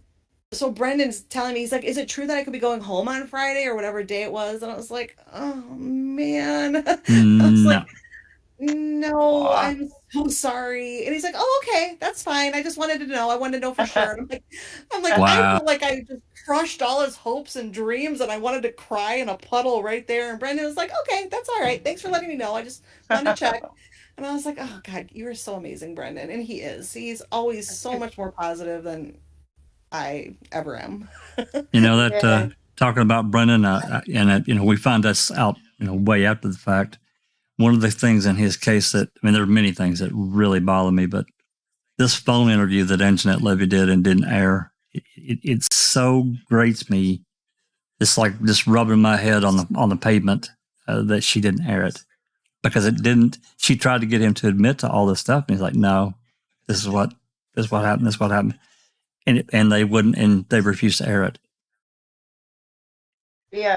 Have you heard it? Have you? I'm sorry. No, I haven't heard it. Oh, I'll send it to you. Okay. Yeah, just going back to what Jinx was saying there about having hope about Stephen's case making like a precedent and things like that. It's fucking Wisconsin you're talking about. The people use Brendan's false confession as a not what to do when you're investigating, when you're questioning juveniles and everything, and they still don't learn. The one's still sitting behind fucking bars. You know what I mean? So, yeah, I know we've always got to have hope, but sometimes there seems like no hope when it comes to this case because the state just lie and lie and lie through their teeth. Well, you know, 200 years of corruption is too long, so we have to have hope that, you know, one day it will bite them in the ass. And so I'm counting on 201 years. Next year's the year, damn it, okay. Well, there's another interview, Tracy, that I actually FOIA'd back in the end of August. I actually FOIA'd a bunch of things in this one open records request I wrote. And they, this is one that's on a cassette, and they said, well, we're going to have to send that out for conversion along with another thing that I got. I'm like, fine, you know, I've been through this before with them. Well, then a lot of rigmarole. Now, this is the end of August.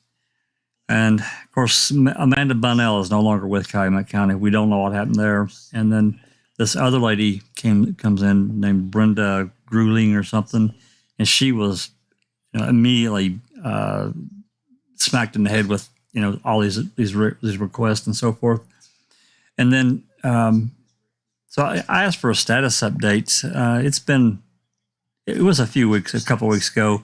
Well, then, one of the things that I'd asked for was this Remaker walkthrough of Avery's trailer and outside that we just got. That had to be converted. But I got a letter from Wiegert. He didn't email it. It was just a letter that said that the first said that that the crime lab is not converting cassettes to digital at this point in time. And then he went on to quote the standard reply about the balancing test, and then then he said this criminal investigation in court, blah blah blah, talking about this interview with Brendan. I'm thinking to myself, wait, there's an investigation with Brendan? There's something in court with Brendan? That's how I replied. But he tried to use that to say you can't, and then he denied my request after they had already approved it. So it's stuff like, it's really frustrating to get some of these things, and they do it, you know, on purpose. And as a records custodian, I mean, unless I hire a lawyer, there is absolutely nothing I can do. Nothing. It absolutely destroys and defeats the intent of the open records request law in in this case, Wisconsin. You can certainly be a thorn in their side. Well, I am. That's what I am. Yeah, I have to be very careful. My daughter works for the state of Wisconsin, so I have to be very careful about anything I do or say, or because I do not want to make her life more difficult. Sure.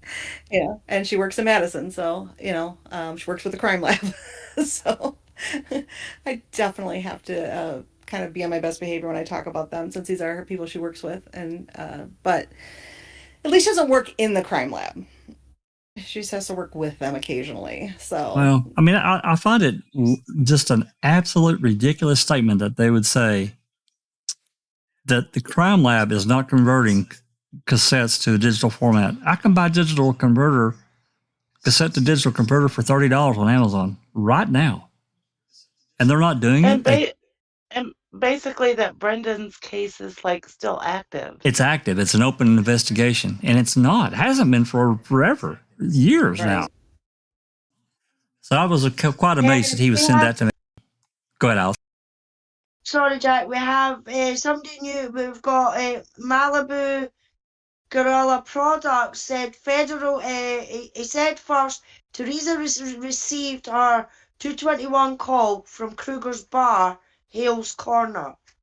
And then they go on to say Federal Rule 60B4, void judgment means Stephen and Brendan have never been convicted. And then he says Teresa's RAV4 -6P3 Avery Salvage Yard RAV4 K95 Wisconsin Crime Lab RAV4 bin number 3044 760 paint and trim code as a mathematical equation is fraud upon the court. Federal Rule 60B3, fraud upon the court. Interesting.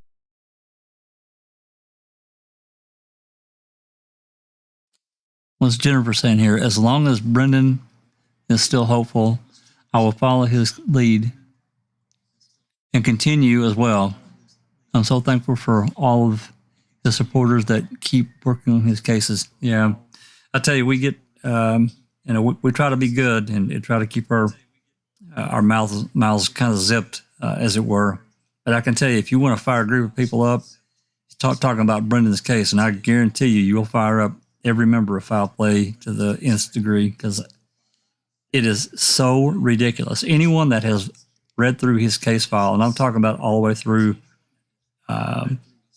his trial, the pre-trial stuff, all the stuff that Kaczynski and O'Kelly did to him, and Fox just sits up there like a big nub, and it doesn't, he doesn't do the right thing.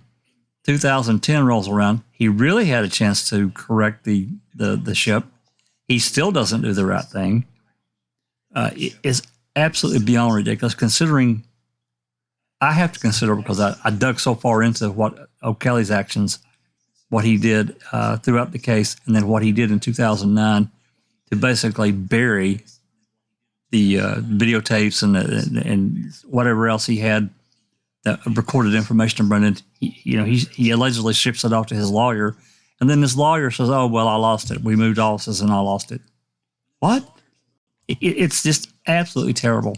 And this kid he's had his youth taken from him. He's still trapped in a cell. I've got children his age, and it really fires me up. I tell you, all of us.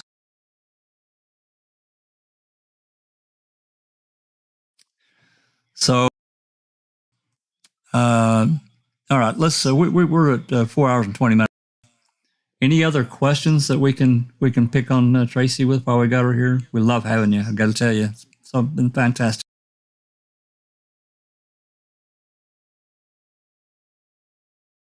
I have one. Okay. Okay, so this Sowinski call is only partial call. There's another call that's on this tape that was recently released, which is a woman calling with a tip specifically to Avery's case. Then I found a report that was written on a separate case number where they pick up these 2 pillows from this woman's property. Her dogs had found them on her property, and they suspect there's blood on them. Yet they just put it in a different case file, never tested. They're at the Manitowoc Sheriff's Department under a case file that's not Avery's.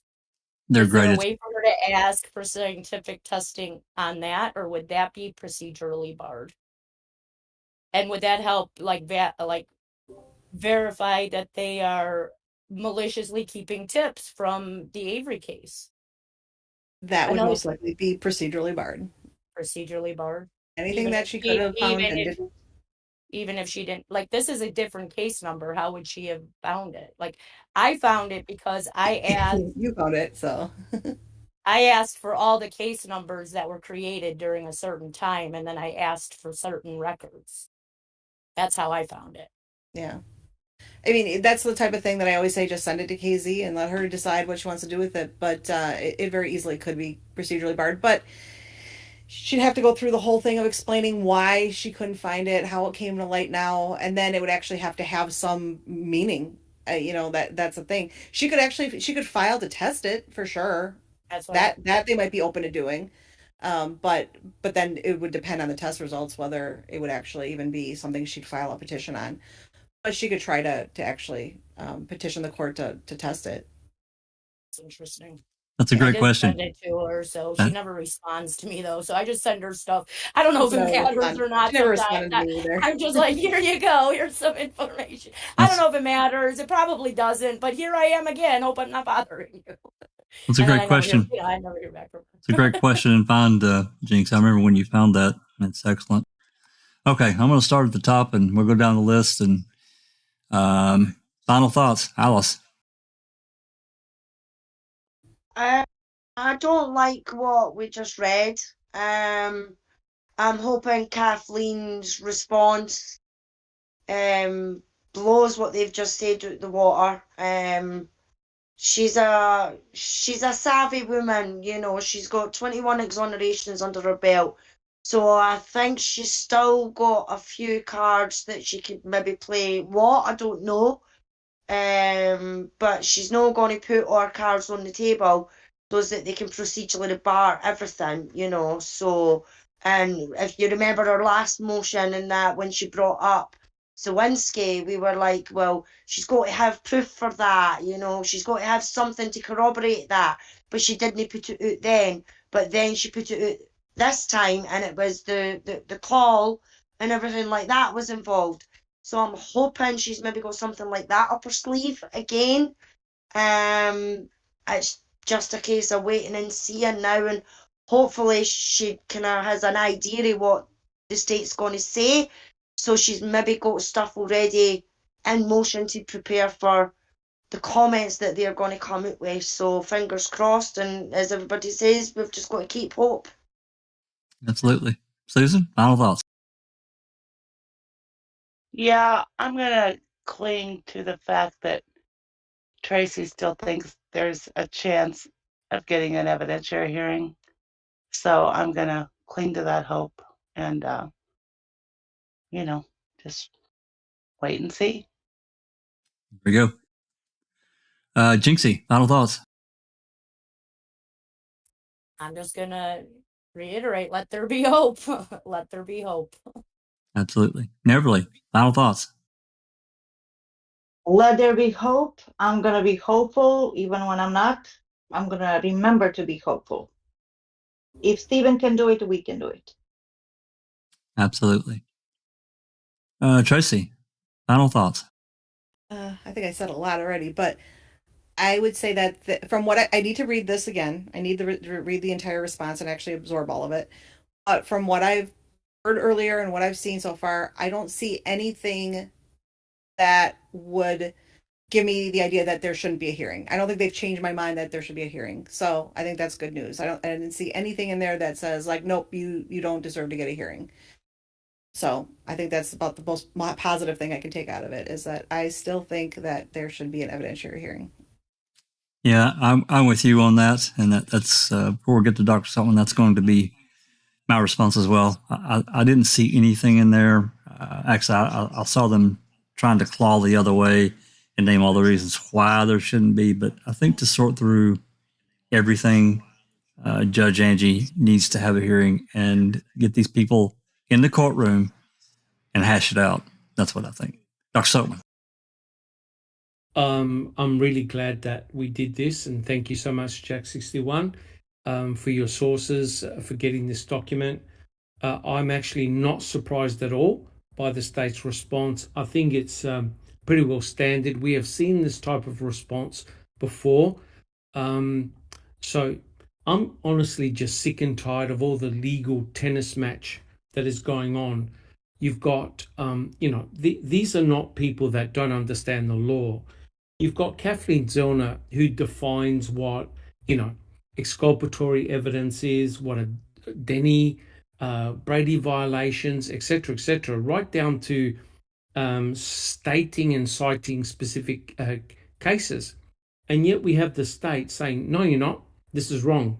What you're stating is all incorrect. It's not a Brady violation.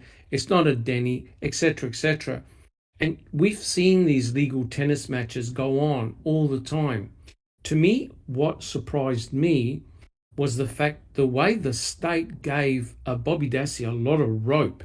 So no matter whether Bobby Dassey actually was pushing the RAV down Avery Road in the middle of the night or the early hours of the morning, it didn't matter.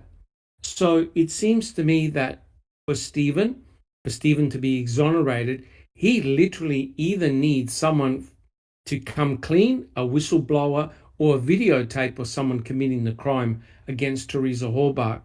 I was not surprised the way the state absolutely demolished the porn searches. The mere factor that we've discussed this many times, but it's truly remarkable the lengths that the state has gone to shut down Kathleen Zellner. They certainly do not want this case open. They do not want Zellner in front of a judge, because if she does, then a lot of these legal arguments can be panned out. The state does not want this to occur. So, I'm really impressed that we're not giving up hope, and I'm really happy that we're discovering all these shenanigans, and hopefully there'll be a breakthrough. Thank you. Hey, thanks so much, Dr. Silkman. Well, just one more quick question, I think, for Tracy, Jack. Okay. And Yep. it's from Maz in chat. She says, if Kathleen gets an evidentiary hearing, does that mean she could get access to test the RAV? No, that's a totally separate issue that would have had to have been addressed prior to filing this petition. So the only thing that can be an evidentiary hearing is address issues that were brought up in this petition. Okay, thanks for that, Tracy. I do have one more question for Tracy, and I apologize. I meant to ask this earlier, and I'm doubting you've kept up with it. If you haven't, just say so, and we can talk about it at a different time. But have you kept up with the Colburn v. Netflix stuff at all? Not really. I think I've seen a few tweets here and there, people mentioning things, but not really. No, I haven't kept up with it. Yeah, we're neck deep into the Colburn v. Netflix, especially after it really got interesting late last year, mainly this year with the third party. There's just so much stuff that has went on behind the scenes and to the side in relation to the Colburn's claims. You know, he claimed that making a murderer wrecked his marriage. Well, come to find out, he had an affair. And that I did see. I did see. I don't know if it was a tweet or what, but I did see that. I'll sum it up for you in 3 words. Oh my God. He's gonna lose. Where is that case at right now? Is it? It is. Netflix has filed for summary judgment, and so has Chrome Media, and that's basically all the ones. They're the defendants.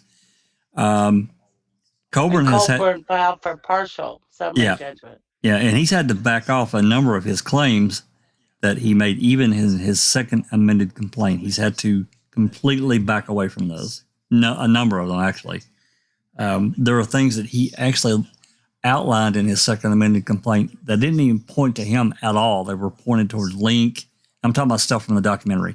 They're pointed towards Link and other people. Colburn wasn't even part of it, yet he claimed it in his second amended complaint. That stuff it's just crazy. You've heard, of course, of.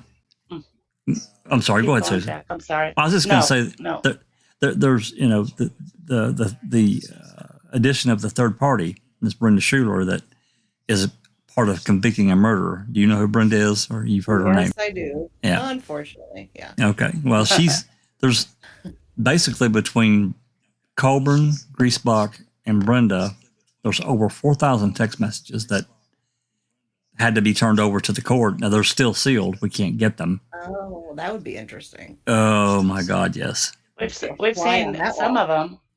We've seen a few of them. We have seen a few, but I'd really like to see them all.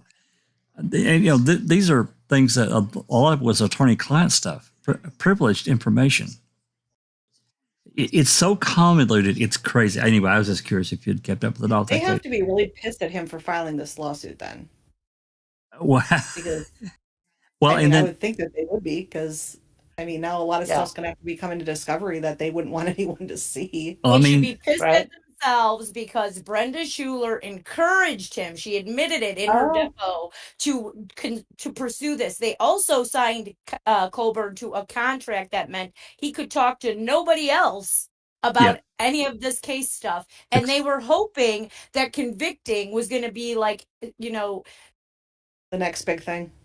The suing of them when Netflix would be part of their show. That's what I think. That they could film it all. Yeah.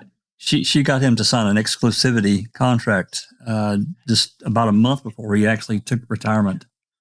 It's crazy. And also, to add to that, Griesbach, of course, was his lawyer at the time. He encouraged him to not talk to any other reporters or any, when he could have actually, it would have probably done his case some good if he could have actually went out and talked to these various people in the. He had a lot of inquiries. Yeah. Yeah, absolutely. Anyway, go ahead with your.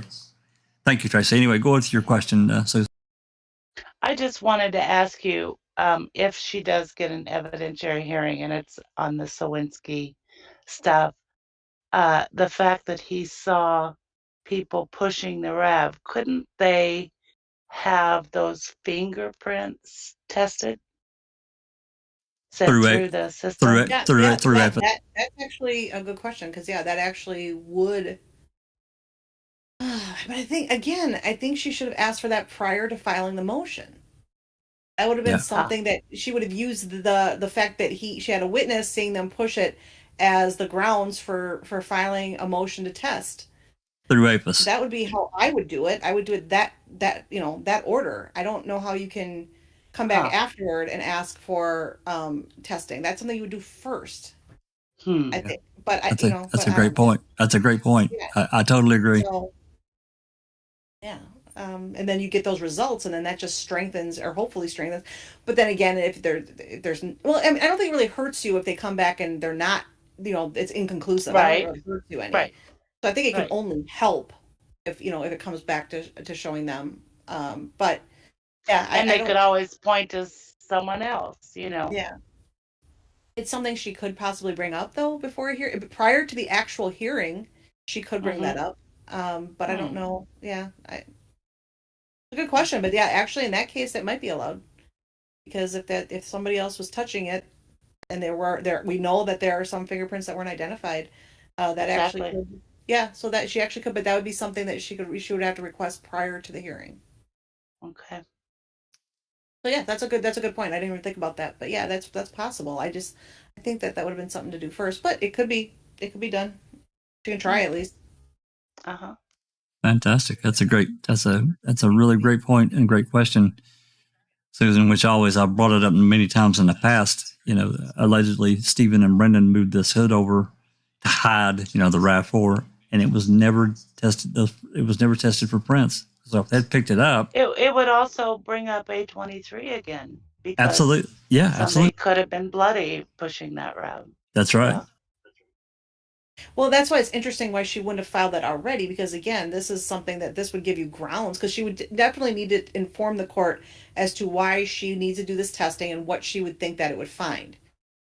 So that's why I'm kind of surprised that she wouldn't do it ahead of time, so that she would have that in her pocket, because basically you want to file that as part of your reasoning for why you think he deserves to get a hearing and possibly get his conviction overturned.